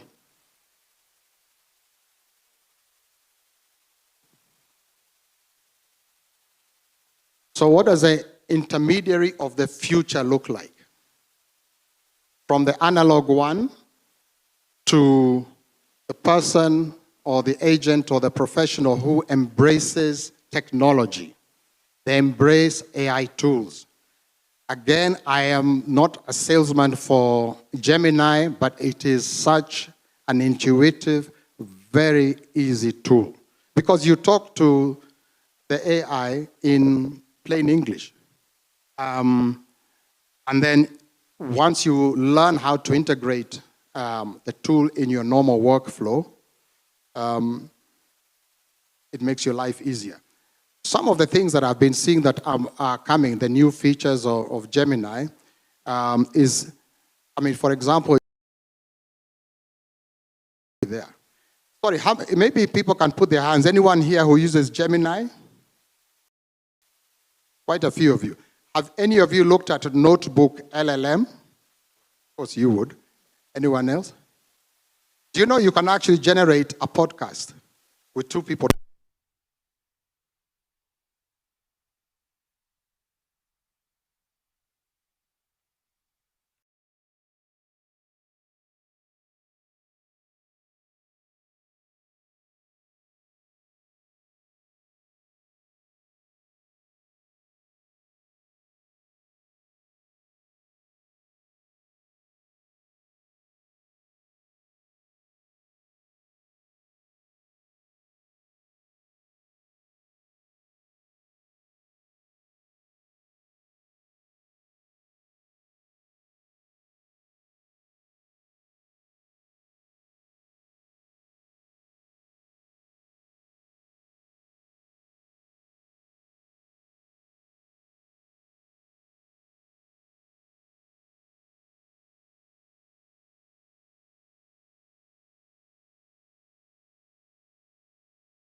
All right. So we're just about to begin. So just hold on. Ladies and gentlemen, we have to raise the roof for this amazing time. So are you ready? I can't hear you. Are you ready? So we're going to do a 3, 2, 1, and then you shall be able to cut the cake. And then what do we scream? My wakala? Fin credits. Okay, that is okay. So we'll do a 3, 2, 1, shout fin credit, and then we shall begin. Are you ready? So let's go in 3, 2, 1, fin credit!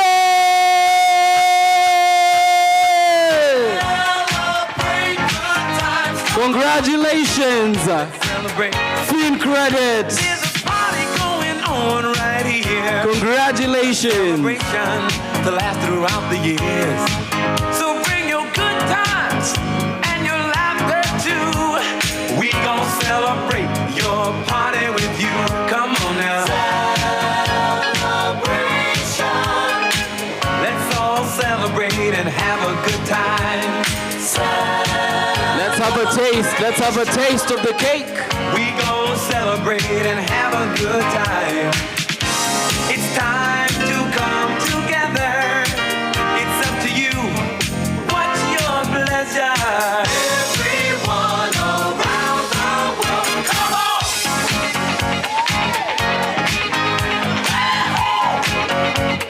It's a celebration.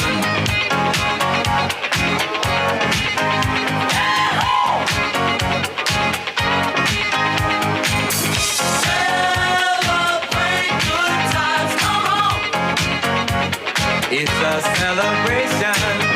Celebrate good times, come on. Let's celebrate. There's a party going on right here. A dedication to last throughout the years. So bring your good times and your laughter too. We gon' celebrate and party with you. Come on now. Celebrate and have a good time, yeah. Wapi makofi ya Finte. We gon' celebrate and have a good time. It's time to come together. It's up to you. What's your pleasure? Everyone around the world, come on.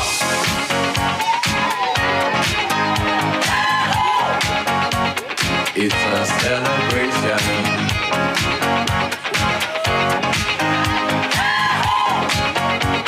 It's a celebration. Celebrate good times, come on. Thank you. Let's celebrate. Come on now. Celebrate good times, come on. Thank you so much. Let's celebrate. That was Fin Credit and My Wakala combined. I believe this is a good solution for all of us. Good time tonight.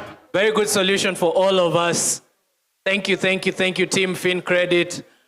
Well, ladies and gentlemen, that is it for our day one. Day one, looking forward to seeing you tomorrow. I'd request that we rise up, we close with a word of grace. There is tea and snacks. After this, as you go out, there's tea and snacks. As you also get some cake, some Fin Credit cake. As you get some cake, you can walk out. We can walk out and have some tea. We will have a prayer, and that will be the end of our day today. Let's kindly arise for the final prayer of the day. In honor of God, let me kindly request that we all stand.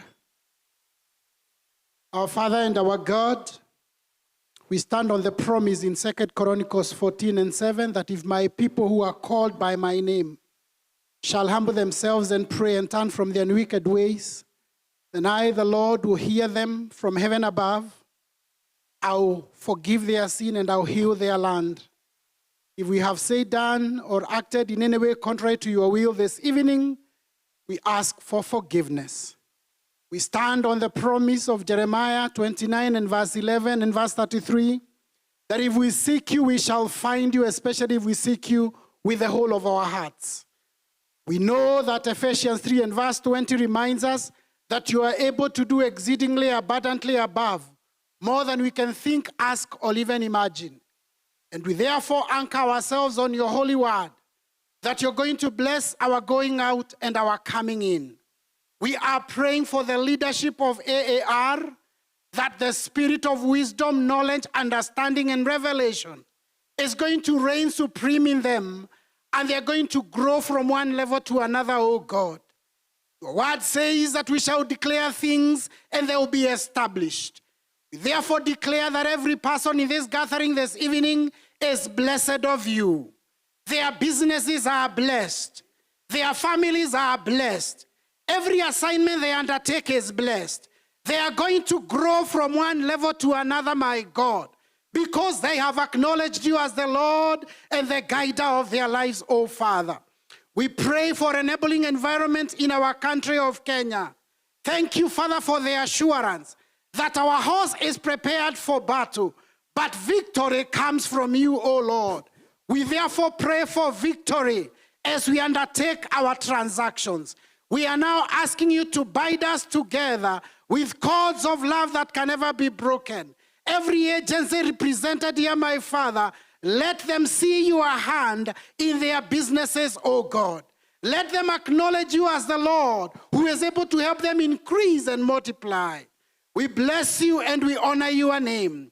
We now pray for this conference, end of day one. Thank you for an excellent day. And tomorrow's activities, we commit them before you. Every speaker shall be anointed to bring forth words of wisdom that will elevate this conference, O God. We pray for the facilitators. We pray for the MCs that you're going to be with them. And this evening as we dismiss, we ask you to dismiss us with your blessings. Father, we pray that your face is going to shine upon us. You're going to bless every action we are going to take. We are going to grow forth and to multiply. For this night as we go to sleep, thank you for the assurance in your word that unless you watch over the city, the watchman stays awake in vain. We pray for a wonderful, peaceful night, devoid of any bad dreams. When we see a good day tomorrow morning, we shall rejoice, and as the deer pants for the waters, we shall desire you and grow more in you in knowledge and understanding. Dismiss us with your blessings and bring us back tomorrow safely. For this is our prayer in the name of God the Father, God the Son, and God the Holy Spirit. And we all say, amen. And we all say, amen. Come on, give somebody a high five and celebrate them for a good day. Amen. Thank you very much. You should have led us in the song, bind us.